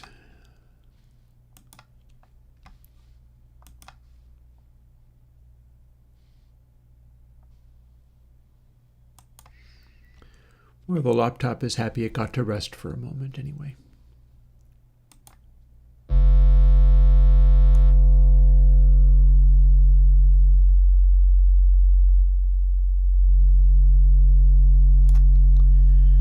So here's where this one goes. Up. It has to be a 0.5.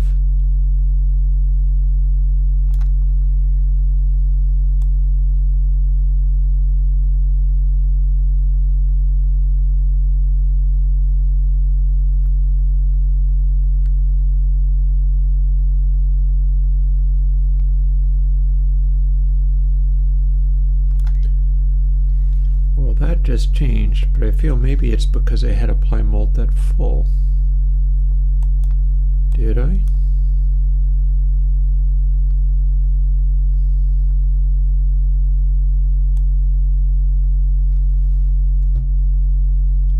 Clearly.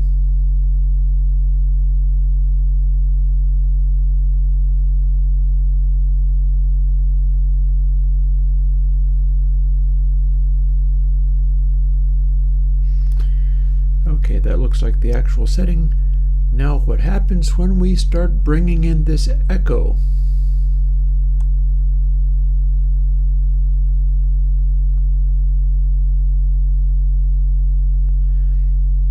Not necessarily anything great, but we have flattened that out. So that's interesting.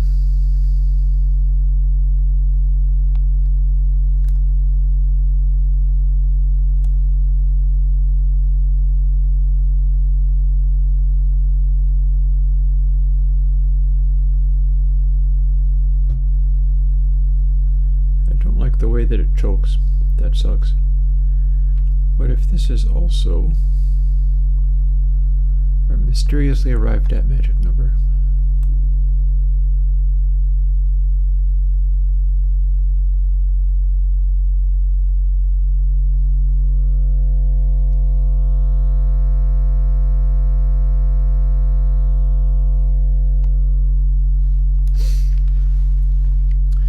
Okay, amusing as that is,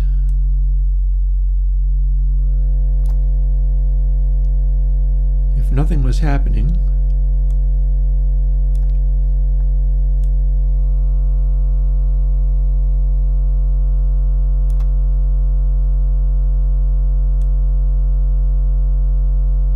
oh,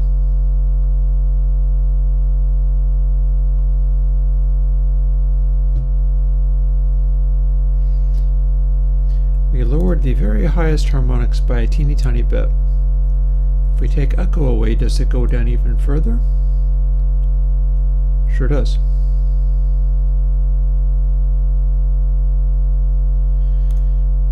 If we make that be... yeah, we're just lowering the very highest harmonics by about 6 dB, which doesn't seem like a lot.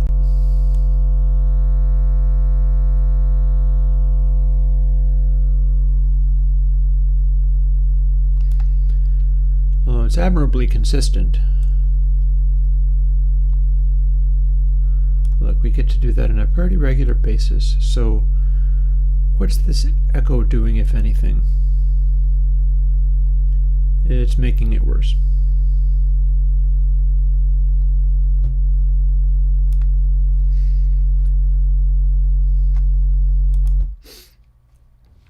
Okay, time to get a little bit more aggressive, possibly to the point of needing to shut off the speakers, because we're going to do sweep up.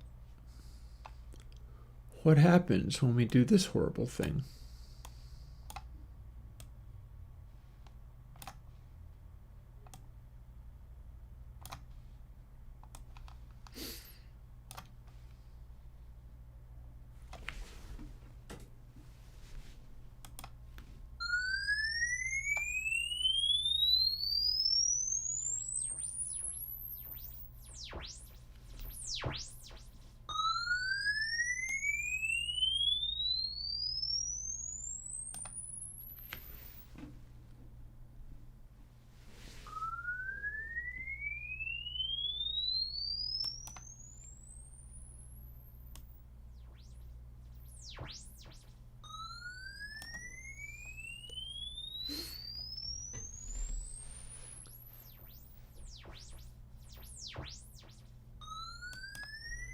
Without any of it?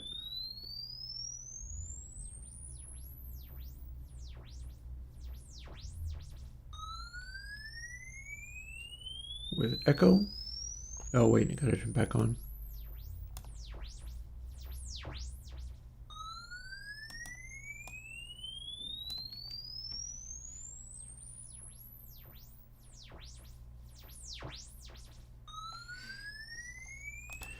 Okay, that's already too annoying, so what we're going to do is just only loop the very highest frequency part. It is a world of pain already. Let's just make it as bad as possible.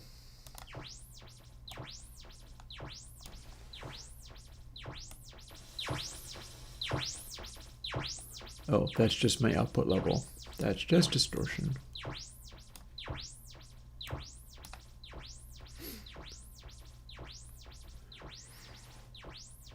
So as we add that little tweak, here's what happens.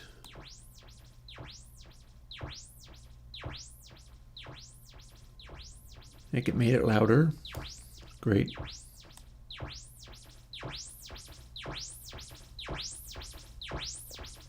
That definitely made it louder.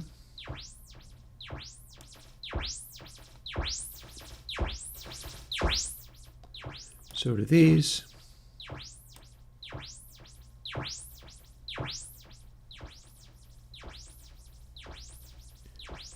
Ah, but now, maybe this starts getting more interesting. We start with that, but we have all these other derivatives hanging around. Can we make them do something useful? Because we start with acceleration being available there. I doubt this is going to do any good. Yep, nothing.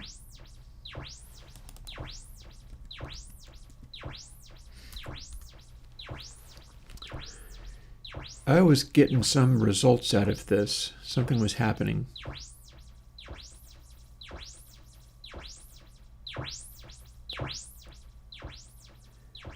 Yeah, that liked being that way.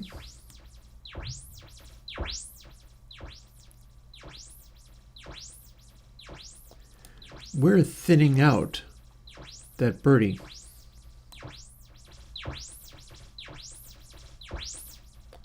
Well, actually, that's just making it worse. Okay.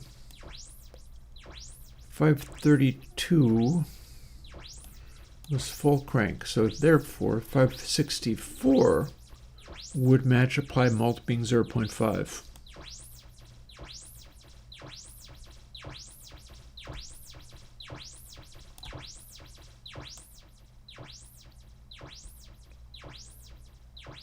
And that's going to make everything else a little gentler.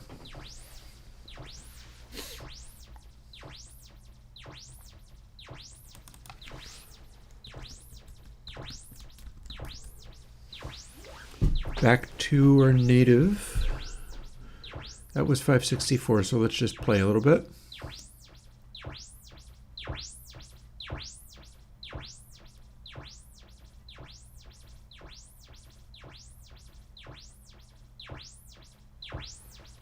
$564, return.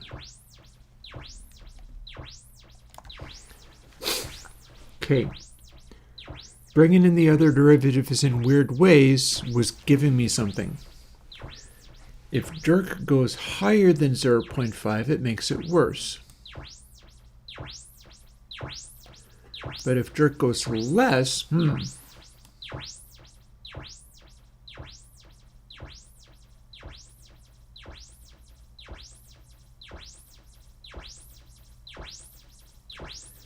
but that's definitely making it louder again.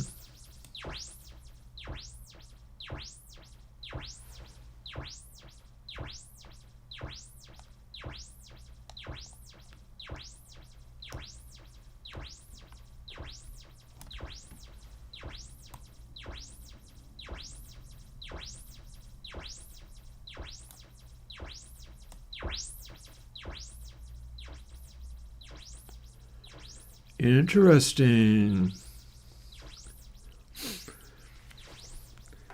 I think I see a pattern emerge. So 628.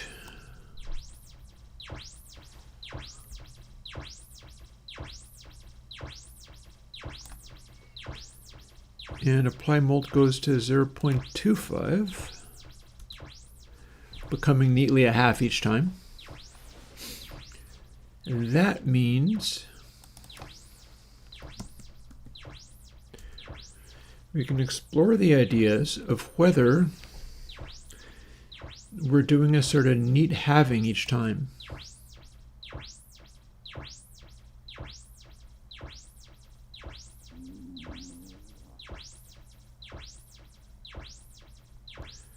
There's a certain logic to it, although there's no reason that it would need to.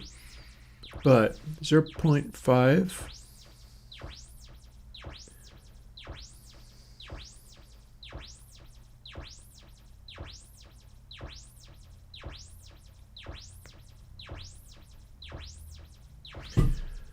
436.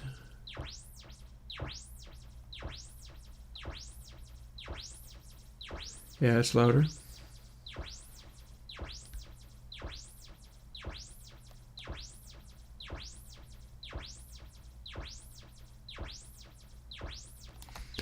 Although, you know, I could just crank it out all the way and use apply mult.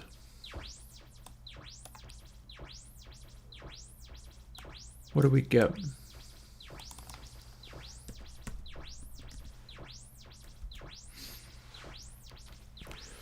And 0.5, halfway between 0.5 and 0.75.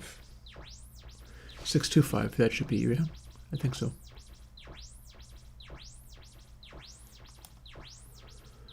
And then if it continues,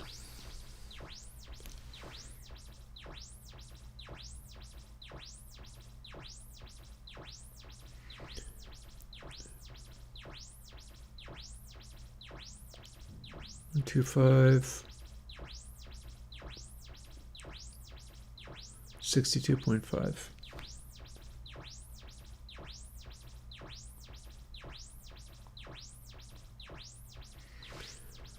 Four, 3, 7.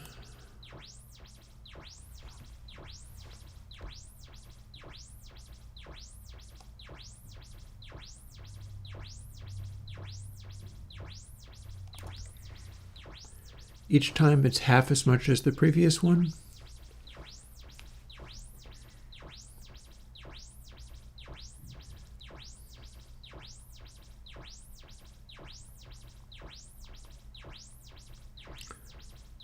$31.25.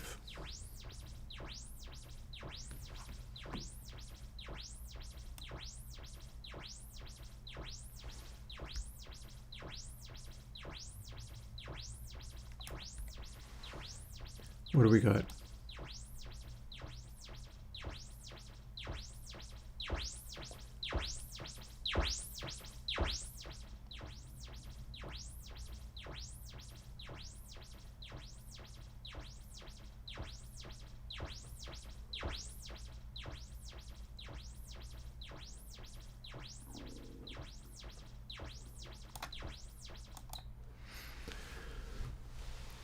Okay. So that was weird, but something happened. Third, fourth, fifth, sixth, and seventh derivatives all playing a role in a way. I'm not at all sure the sixths and sevenths are doing anything useful.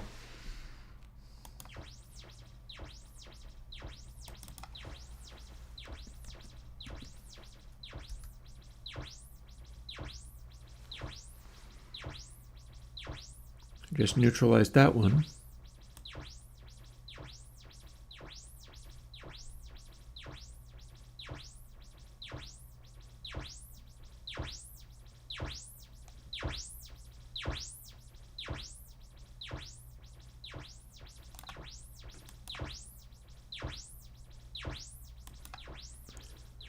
Different parts of the birdie are vanishing.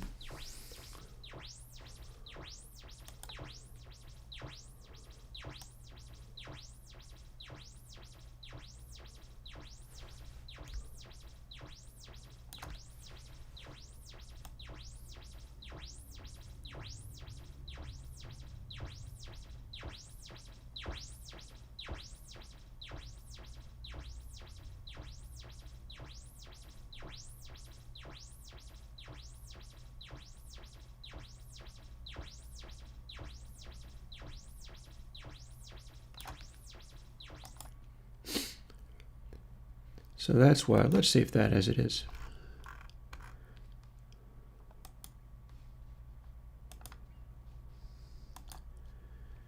It is producing some kind of effect. Hard to tell what that's supposed to mean.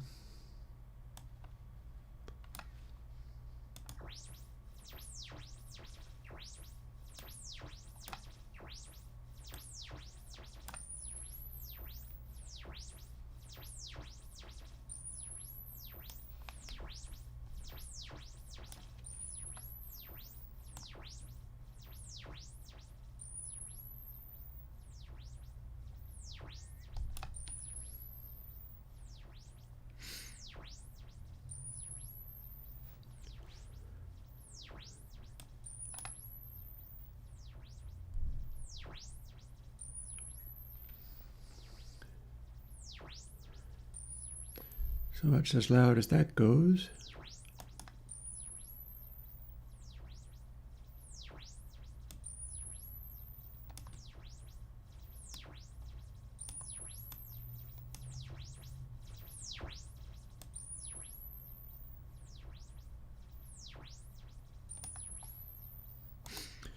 So this started with a position where it was able to take the top edge off of a clip on a sine at a really low frequency. But we've just added a weird thing that sort of fights and conflicts with extremely high frequency aliasing birdies to make them be weird or different or changed in some way. And I don't know whether the solution to that is simply continuing the series. But we're going to go back to the original sine and see where our cancellation mode stands.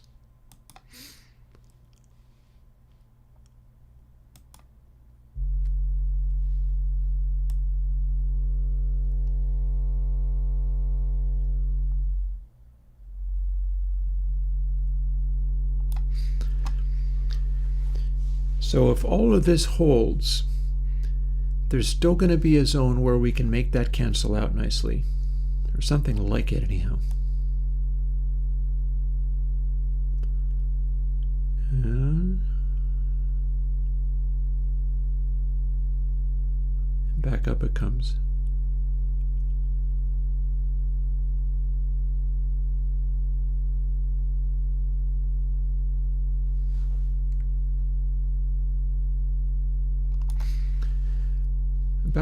0.05. Alrighty, that's interesting.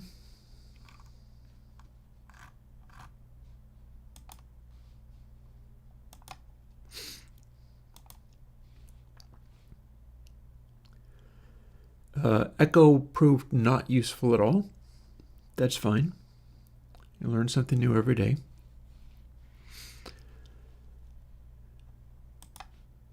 Now we run audio into it.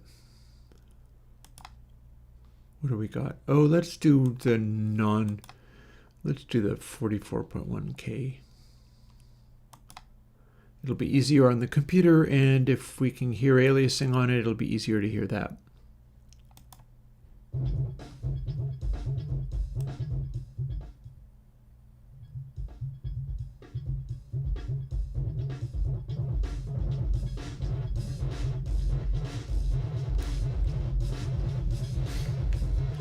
Okay, that's amusing.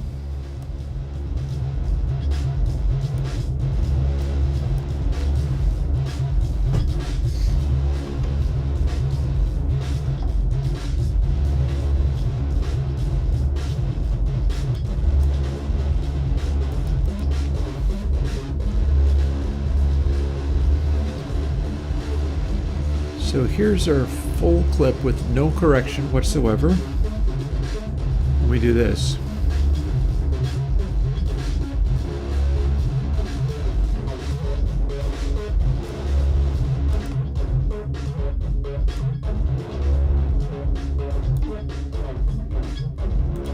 Back to 0.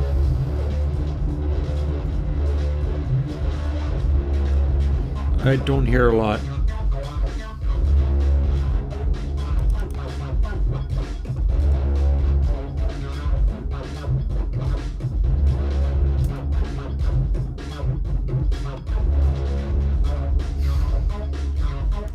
That's not helpful at all.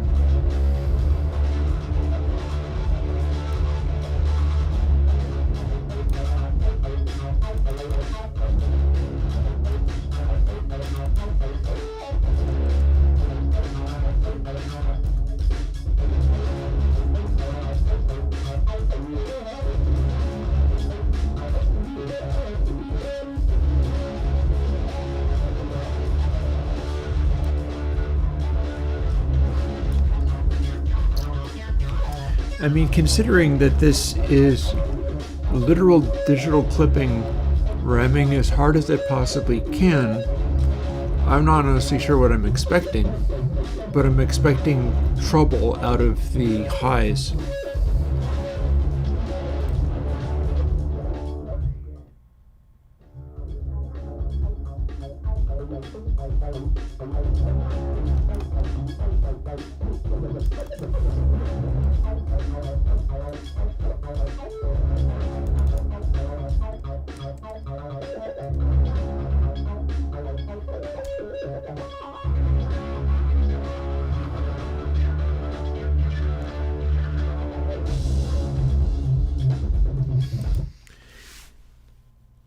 Might be doing some good, maybe.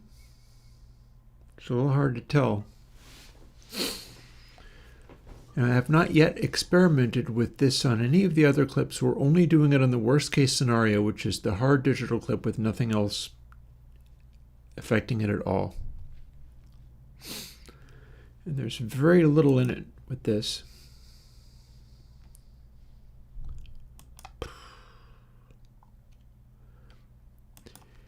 Mind you, if it's able to work like this, then I do get to simplify it quite a lot. Also, I'm looking to find out whether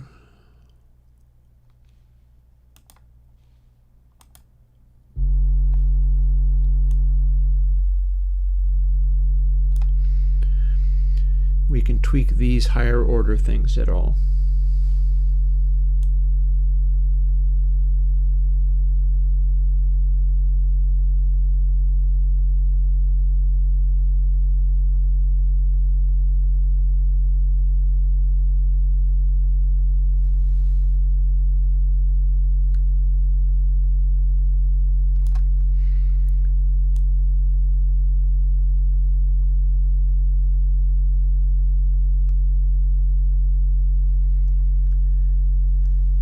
I'm not sure you're helping at all.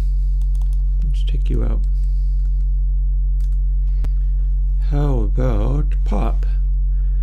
Maybe we only need a few of these. Maybe having so many of them is not helpful. How about crackle?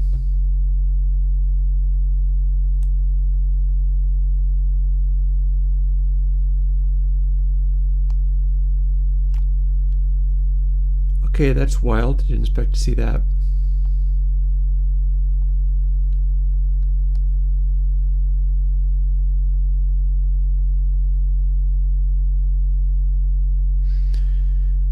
Okay, that's its maximum cancellation down around here. That's super weird.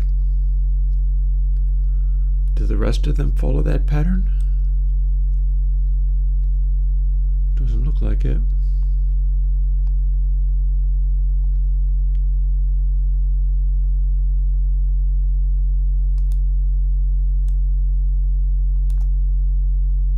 How about you? No.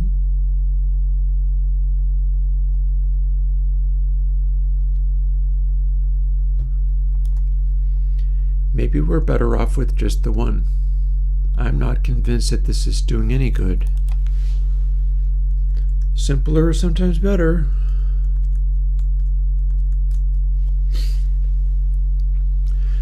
So we started with doing it like this.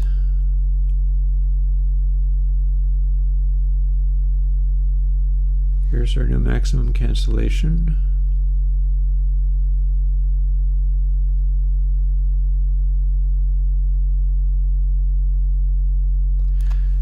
Let's assume that's our lovely golden ratio showing up again, 0.0618. Now what happens when I start to bring in the very first of these? Okay, it interferes with that.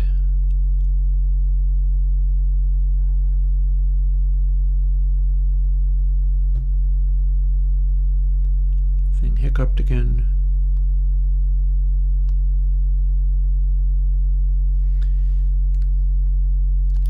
I honestly feel like maybe it is simply the third derivative. Although I haven't yet tried ignoring the fourth and including the fifth. After all, we're ignoring position, we're ignoring the second derivative, we're using the third. What if it wants evenly or odd-numbered derivatives? What do we got then? That would mean ignoring jerk and including snap.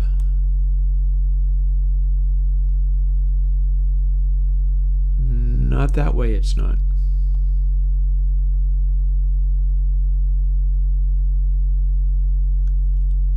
And not that way.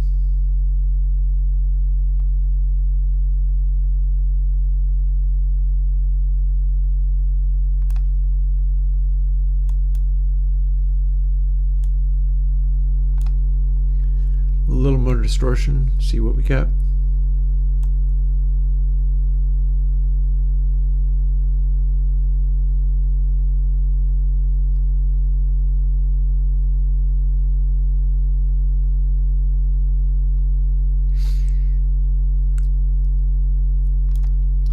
Okay, but here's the challenge.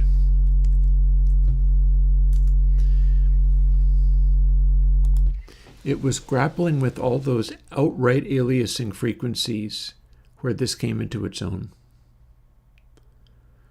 What we see here is that third derivative is working fine on just an onset into clipping. But it was helping a little bit, not much, on the crazy, horrible aliasing stuff up here.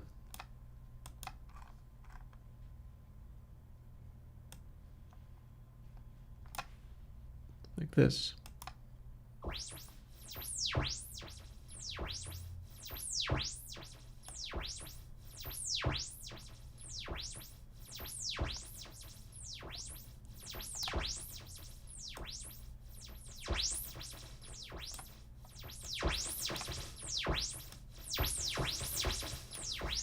Okay, definitely not that. That's way out of line.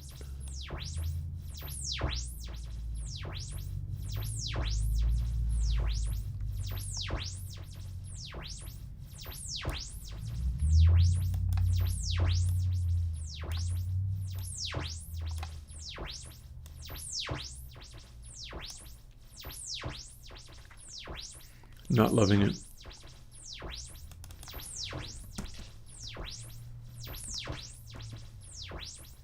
Oh, that's a mistake.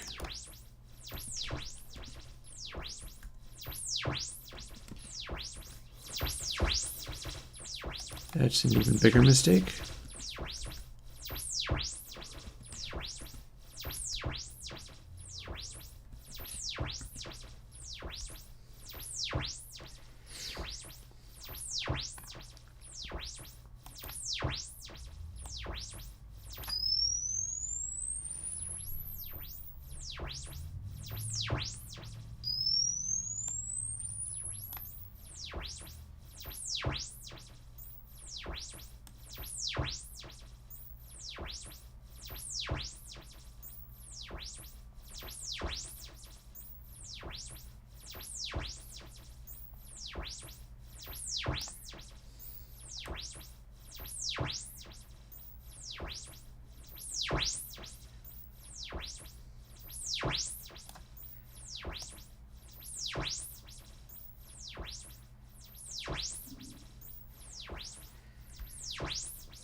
Just making it louder.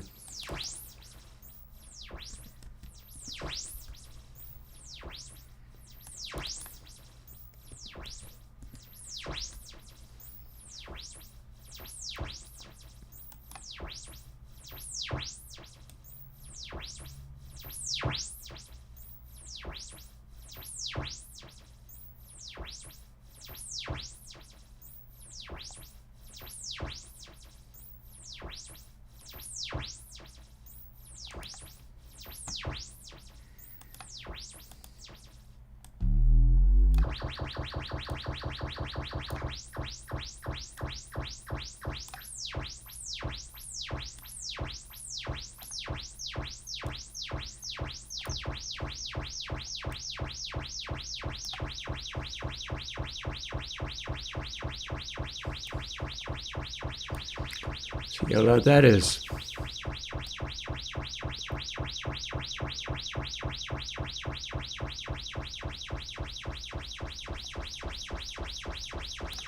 Well, we get to change it around a lot. That's very different.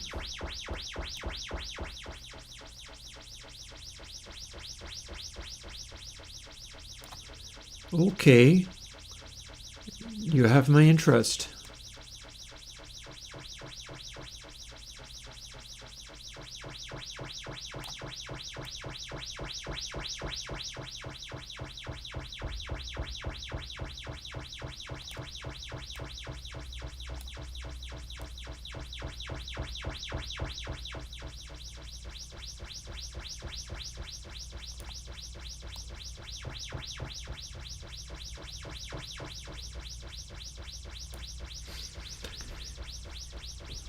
Okay, weird, but okay.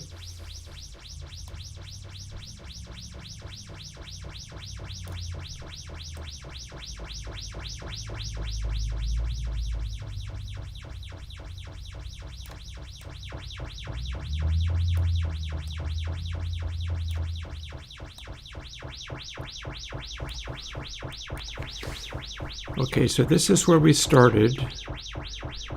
It's around minus 24 dB. Now what?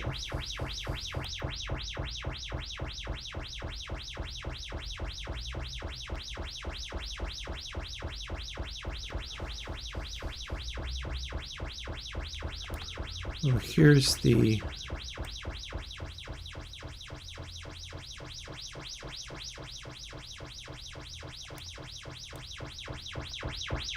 okay, not you.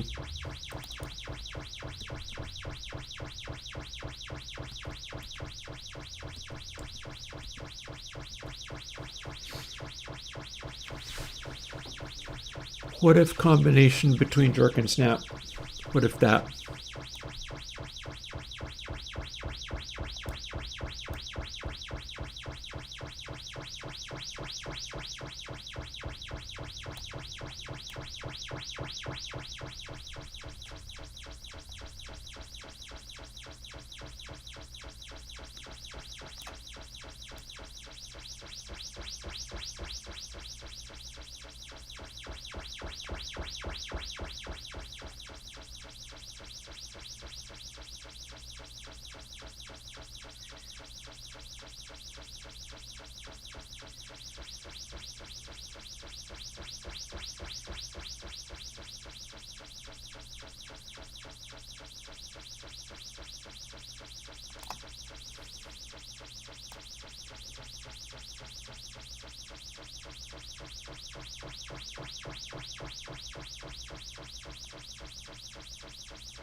Okay, this is weird, but okay. We're going with it.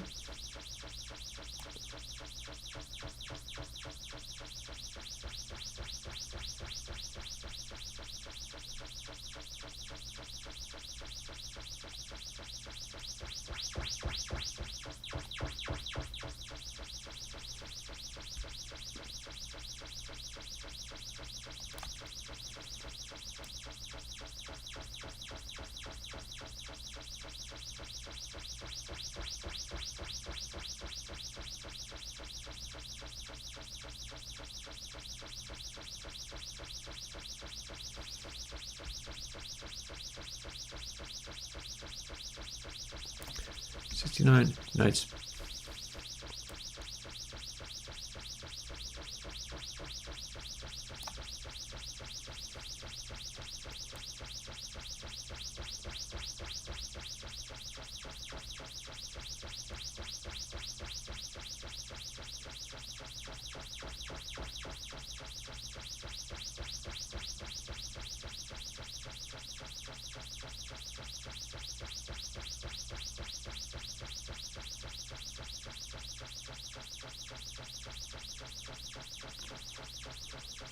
And 2/3.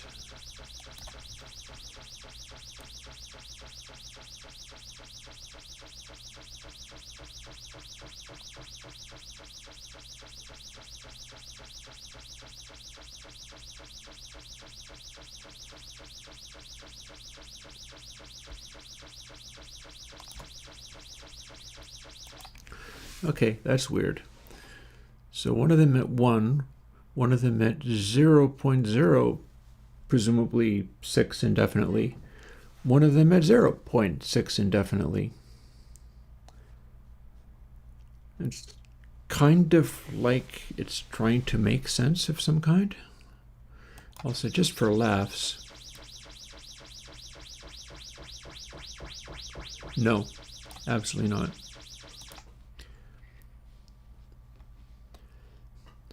So if we have this strange beast, then we try to run audio into that.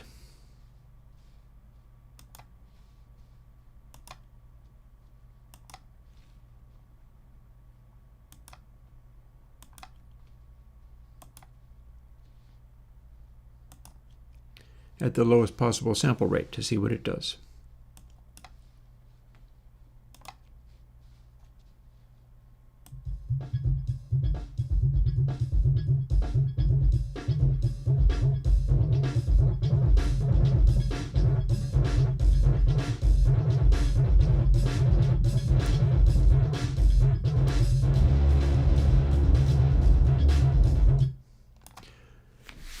The hi-hat sounded the same no matter what I did to it. That was weird. That was weird. Let's try it again.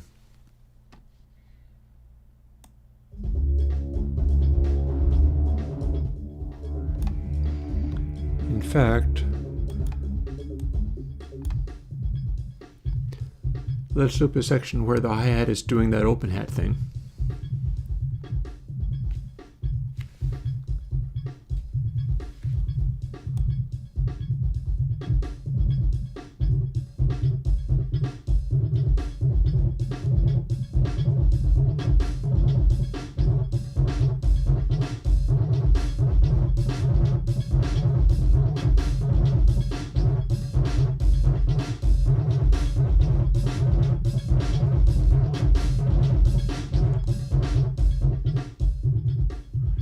That's weird. Note I'm not saying bad. I wouldn't call it bad. That's just weird.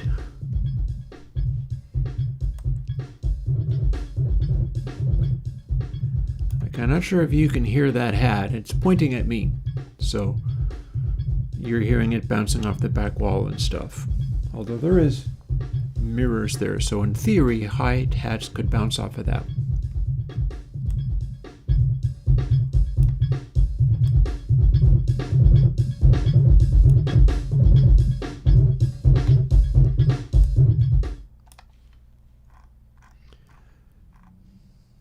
Tell you what, let me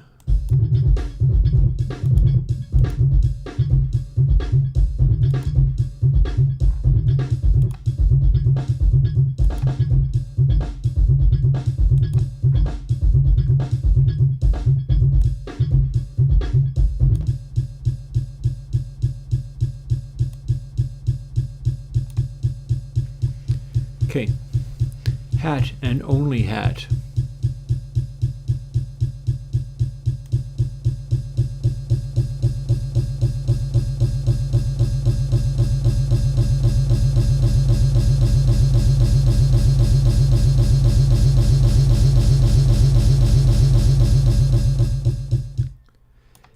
And that's multiplied by 100. I don't even know how many dB that is. Weird. This is weird. Not bad. Not bad. But man, this is weird.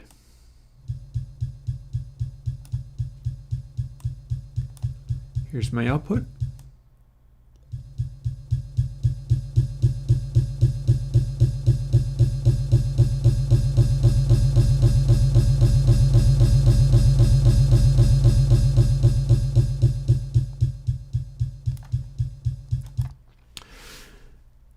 It's not changing. It's not changing when I push it harder. That's very weird. Different sample rate. Alien Kittens 96, same scenario. Now what?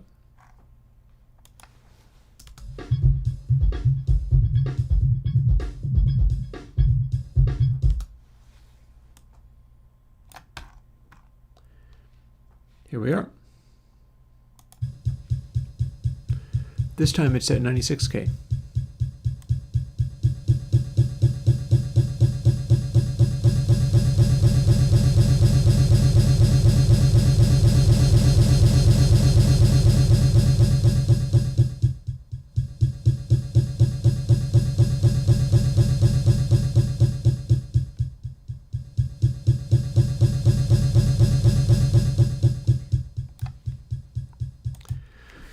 Other than I think it sounds a little bit better, I still don't hear it changing at all.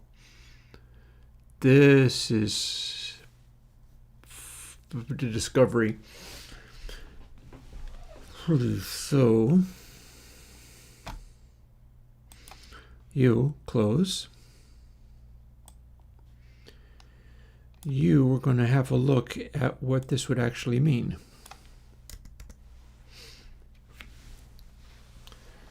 So, apply mult.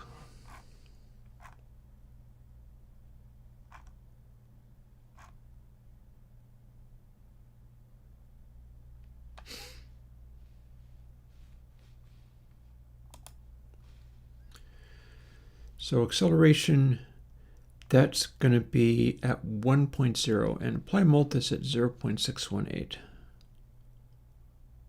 Mind you, that's times 2, so we can't actually assume we're going to be playing with our lovely little 618s. Ain't necessarily so.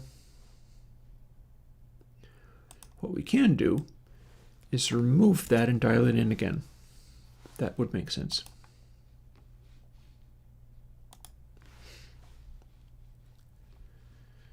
So XL becomes 1.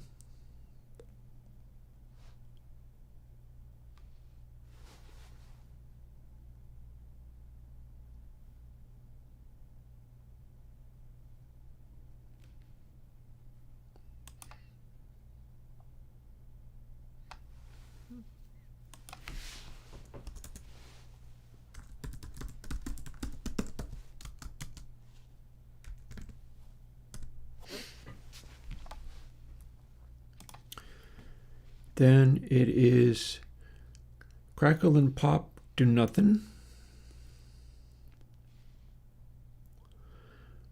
Jerk and snap are where the rubber hits the road. So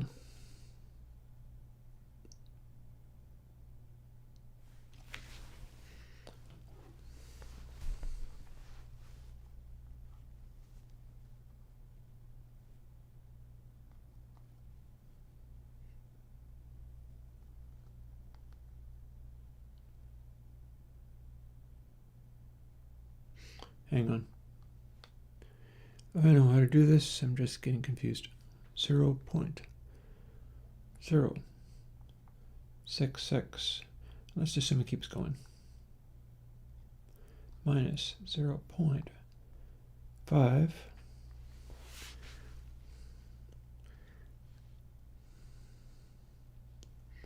was negative 0.4333, etc., times 2.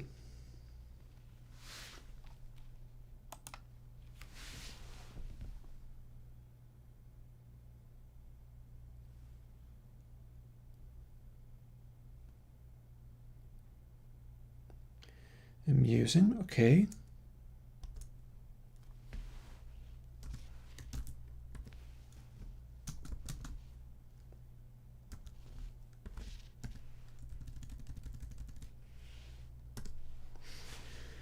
That looks to be what that one ended up being.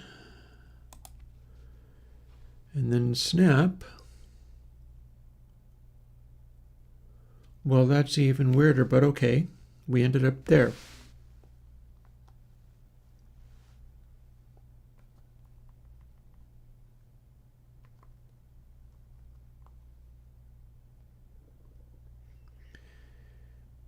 Okay, so that became 0.16, etc.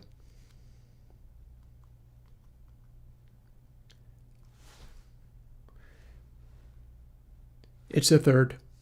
That's a third. That gives you exactly a third. Snap equals exactly a third.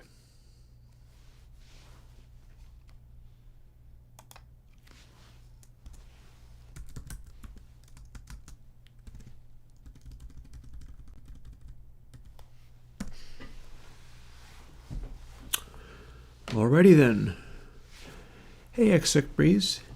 Going pretty good. I'm actually going slightly over time, although I won't go slightly over time by very, very much. But I invented a weird thing, which appears to be able to let me do really, really, really hard digital clipping without affecting highs. And that seems odd, but I'm still experimenting with it. So let's see what else we can do.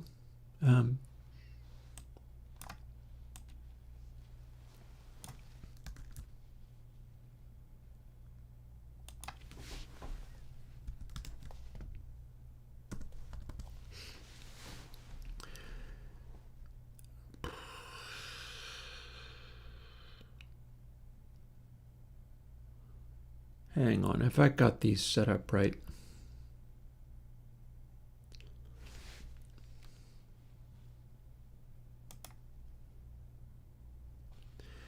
Yeah, snap is the one that ends up as third.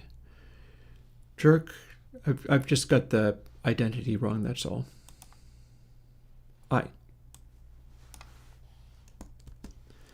Param I, that's the one.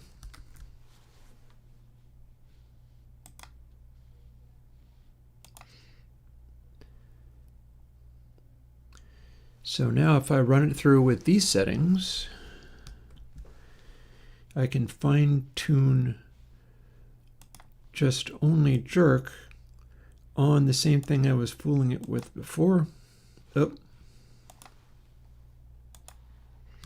Got to quit out of there first. I know acceleration has to be 1, and snap apparently is literally a third. That's what that ended up being.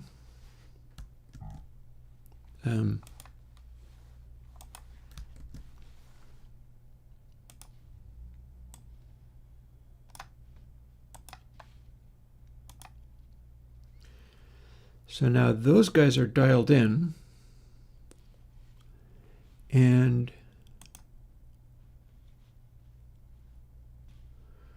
we return to the sweep, horrible as it is.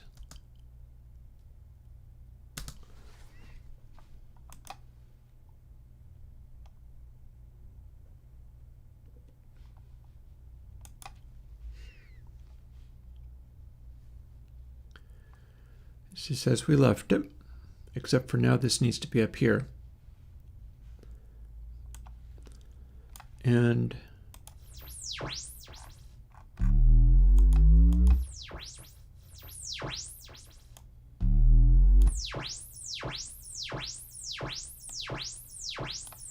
now we try to dial this in.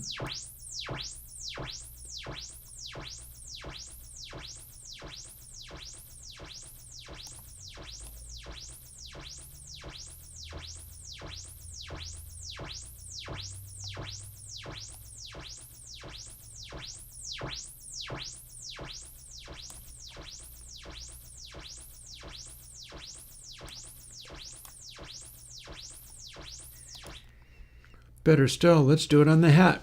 Let's do it on the hi-hat. We already know that's horrible aliasing problems, but what happens when we run it on, not that, not you, 44.1K hi-hat, or at least maybe just this section.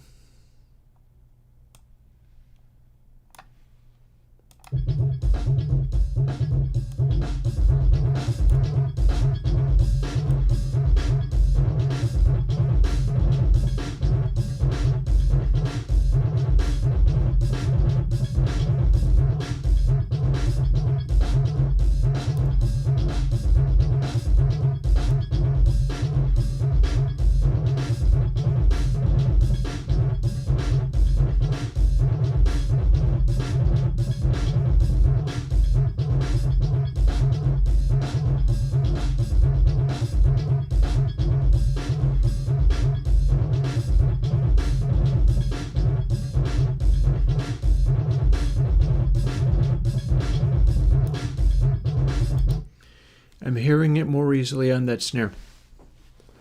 That snare is kind of tuning its air in such a way that the air of that snare head is turning into something.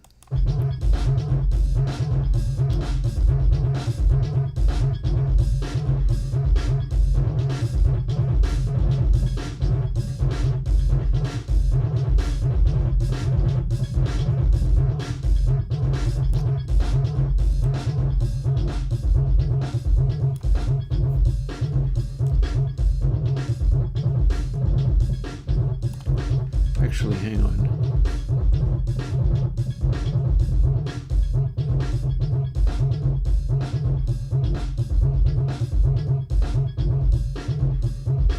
There we go.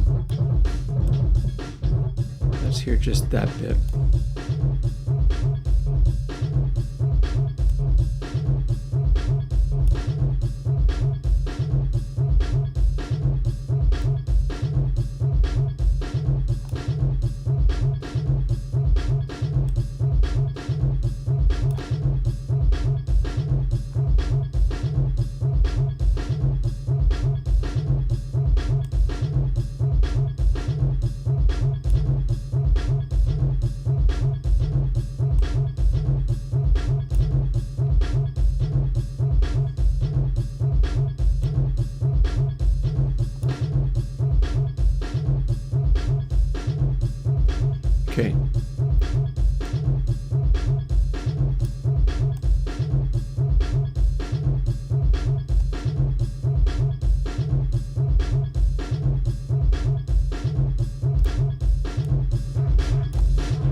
0.968.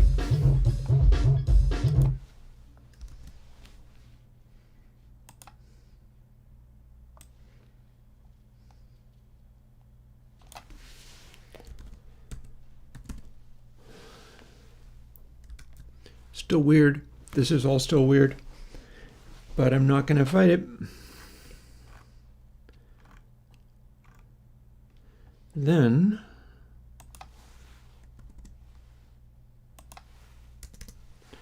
let's change the distortion style.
Okay, that's also fairly interesting, but it's not actually what I had in mind. So turns out that all by itself doesn't handle infinite amounts of gain, not unless you clip it further, which is not something that we're doing here somehow. Probably because we're doing f min minus or plus f min by 1 or negative 1. So how about instead of that, let's uncomment this.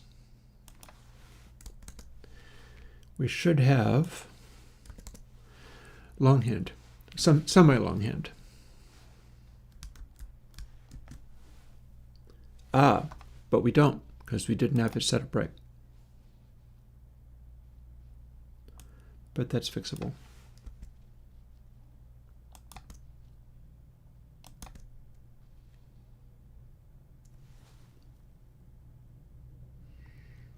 Also, we're calculating it, but we're not applying it.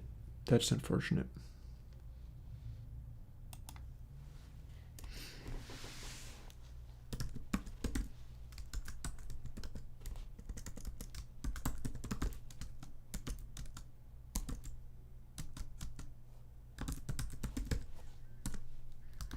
Now we are applying it.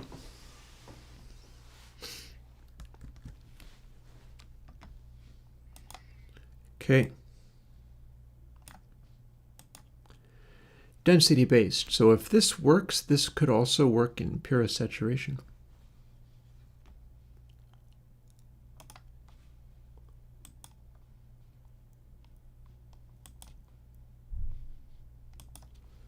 Same deal.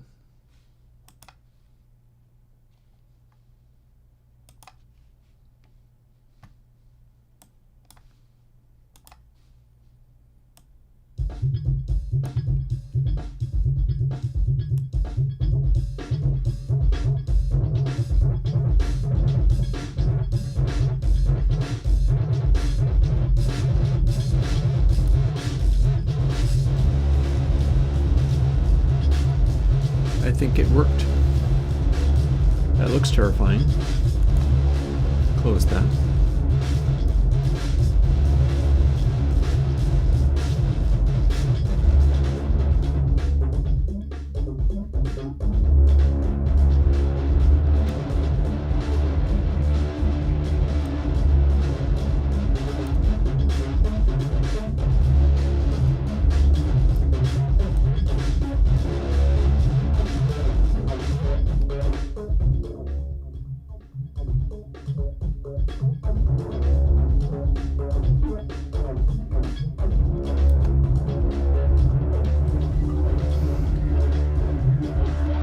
weird. I can kind of hear the air around it, which is not what I'm used to hearing.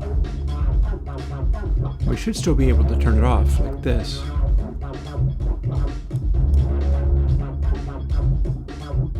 Oh, something went away. Not great.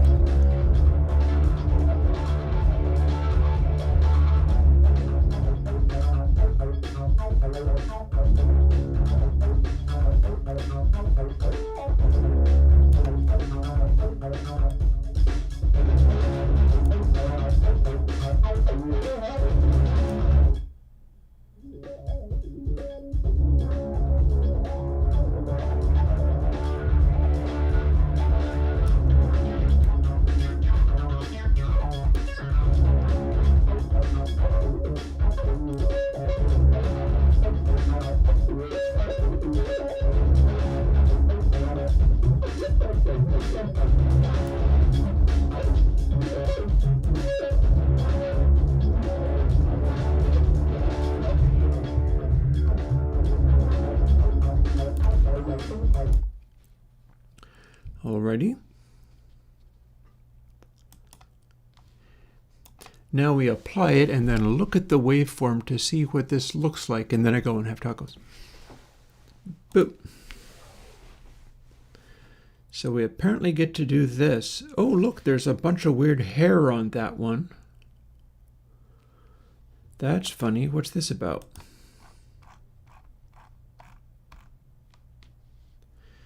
I think this is stuff that is sticking out as a result of the thing that I did. Ooh, Okay, more study is called for here. That's a funny thing to be doing in the middle of a waveform.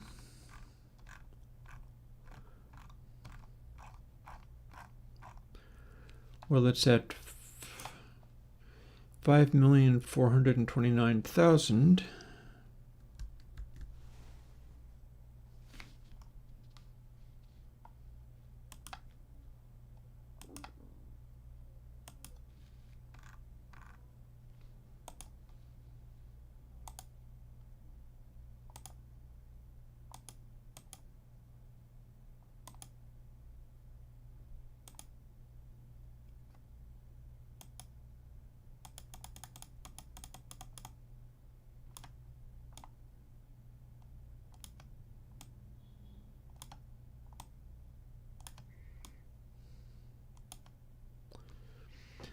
$5,429,000.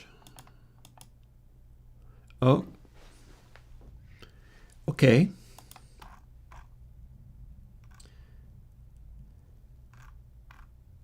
Yeah, that wasn't a glitch. That was there. It was hanging onto that thing that was there. Whew, okay. Didn't expect to hang on to that stuff in the middle of complete and total oversaturation. Look at that. The thing that was freaking out was literally there in the original waveform. It clung onto it somehow.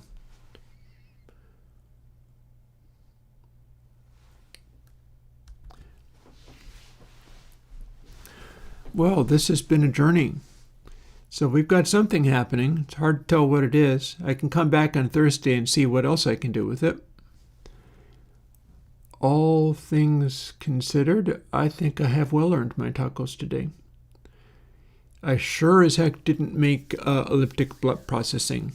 That is for sure. I did something much scarier. But sometimes scary is nice. I'll get back to this later. I'm going to be running my music through Filter and measuring what it does and writing it down for the next 4 or 5 days. Yeah, Aurora, this is going to be part of basically anything that I need to do that saturates and shouldn't alias. Because it's doing something interesting along those lines, and it's a little hard to tell what the hell it is. But when I run aliasing frequencies in at extremely high saturations, it weirds them out and manipulates them in a way that I've not seen before. We'll see what happens. Until then, talk to you later, and I'll be back on Thursday, most likely playing with this more. Bye-bye.